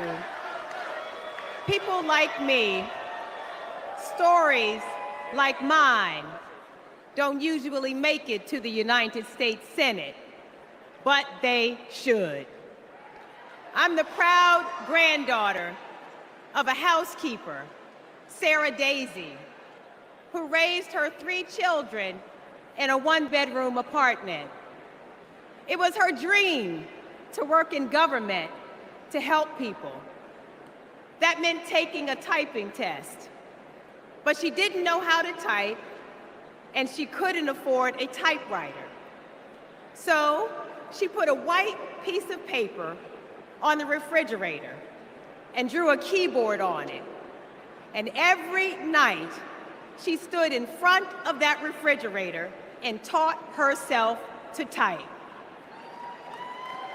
She took the test, passed it, and got the job she dreamed of. I am her legacy. And tonight, I am a candidate for United States Senate from the great state of Maryland.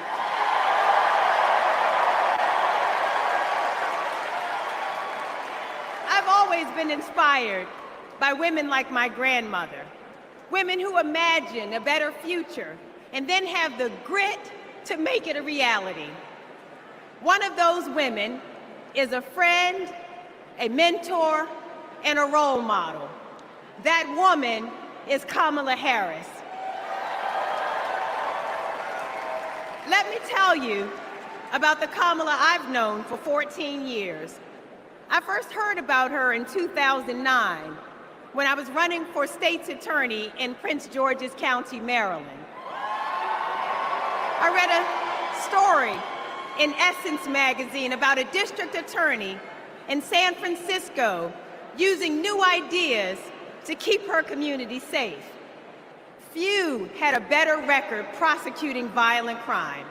She put rapists, child molesters, and murderers behind bars.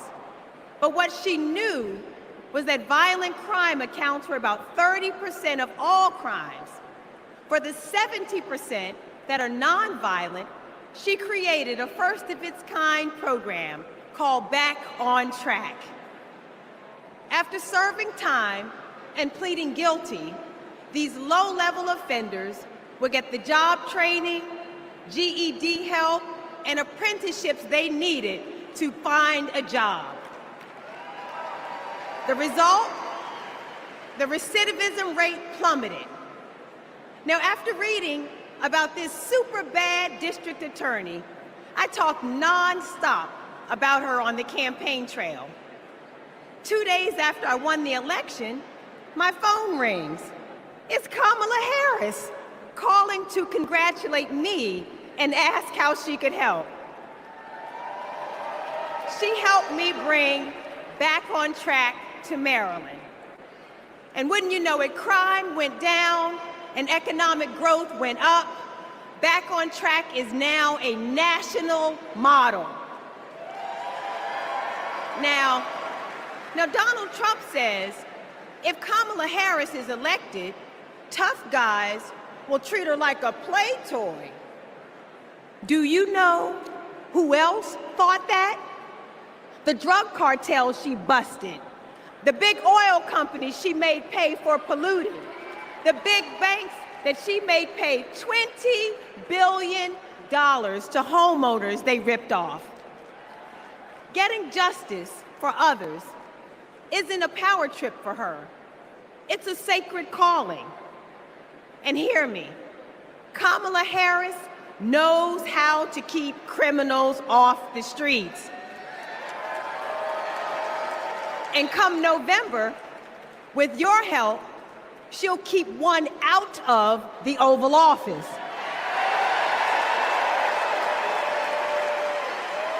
Ever since Donald Trump rode down that ridiculous escalator, we as a nation have felt trapped. Every national decision has been made in reaction to this one man and his extremist MAGA movement. We are still frozen by the fear that Donald Trump might once again come to power. And it's not just our politics that have been trapped, it's our imagination. And then Kamala came along. Kamala has reminded us that we don't need to fear anything. Not the future, and certainly not that man. This is our moment to leave Donald Trump where he belongs, in America's past. We stand with Kamala Harris because we as a country are not going back. For the ancestors who sat at lunch counters and made sure that we all had the right to vote, we are not going back. For the mamas and grandmamas who marched to make sure that women could control our own bodies, we are not going back. For the parents who work from can't see in the morning until can't see at night, not so that they will have a better future, but so that their children will have a better life. We are not going back. When facing an obstacle, my father has often said to me, your faith is stronger than your fears. Tonight, our faith is stronger than our fears. Faith in the promise of America, faith in the American idea, in the American values that we share, faith that we, the people, can choose a new leader, a better future for the people. Faith that as dark as our days and challenges have sometimes felt, it's always darkest before the dawn. We know that we can endure for a night because joy cometh in the morning. Morning is coming. Morning is coming. And that joy will be led by Kamala Harris. Thank you so much. So good. This is so good, folks. The energy in the room tonight is just off the charts. Every guest, every speaker, Please the energy in the room. Mesa, Arizona Mayor John Giles. Here we go. Here's a former Republican who has been leading the Republicans for Harris. Be sure to check this out. Good evening. I have a confession to make. I'm a lifelong Republican. It's okay. So I feel a little out of place tonight, but I feel more at home here than in today's Republican Party. There you go. The grand old party has been kidnapped by extremists and devolved into a cult. The cult of Donald Trump. Trump doesn't know the first thing about public service. Like a child, he acts purely out of self-interest. We all need an adult in the White House, and we've seen what happens when we don't have one. Trump made a lot of lofty promises: unlimited economic growth, American manufacturing reborn, a secure border. Turns out Donald Trump was all talk. He wanted our votes, but he couldn't deliver a thing. But these days, my city of Mesa, Arizona is on the move. I'm going to ribbon cuttings every single week, all because Joe Biden and Kamala Harris reached across the aisle and they delivered for my conservative community and countless more across the country. My hero, John McCain, taught us to put country over party. And that's how Vice President Harris and Governor Walz will lead too. I have an urgent message for the majority of Americans who, like me, are in the political middle. John McCain's Republican Party is gone, and we don't owe a damn thing to what's been left behind. So let's turn the page. Let's put country first. Let's put adults in the room where our country deserves. Thank you. That was great. That was great. I'm so glad to see these Republicans coming out and saying straight out, you know, we see through it. To have a large family. Being a parent, it's the most important. These ads are so good. For decades, Americans have turned to the miracle of IVF treatments.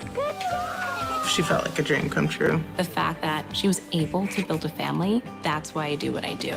Without IVF, I don't know how this would have been possible. IVF treatment gives many patients an opportunity to have a family. I love that I get to help people every day become parents. But a party that pretends to be pro-family wants to put a stop to this. They are attacking the right to expand and start a family. It's unthinkable. They may never have the family that they've dreamt of. In the U.S. Senate, Republicans blocked a Democratic bill that would have established protections for in vitro fertilization. Mr. Vance, no. If Republicans actually cared as much about protecting IVF, this would have been a simple yes vote. Family means support. To me, family is your whole world. It's the life that you build. IVF made my family. It made my heart whole. It made my life full. It made my life full. And it made my life full. And we will always fight for you, for your family, for your freedoms, and for your future. Kamala Harris and Tim Walz honor the freedoms of all families to make decisions about what is right for them, for this generation and generations to come.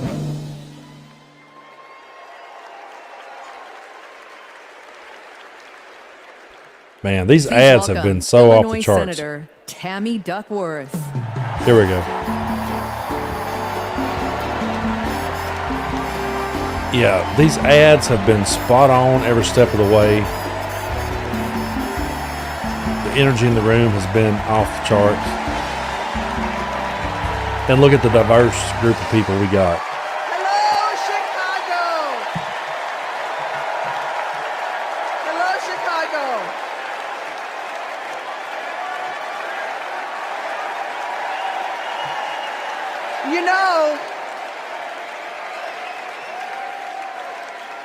You know, I went to war to protect America's rights and freedoms. So I take it personally when a five-time draft-dodging coward like Donald Trump tries to take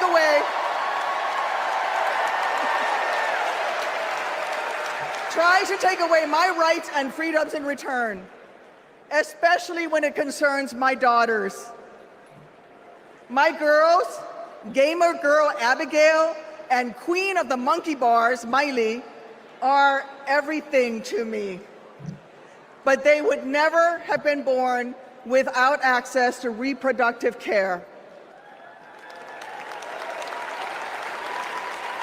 Because after 10 years of struggling with infertility, I was only able to have them through the miracle of IVF. But now, Trump's anti-woman crusade has put other Americans' right to have their own families at risk. Because if they win, Republicans will not stop at banning abortion. They will come for IVF next. They'll prosecute doctors. They will shame and spy on women. And if you think that's far-fetched, just look up what happened in Alabama last year. So let me say to every would-be parent, I see you, I'm with you. And together, in November, we'll send a message to old Cadet Bone Spurs.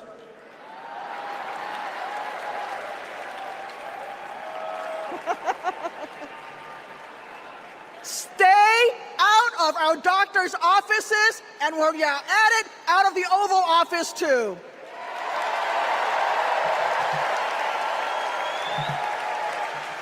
Look, my struggle with infertility was more painful than any wound I earned on the battlefield. So how dare a convicted felon like Donald Trump treat women seeking health care like they're the ones breaking the law? How dare J.D. Vance criticize childless women on cable news, then vote against legislation that would have actually helped Americans to start families? how dare the GOP endanger the dreams of countless veterans whose combat wounds prevent them from having kids without IVF, punishing our heroes for their willingness to serve. It's simple. Every American deserves the right to be called mommy or daddy without being treated like a criminal. Yep. Man, she's on fire. Kamala Harris believes that. So let's make some history and elect her in November. God bless America. Man, that was great. She knocked it out of the park. Everybody has been on point. Like I said, no one got booed out of the room like McConnell got booed out of the room, you know, at the Republican convention. This is great. This is my dad, Doug. He was raised in Jersey, Awesome. moved to LA when he was 16. These are his parents, Barb and Mike. They think he walks on water. This is what he wore to his bar mitzvah. And here's him at summer camp. They voted him most athletic, so he says. This is a photo McDonald's used when he was Employee of the Month. It hung on our wall for years. My dad is a lawyer, a really good one. My mom called him the crisis guy because he was everyone's first call. My parents split when I was in middle school, and that wasn't easy. That's not easy for any kid. But it helped that my parents stayed friends, and we all kept hanging together.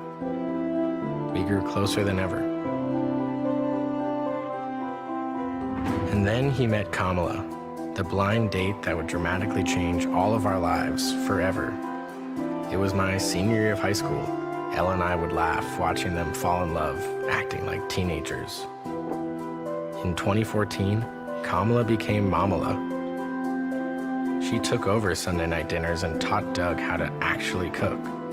Our blended family wasn't used to politics or the spotlight, but when Kamala became senator, we were all excited to step up, especially my dad. Then Kamala became vice president. It felt like Doug was a bit out of place on Capitol Hill. I thought, what is my goofy dad doing here? But he embraced it. He left his practice after being a lawyer for 30 years. That was tough. I was so proud to watch him do it, to stand by her side, an example of true partnership. I just got married myself, and he's inspired me as a new husband. Anyone who really gets close to him knows he's kind, loving, and fiercely protective. I mean, just look at this face. This is my dad, the first second gentleman in the history of this nation. Yeah. He's found his voice around the issues that matter to him. You have no choice but to speak up and speak out. There is an epidemic of hate, including a crisis of anti-Semitism in our country and around the world. What they are doing on reproductive freedom and freedom in general is just outrageous. And next, he's gonna make history again as the first gentleman. I can't wait for everyone to get to know why we all love him. He's the glue that keeps this family together. We might not look like other families in the White House, but we are ready to represent all families in America. Damn, that was so good. Can you imagine that being our first family? Please welcome Oh, man. my dad, the second gentleman of the United States, Doug Emhoff. Hell yes.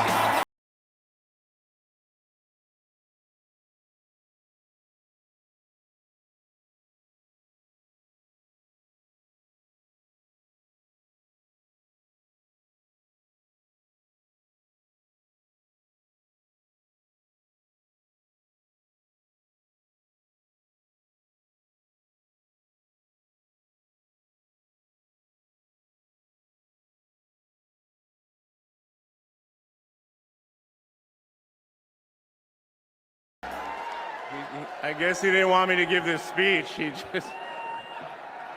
Thank you. Thank you so much. Hello. Thank you.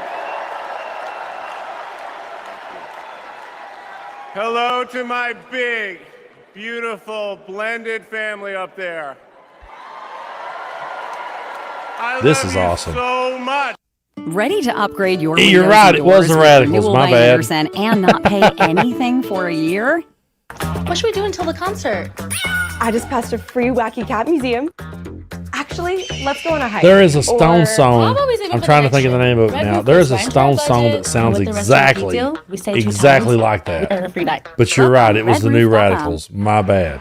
And to Kamala, who, well, we just saw where she is. She's out on the trail, listening to and talking with voters. Honey, I can't wait for you to come back to Chicago because we're having a great time here.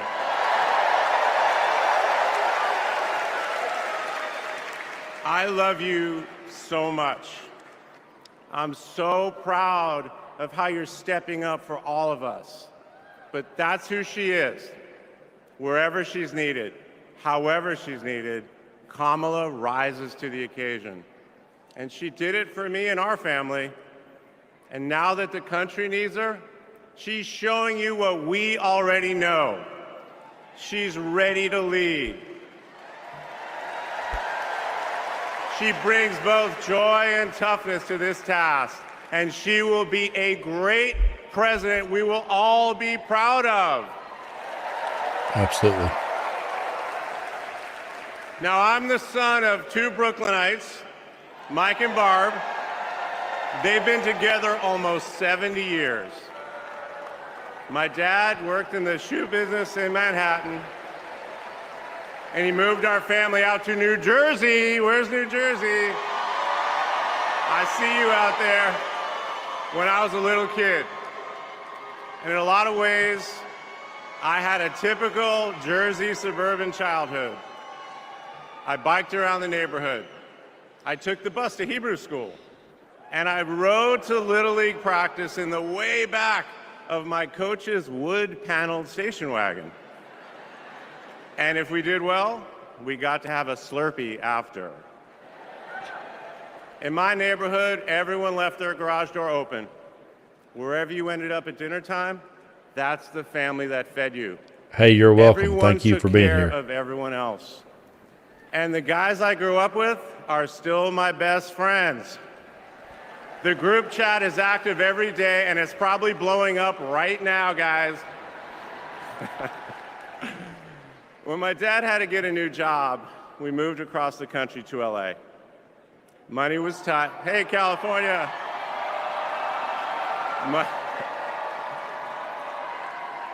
Money was tight, so I worked at McDonald's in high school for some extra cash. Not only was I Employee of the Month, but I still have the framed picture, which you just saw, and there was a ring, golden arches and all. And then I waited tables, parked cars. I was working full-time so I could afford to go to college part-time. And thanks to partial scholarships, student loans, and a little help from my dad, I got myself through law school. And I got my first job as a lawyer, which is also where I met the guys in my fantasy football league. And a lot has changed in our lives since the early 90s, but my team name is still Nirvana. Yes, after the band. I worked hard, and I love being a lawyer. And by the way, I still get to be part of the profession by teaching students at Georgetown Law School. I got married, became a dad to Cole and Ella. Unfortunately, I went through a divorce, but eventually started worrying about how I would make it all work. And that's when something unexpected happened. In 2013, I walked into a contentious client meeting. We worked through the issue, and by the end of the meeting, the now happy client offered to set me up on a blind date, which is how I ended up with Kamala Harris's phone number. Now, for generations, people have debated when to call the person you're being set up with. And never in history has anyone suggested 8:30 a.m. And yet, that's when I dialed.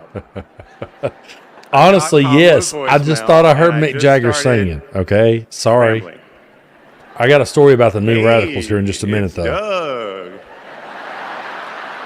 I'm on my way to an early meeting. Again, it's Doug. I remember I was trying to grab the words out of the air and just put them back in my mouth. And for what seemed like far too many minutes, I hung up. By the way, Kamala saved that voicemail. And she makes me listen to it on every anniversary. But that message wasn't the only unusual thing about that day. Now, Kamala, who normally would have been working hard at her office, just happened to be waiting at her apartment for a contractor to do some work on her kitchen. I was eating at my desk, which was not a regular occurrence for a busy lawyer like me who appreciated a good business lunch. But that's when she called me back. And we talked for an hour, and we laughed. Well, you know that laugh.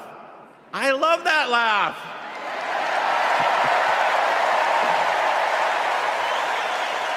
And maybe that counted as our first date.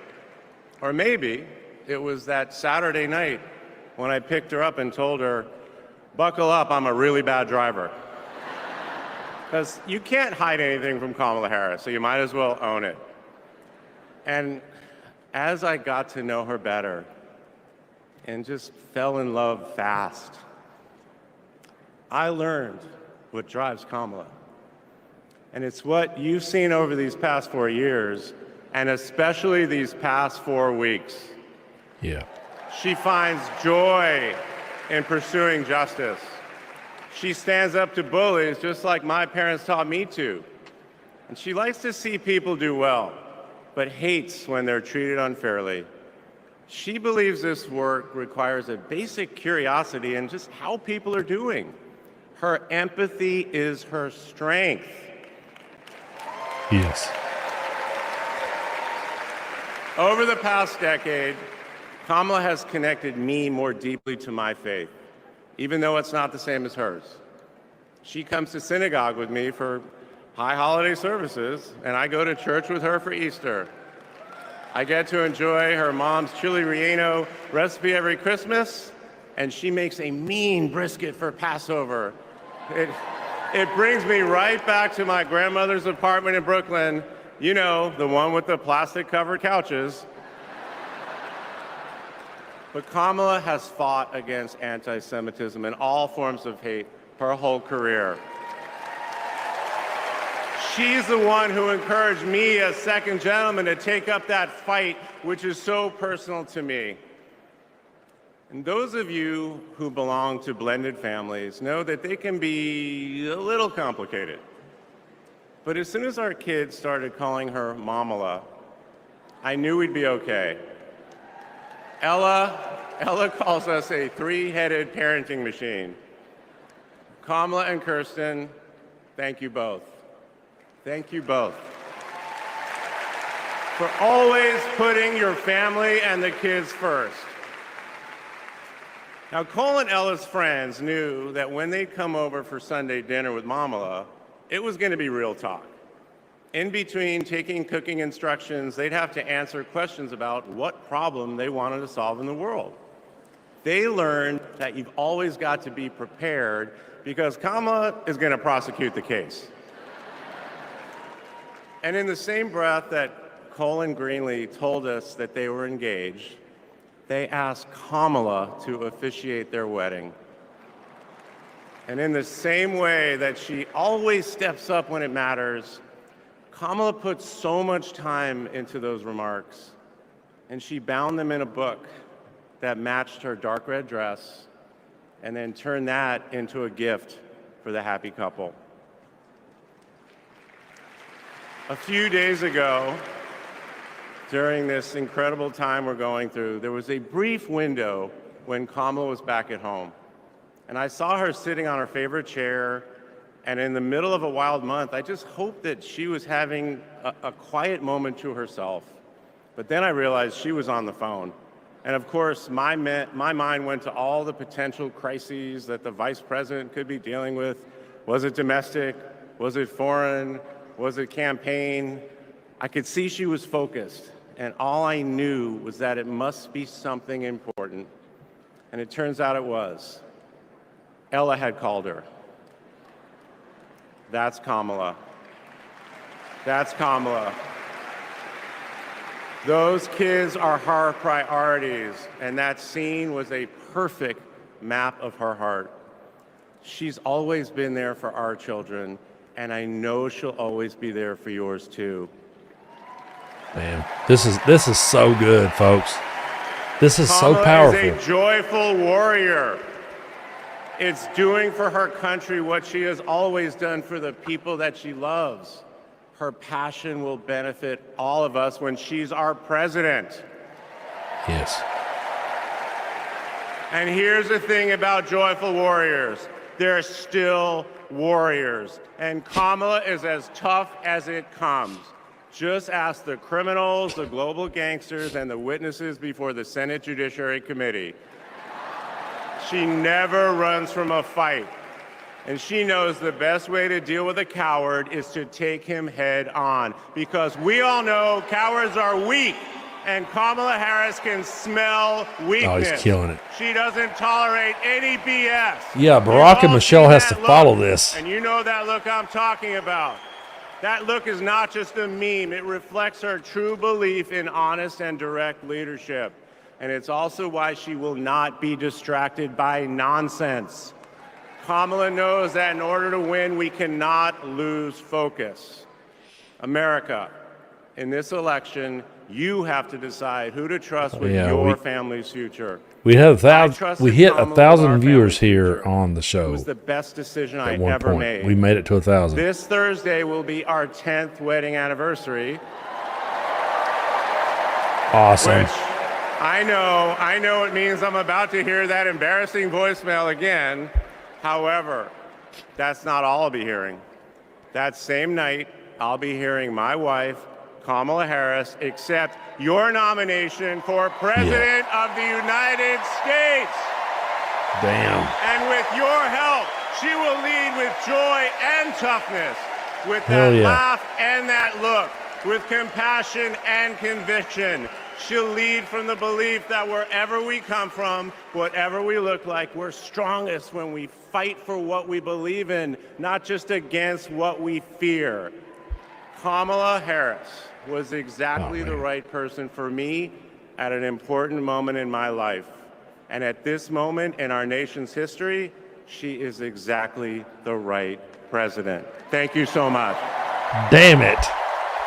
Now, Barack and Michelle have to follow that. That was great.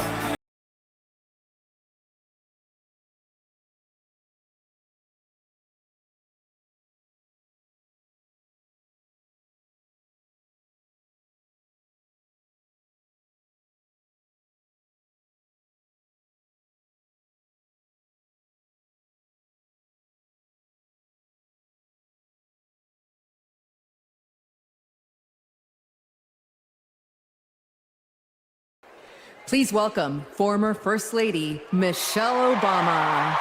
Okay, everybody get out of the way. If anyone can follow Doug, here we go. This is like Elvis following Jerry Lee, so let's see if she can pull it off.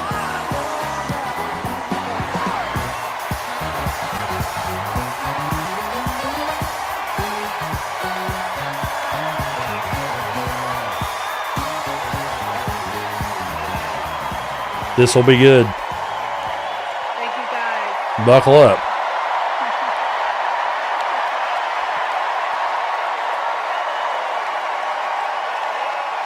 Okay.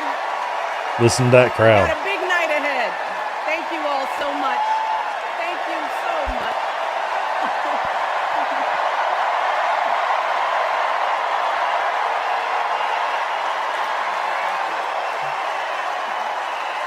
Okay. Hey. Hello, Chicago. Yeah. Oh, yeah. All right.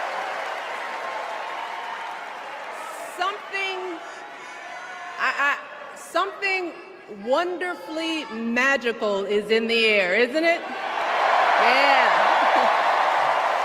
You know, we're feeling it here in this arena, but it's spreading all across this country we love.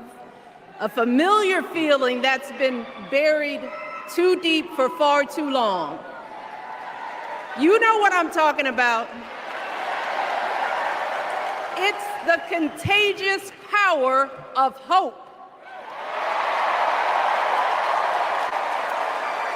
The anticipation, the energy, the exhilaration of once again being on the cusp of a brighter day. The chance to vanquish the demons of fear, division, and hate that have consumed us and continue pursuing the unfinished promise of this great nation, the dream that our parents and grandparents fought and died and sacrificed for. America, hope is making a comeback. Yeah.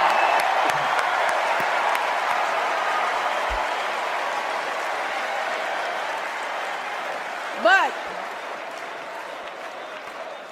to be honest, I am realizing that until recently, I have mourned the dimming of that hope. And maybe you've experienced the same feelings, that deep pit in my stomach, a palpable sense of dread about the future. And for me, that mourning has also been mixed with my own personal grief. The last time I was here in my hometown was to memorialize my mother, the woman who showed me the meaning of hard work and humility and decency, the woman who set my moral compass high and showed me the power of my own voice. Folks,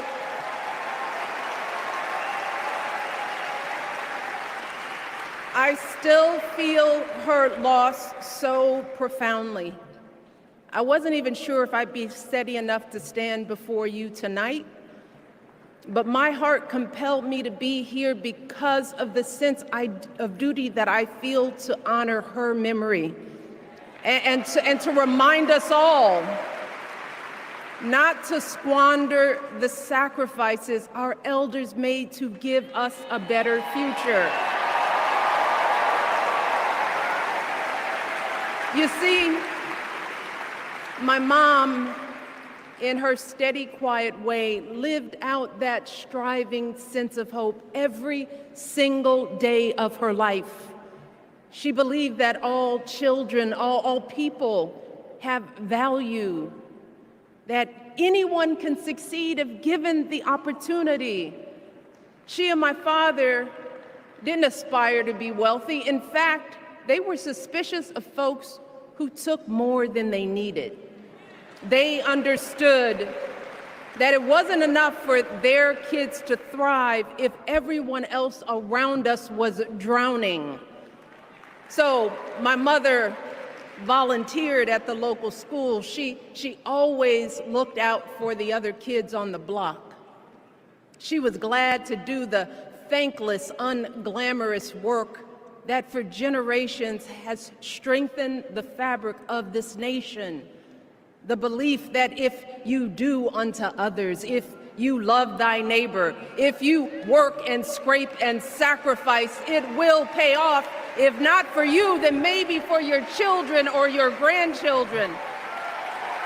You see, those values have been passed on through family farms and factory towns, through tree-lined streets and crowded tenements, through prayer groups and National Guard units and social studies classrooms. Those were the values my mother poured into me until her very last breath. Kamala Harris and I built our lives on those same foundational values. Even though our mothers grew up an ocean apart, they shared the same belief in the promise of this country. That's why her mother moved here from India at 19. It's why she taught Kamala about justice, about the obligation to lift others up, about our responsibility to give more than we take. She'd often tell her daughter, "Don't sit around and complain about things, do something." So, with that voice in her head, Kamala went out and she worked hard in school, graduating from an HBCU, earning her law degree at a state school. And then she went on to work for the people, fighting to hold lawbreakers accountable, strengthening the rule of law, fighting to get folks better wages, cheaper prescription drugs, a good education, decent health care, child care, elder care. From a middle-class household, Kamala worked her way up to become Vice President of the United States of America. My girl, Kamala Harris, is more than ready for this moment. She is one of the most qualified people ever to seek the office of the presidency. Yep. Absolutely. And she is one of the most dignified. A tribute to her mother, to my mother, and to your mother too. The embodiment of the stories we tell ourselves about this country. Her story is your story. It's my story. It's the story of the vast majority of Americans trying to build a better life. Look, Kamala knows, like we do, that regardless of where you come from, what you look like, who you love, how you worship, or what's in your bank account, we all deserve the opportunity to build a decent life. All of our contributions deserve to be accepted and valued. Because no one has a monopoly on what it means to be an American. No one. Yep.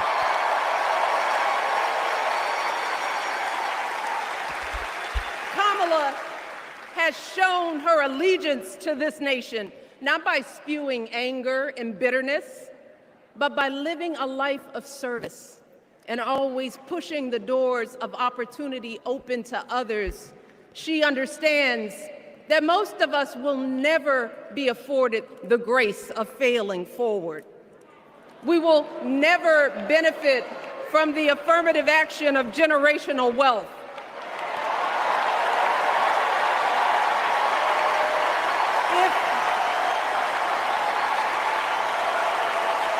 If we bankrupt a business or choke in a crisis, we don't get a second, third, or fourth chance. If things don't go our way, we don't have the luxury of whining or cheating others to get further ahead. No. We don't get to change the rules so we always win. If we see a mountain in front of us, we don't expect there to be an escalator waiting to take us to the top. No. We put our heads down. We get to work. In America, we do something. And throughout her entire life, that's what we've seen from.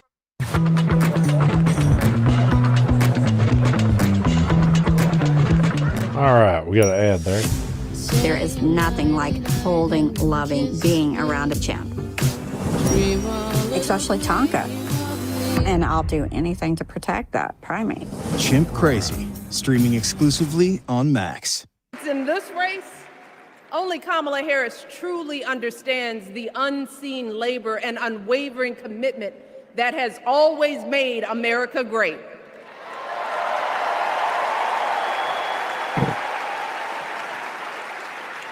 Now, unfortunately, we know what comes next. We know folks are going to do everything they can to distort her truth. My husband and I sadly know a little something about this.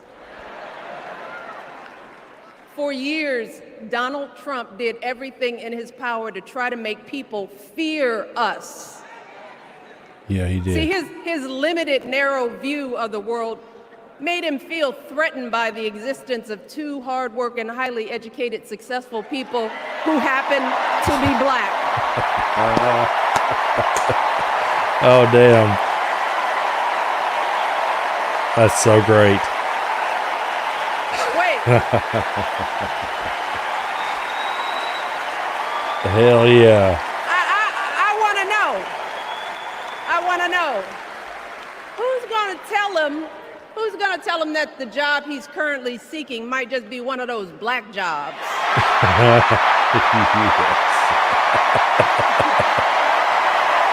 Oh, man, she's cooking now.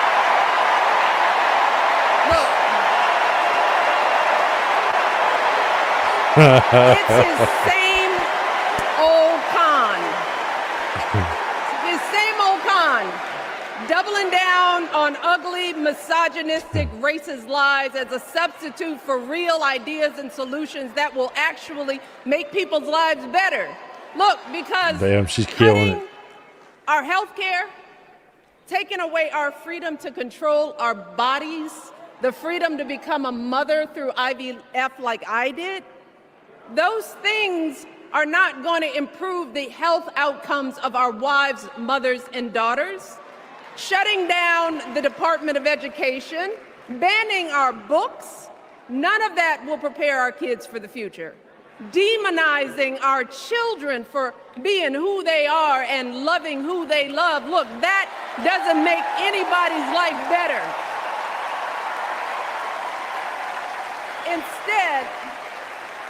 Instead, it only makes us small. And let me tell you this, going small is never the answer. Going small is the opposite of what we teach our kids. Going small is petty, it's unhealthy, and quite frankly, it's unpresidential.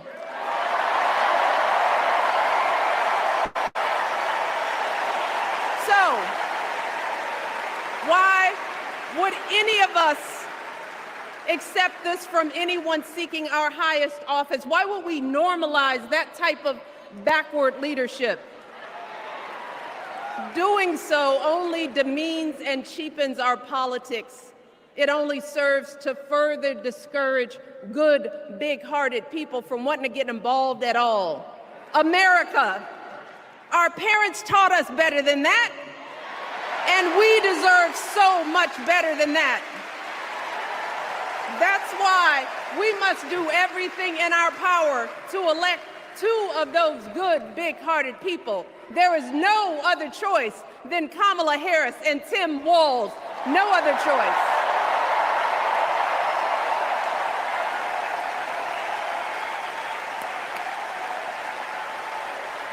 But as we embrace this renewed sense of hope, let us not forget the despair we have felt. Let us not forget what we are up against. Yes, Kamala and Tim are doing great now. We're loving it. They're packing arenas across the country. Folks are energized. We are feeling good. But remember, there are still so many people who are desperate for a different outcome, who are ready to question and criticize every move Kamala makes, who are eager to spread those lies, who don't want to vote for a woman, who will continue to prioritize building their wealth over ensuring that everyone has enough. So no matter how good we feel tonight or tomorrow or the next day, this is going to be an uphill battle. So folks, we cannot be our own worst enemies. No. See, because the minute something goes wrong, The minute a lie takes hold, folks, we cannot start wringing our hands. We cannot get a Goldilocks complex about whether everything is just right. And we cannot indulge our anxieties about whether this country will elect someone like Kamala instead of doing everything we can to get someone like Kamala elected.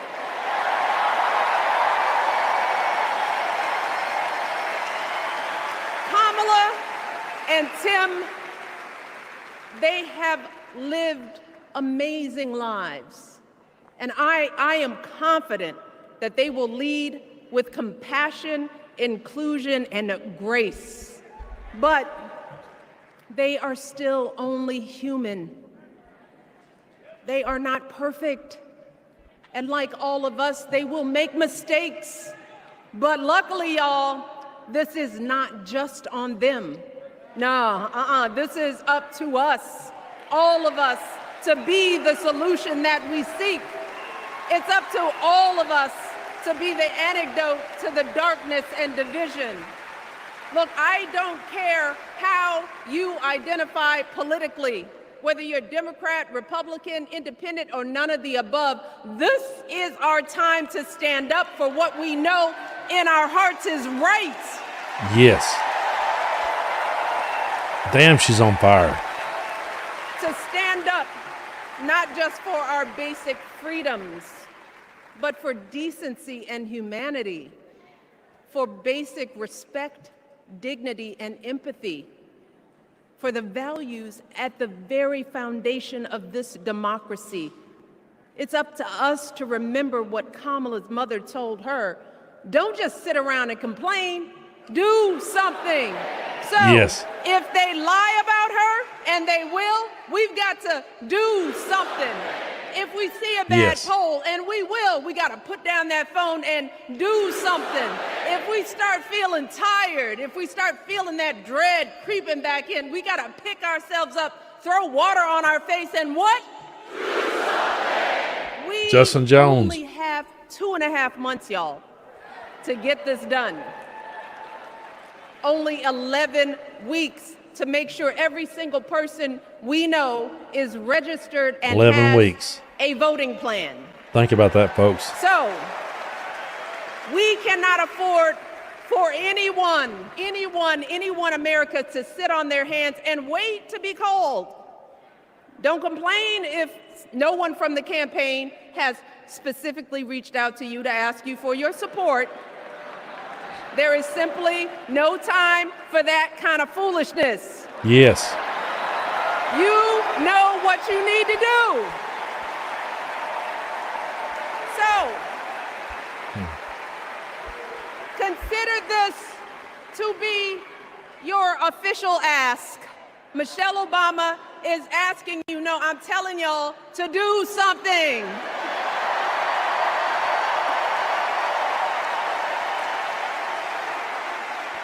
Because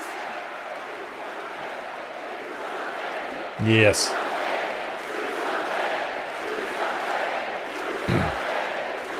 You all, listen to that this energy. election is going to be close.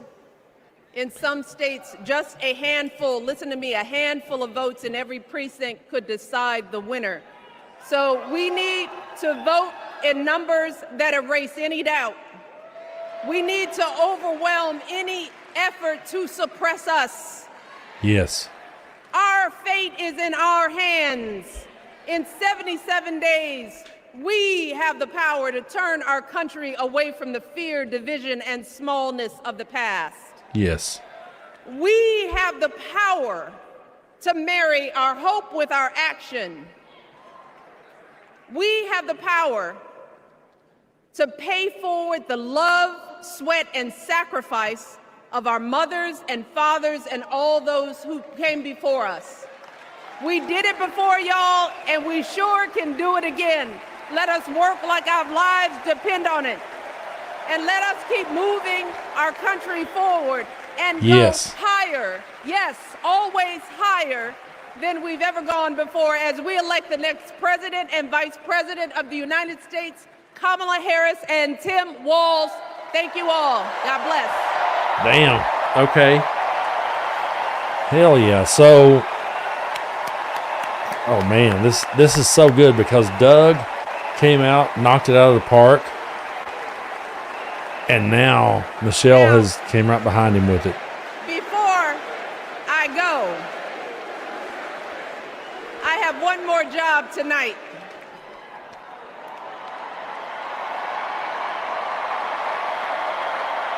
Yeah. Yep. One more job.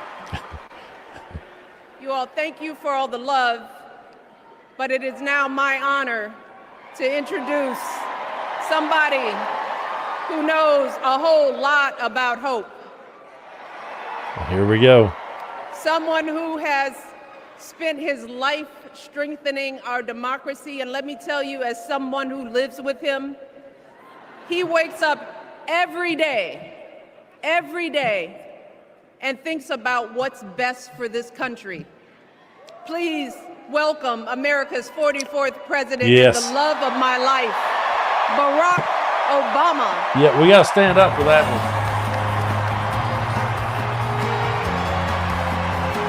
Oh man, this is going to be good. I wanted to thank Peter for gifting 20 Tennessee Brando memberships. Thank you so much for that, Peter.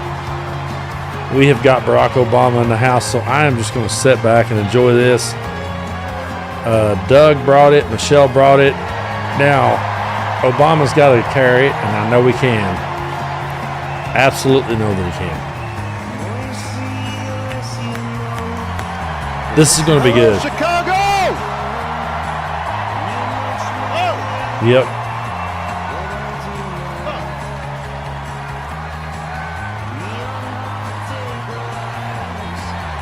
Thank you.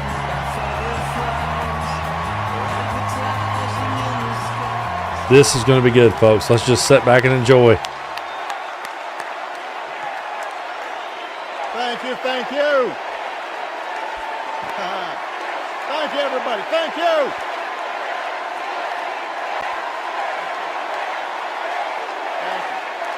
All right. That's enough. Thank you. Chicago! It's good to be home. Yep.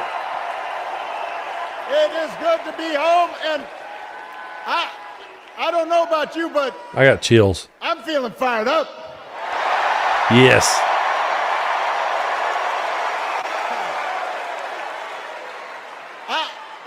I am feeling ready to go.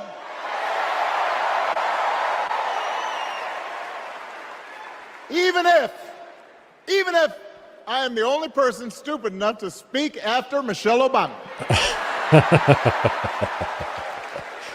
You got this. I am feeling hopeful because this convention has always been pretty good to kids with funny names who believe in a country where anything is possible. Because we have a chance to elect someone who has spent her entire life trying to give people the same chances America gave her. Someone who sees you and hears you and will get up every single day and fight for you. The next president of the United States of America, Kamala Harris.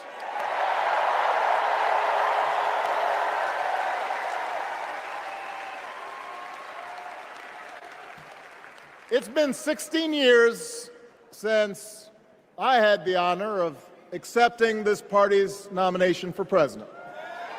And I know that's hard to believe because I have not aged a bit.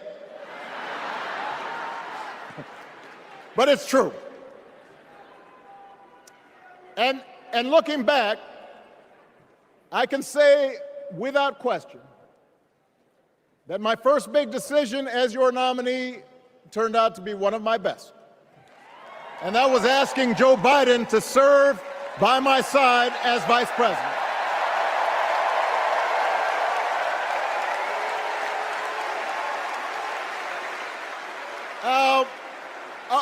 Other than some common Irish blood, Joe and I come from different backgrounds, but we became brothers. And as we worked together for 8, sometimes pretty tough years, what I came to admire most about Joe wasn't just his smarts, his experience. It was his empathy and his decency and his hard-earned resilience, his unshakable belief that everyone in this country deserves a fair shot.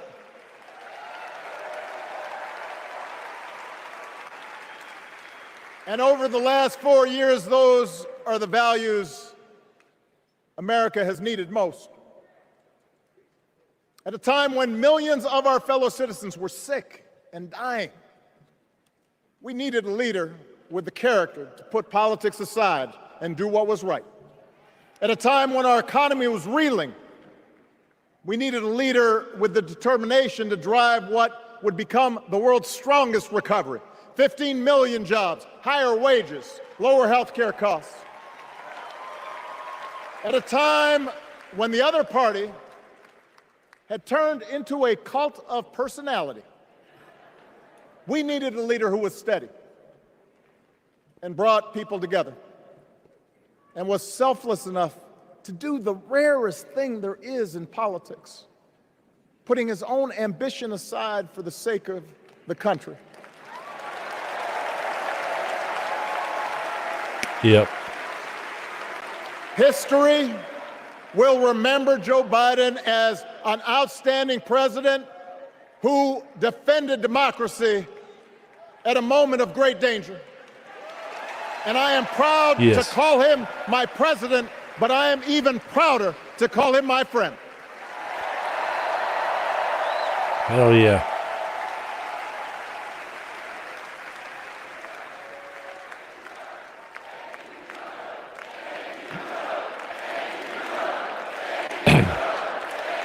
I'm so glad to see Joe getting his flowers. The torch has been passed. Now it is up to all of us to fight for the America we believe in. And make no mistake, it will be a fight. For all the incredible energy we've been able to generate over the last few weeks, for all the rallies and the memes, this will still be a tight race in a closely divided country. A country where too many Americans are still struggling. Where a lot of Americans don't believe government can help. And as we gather here tonight, the people who will decide this election are asking a very simple question. Who will fight for me? Who's thinking about my future, about my children's future, about our future together? One thing is for certain, Donald Trump is not losing sleep over that question.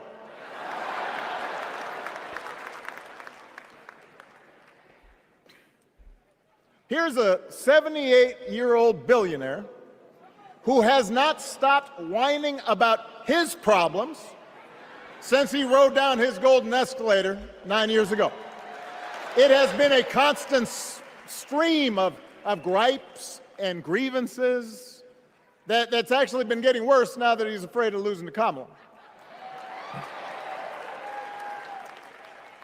There's the childish nicknames, the crazy conspiracy theories, this weird obsession with crowd sizes.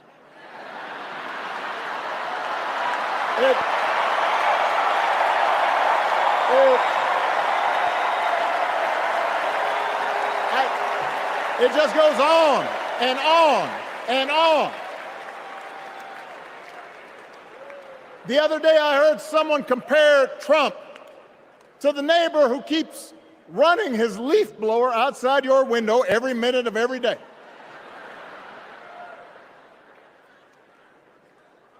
Now, From a neighbor, that's exhausting. From a president, it's just dangerous. The truth is, Donald Trump sees power as nothing more than it means to his ends. He wants the middle class to pay the price for another huge tax cut that would mostly help him and his rich friends. He killed a bipartisan immigration deal written in part by one of the most conservative Republicans in Congress that would have helped secure our southern border, because he thought trying to actually solve the problem would hurt his campaign. He doesn't. Do not boo. Vote.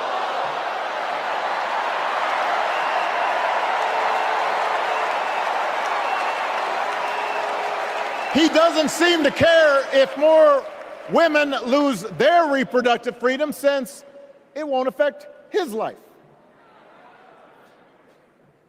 And most of all, Donald Trump wants us to think that this country is hopelessly divided between us and them, between the real Americans, who of course support him, and the outsiders who don't.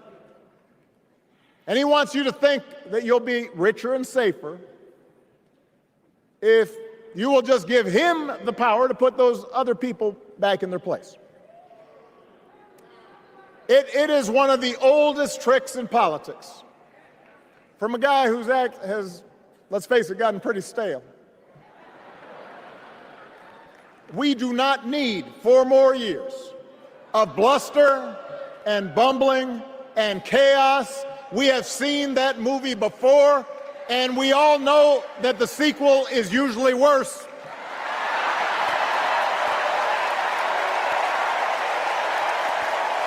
America's ready for a new chapter. America's ready for a better story. We are ready for a President Kamala Harris.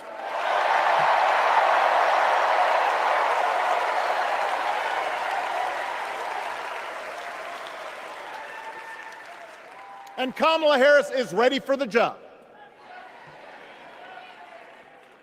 This is a person who has spent her life fighting on behalf of people who need a voice and a champion. As you heard from Michelle, Kamala was not born into privilege. She had to work for what she's got.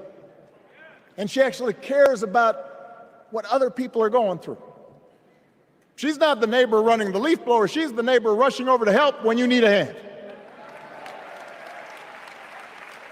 As a prosecutor, Kamala stood up for children who had been victims of sexual abuse. As an attorney general of the most populous state in the country, she fought big banks and for-profit colleges, securing billions of dollars for the people they had scammed. After the home mortgage crisis, she pushed me and my administration hard to make sure homeowners got a fair settlement. Didn't matter that I was a Democrat. Didn't matter that she had knocked on doors for my campaign in Iowa. She was going to fight to get as much relief as possible for the families who deserved it.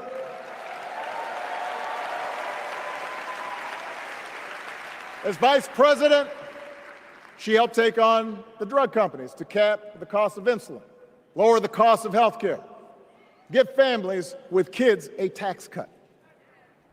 And she is running for president with real plans to lower costs even more and protect Medicare and Medicaid, and sign a law to guarantee every woman's right to make her own health care decisions.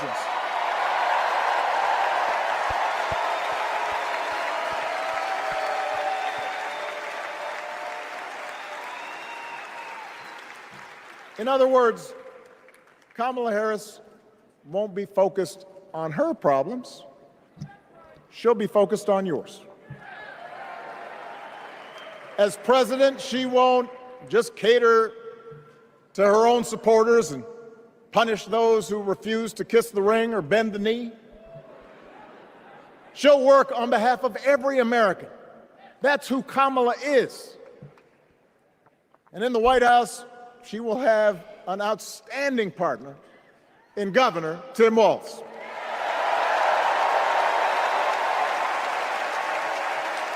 Let me tell you something. Let me tell you something. I love this guy. Tim is the kind of person who should be in politics. Yes. Born in a small town, served his country, taught kids, coached football. Thank y'all so took much care for of his being here. neighbors. We truly appreciate you. He knows who he is, and he knows what's important. You can tell those flannel shirts he wears don't come from some political consultant. They come from his closet, and they have been through some stuff. They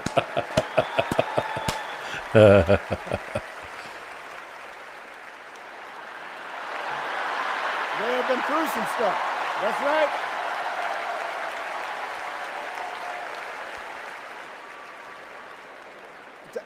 Together, Kamala Thank and y'all. Tim have kept faith with America's central story. A story that says we are all created equal. All of us endowed with certain inalienable rights, that everyone deserves a chance, that even when we don't agree with each other, we can find a way to live with each other. That's Kamala's vision. That's Tim's Thank you vision. so much for that. I appreciate That's that. the Democratic Party's vision. Thank you. And our job over the next 11 weeks is to convince as many people as possible to vote for that vision.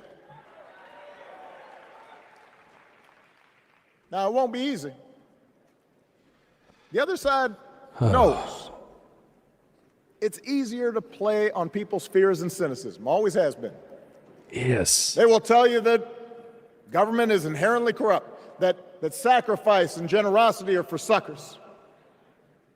And since the game is rigged, it's okay to take what you want and just look after your own. That's the easy path.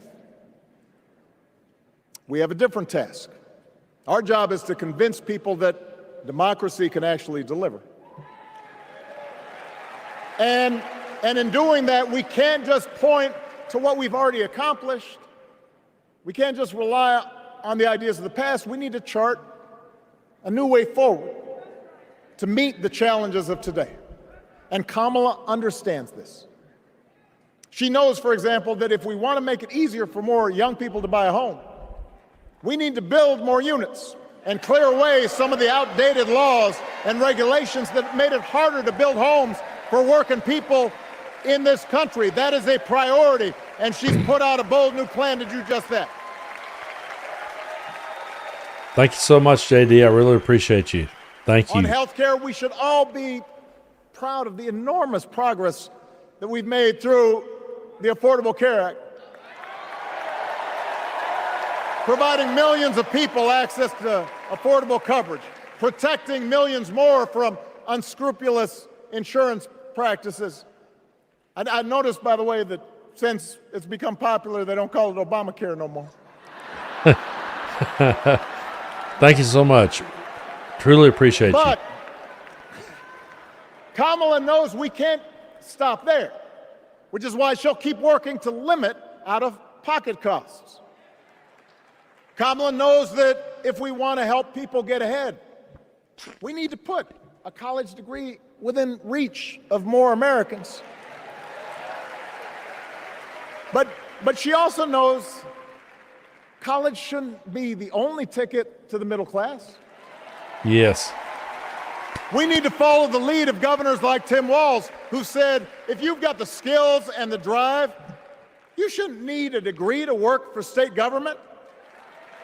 And in this new economy, we need a president who actually cares about the millions of people all across this country who wake up every single day to do the essential, often thankless work, to care for our sick, to clean our streets, to deliver our packages. We need a president who will stand up for their right to bargain for better wages and working conditions. And Kamala will be that president. He is the GOAT. He is the GOAT. I'm telling you, Obama is the GOAT. Yes, she can. Yes.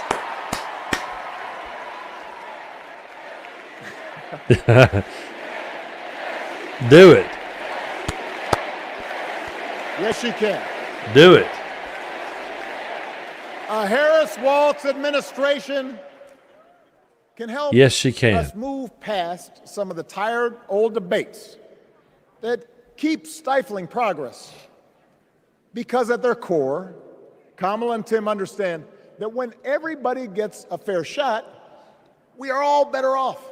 Exactly. They understand that when every child gets a good education, the whole economy gets stronger. Exactly. When women are paid the same as men for doing the same job, all families benefit. Yes. They understand that we can secure our borders without tearing kids away from their parents. Absolutely. Just like we can keep our streets safe while also building trust between law enforcement and the communities they serve and eliminating bias. That will make it better for everybody. He's a showstopper, for sure. Donald Trump and his well-heeled donors, they don't see the world that way. For them, one group's gains is necessarily another group's loss. For them, freedom means that the powerful can do pretty much what they please, whether it's fire workers trying to organize a union or put poison in our rivers or avoid paying taxes like everybody else has to do. Well, we have a broader idea of freedom. We believe in the freedom to provide for your family if you're willing to work hard. The freedom to breathe clean air and drink clean water and send your kids to school without worrying if they'll come home. We believe that true freedom gives each of us the right to make decisions about our own life, how we worship, what our family looks like, how many kids we have, who we marry.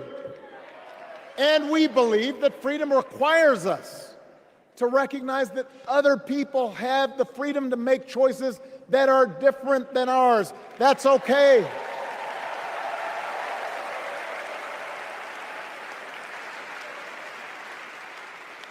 That's the America Kamala Harris and Tim Walz believe in. An America where we, the people, includes everyone. Because that's the only way this American experiment works. And despite what our politics might suggest, I think most Americans understand that. Democracy isn't just a bunch of abstract principles and dusty laws in some book somewhere. It's the values we live by. It's the way we treat each other, including those who don't look like us, or pray like us, or see the world exactly like we do.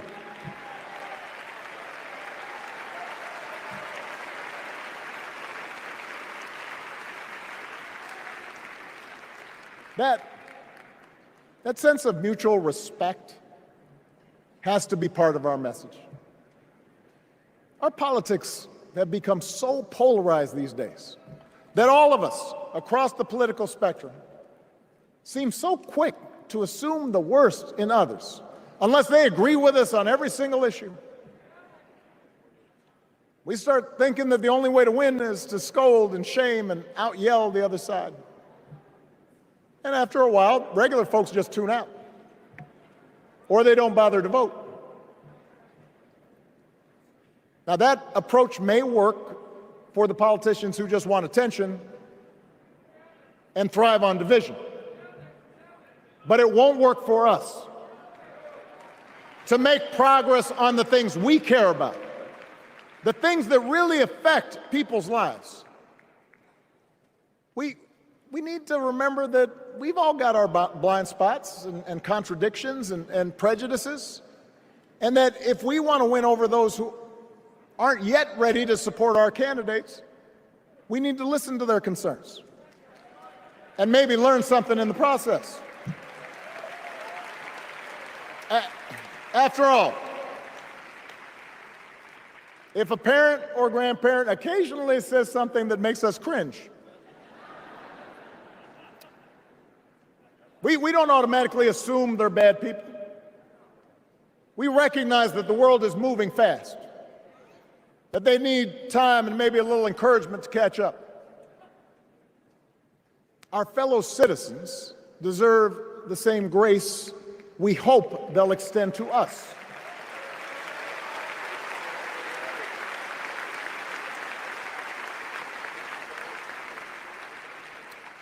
That's how we can build a true democratic majority, one that can get things done.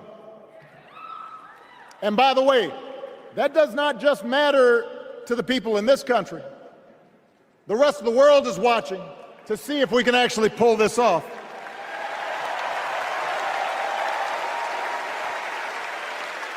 No nation,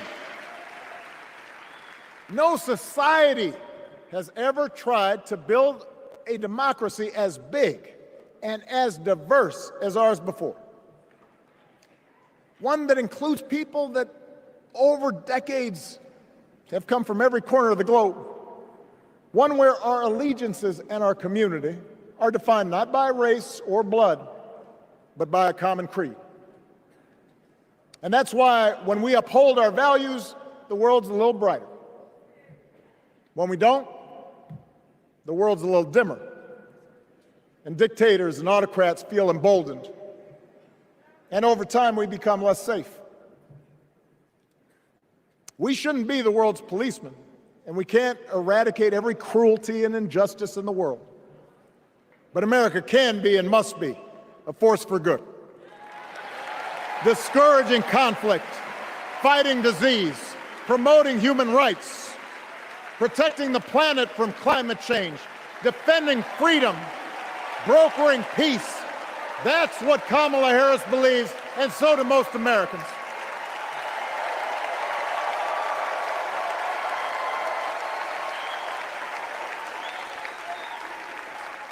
Now,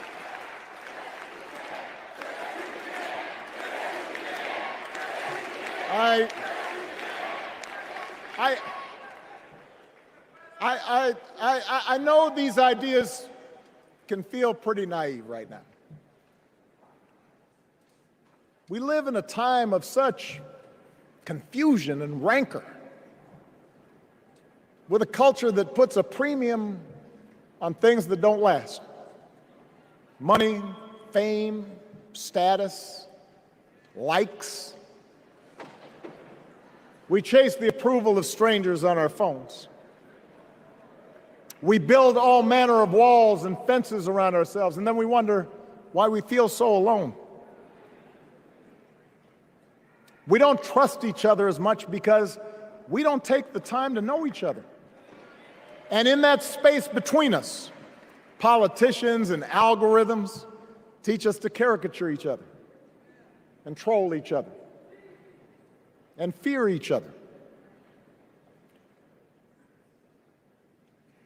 But here's the good news, Chicago. All across America, in big cities and small towns, away from all the noise, the ties that bind us together are still there. We still coach Little League and look out for our elderly neighbors. We still feed the hungry in churches and mosques and synagogues and temples. We share the same pride when our Olympic athletes compete for the gold. Because the vast majority of us do not want to live in a country that's bitter and divided. We want something better. We want to be better. And the joy and the excitement that we're seeing around this campaign tells us we're not alone. You know, I've spent a lot of time thinking about this these past few months because, as Michelle mentioned, this summer we lost her mom, Ms. Marion Robinson. And I don't know that anybody has ever loved their mother-in-law any more than I love mine. Mostly it's because she was funny and wise and the least pretentious person I knew. That, and she always defended me with Michelle when I messed up. I'd hide behind her.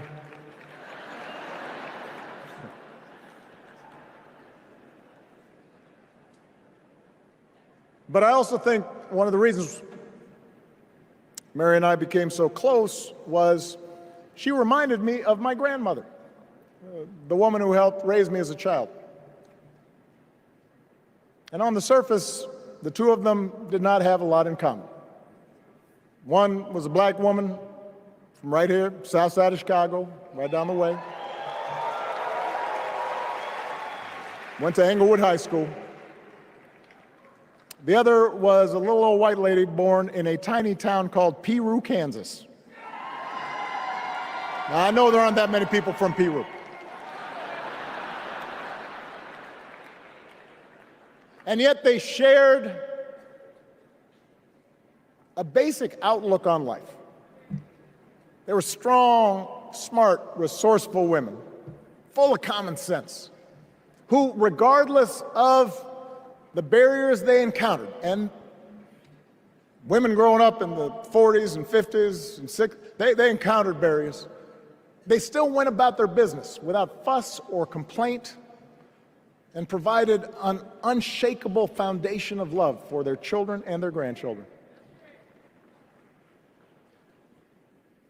In that sense, they both represented an entire generation of working people who, through war and depression, discrimination and limited opportunity, helped build this country. A lot of them toiled every day at jobs that were often too small for them and didn't pay a lot. They willingly went without just to keep a roof over their families' heads, just to give their children something better. But they knew what was true. They knew what mattered. Things like honesty and integrity, kindness and hard work. They weren't impressed with braggarts or bullies. They didn't think putting other people down lifted you up or made you strong. They didn't spend a lot of time obsessing about what they didn't have. Instead, they appreciated what they did. They found pleasure in simple things: a card game with friends, a good meal, and laughter around the kitchen table, helping others, and most of all, seeing their children do things and go places that they would have never imagined for themselves.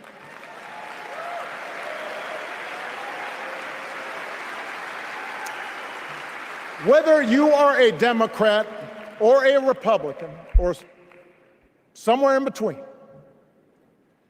we have all had people like that in our lives. People like Kamala's parents, who crossed oceans because they believed in the promise of America. People like Tim's parents, who taught him about the importance of service. Good, hard-working people who weren't famous or powerful, but who managed in countless ways to leave this country just a little bit better than they found it. As much as any policy or program, I believe that's what we yearn for. A return to an America where we work together and look out for each other. A restoration of what Lincoln called on the eve of civil war are bonds of affection. An America that taps what he called the better angels of our nature. That is what this election is about. And I believe that's why if we each do our part over the next 77 days, if we knock on doors, if we make phone calls, if we talk to our friends, if we listen to our neighbors, if we work like we've never worked before, if we hold firm to our convictions, we will elect Kamala Harris as the next president of the United States and Tim Walz as the next vice president of the United States.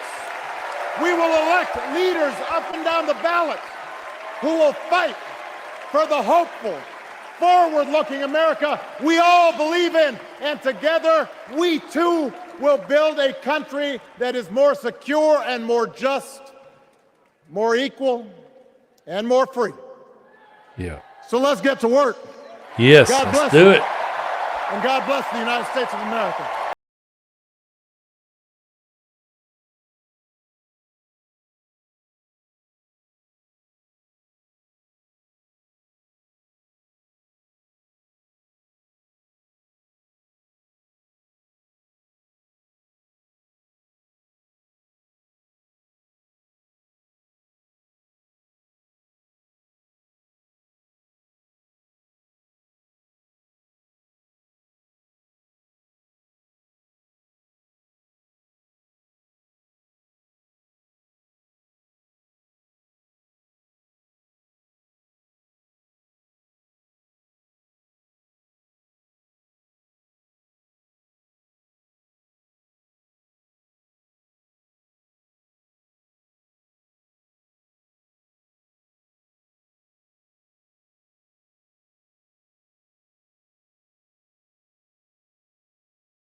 When Obama Please was stand elected. if you are able for this evening's benediction, offered by Bishop Samuel L. Green Sr. and His Eminence Archbishop Alpedaforos of All right, the let's Greek listen to this. Orthodox Archdiocese of America.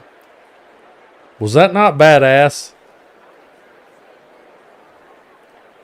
God of our weary years, God of our silent tears, Thou who has brought us thus far along the way, you are the one who brews over the days of our lives, and without you, we would be nothing. So we lift our hopes and hearts to Thee, and we pause tonight to say thank you. Thank you for loving us. Thank you for not giving up on us. Thank you for giving this nation the benefits of your mercy, because all of us can feel that something enthusiastic is rising in the soul of America. And all of us can tell that the tyranny of resentment has finally met its match. The candidacy of Kamala Harris has ignited an era of joy across America. Tonight, we thank you that even in the darkest of our pessimistic nights, has love met its has not match. failed us. Yep. Day 2 of the DNC is in the books, folks. What did you think about day 2? President Obama's speech, Michelle Obama's speech. You had Doug Emhoff's speech. Incredible day 2. I'm still even trying to process that Obama speech. I'm going to do a hot take on it in a moment where I will recap everything that went down. So just keep on checking the Midas Touch YouTube feed, because I'm going to load that in just a little bit. I'm going to record that. But, you know, I think it was the perfect balance of roasting Donald Trump, really only the way Obama can roast him. He goes, what's Trump's infatuation with this with the crowd size thing? It was pitch perfect, but then he brought it again, as only Obama can, to the message of hope and a positive vision of the future where a leader, Vice President Kamala Harris and Governor Walz, will focus on policies, get this, that actually benefits we the people.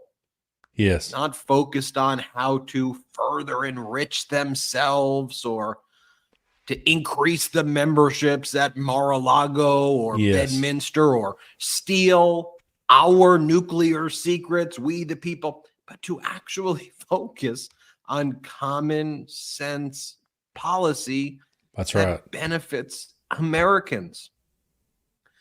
Tyranny of resentment has its match in a joyous and hopeful campaign by Vice President Kamala Harris and Governor Walz and everybody who you saw in that room in Chicago and in Milwaukee, everybody you see in this chat, all of the Midas Mighty, people around the country and around the world saying, we're not going back. That's right. We're not going back. We're moving to the future together where we could unite. The tyranny of resentment has met its match. Yep. And that tyranny of resentment embodied in this MAGA movement, which I've always said, not a political, should not be viewed as a political thing. We should be talking about basic humanity. And what I loved about day two was how it featured all of these Republican leaders, whether it was John Giles, the mayor of Mesa, Arizona, a very conservative city, Mesa, Arizona, 36th or 37th largest city in the United States. I litigated some cases in Mesa, Arizona. I can tell you how conservative it is, but John Giles, a very well-respected mayor, says, I am putting country over party. And you know, for the past 3 years here on the mic. Folks, thank you guys so much for tuning into this one. We've really had a damn good time here. And I want to thank you guys so much for being with me, because that was one hell of a show. It truly was. That was one hell of a show. And that was night two. Only night two, folks. And already they have blew it out of the water. They've already blew it out of the water on night two. Now, what could night three bring? You know, really, like what could possibly be night three? You know, they've already played all their hits. And so thank you guys so much for tuning in and being with us here. And yeah, man, it's been a great time. We've been sitting here for damn near 6 hours. We're going on 6 hours. We've been here a long time, but I want to thank so many of you guys, every one of you that stuck with us and every one of you that came in and came out. Thank you for being here with us, because this was night number 2 of the DNC. A lot of folks are asking if I'll be back for night 3. No, I won't be back here tomorrow night, because I'm going to record some new music for you guys. So I won't be here tomorrow, but I'll try my best to come back for night 4 on Thursday. And man, that's going to be so good. But here's the thing, man. If this was nights 1 and 2, what in the hell is going to be nights 3 and 4? You know, that's what's so wonderful about all this, man, is we have got a ticket that is like on fire. And so I want to thank you guys so much for being with us. And I want to thank everyone out there that gifted memberships and everyone that joined up for memberships. And yeah, I'll have to bring the Buddha next time on Thursday when Kamala's here. We'll do that for sure. But man, you guys are the best. Yep.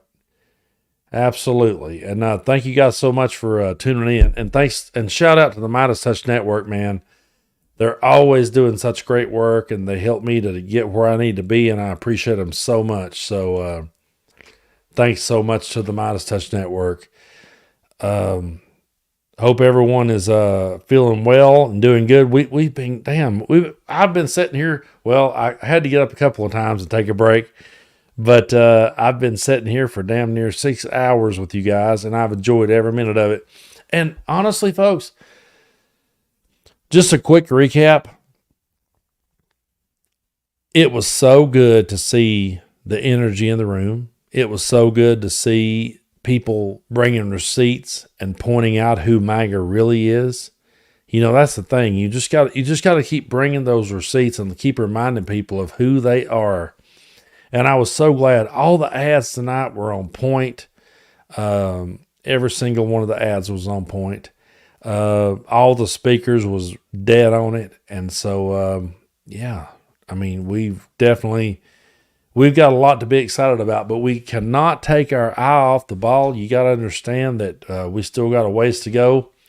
And come November, we have got to go to bat for democracy, and we've got to knock it out of the park. We cannot let them have one room for an argument. We can't give them no wiggle room whatsoever. We have got to come to bat for Kamala Harris and Tim Walz, knock it over the park, and just lay waste to them. That's what we have to do. We have to do. I hope Mayor Pete's tomorrow. That'll be awesome if it was. I really hope that I hope Mayor Pete speaks tomorrow. That's the thing. We have got so many good voices out there. So many good voices. So many people that could speak. And the next time I come on here, I will bring the Buddha. So you guys take care. Thank you guys so much for hanging in here. It's been a long night, but damn, that was such an inspiring night. It truly was. Such an inspiring night. So I really appreciate you guys for being with me. Thank you guys for being here. I've had so many people saying, thanks, Brando, for your efforts. But you know what? Thank you guys for being here with me. It means a lot to me. I don't know if De Niro's going to speak or not. I'd love for him to. He needs to. De Niro definitely needs to speak. So, yeah. All right, everybody. Y'all have a great night. And I won't be here tomorrow because I'm going to be in the studio recording some new music for you guys. But tune back in Thursday and I'll be back here with you again. And we'll just keep going balls to the walls. Pun intended. You guys take care. Love you guys so much. Thank you guys for being here with me. And you keep tuning in. We'll keep telling you the truth. Thank you all so much.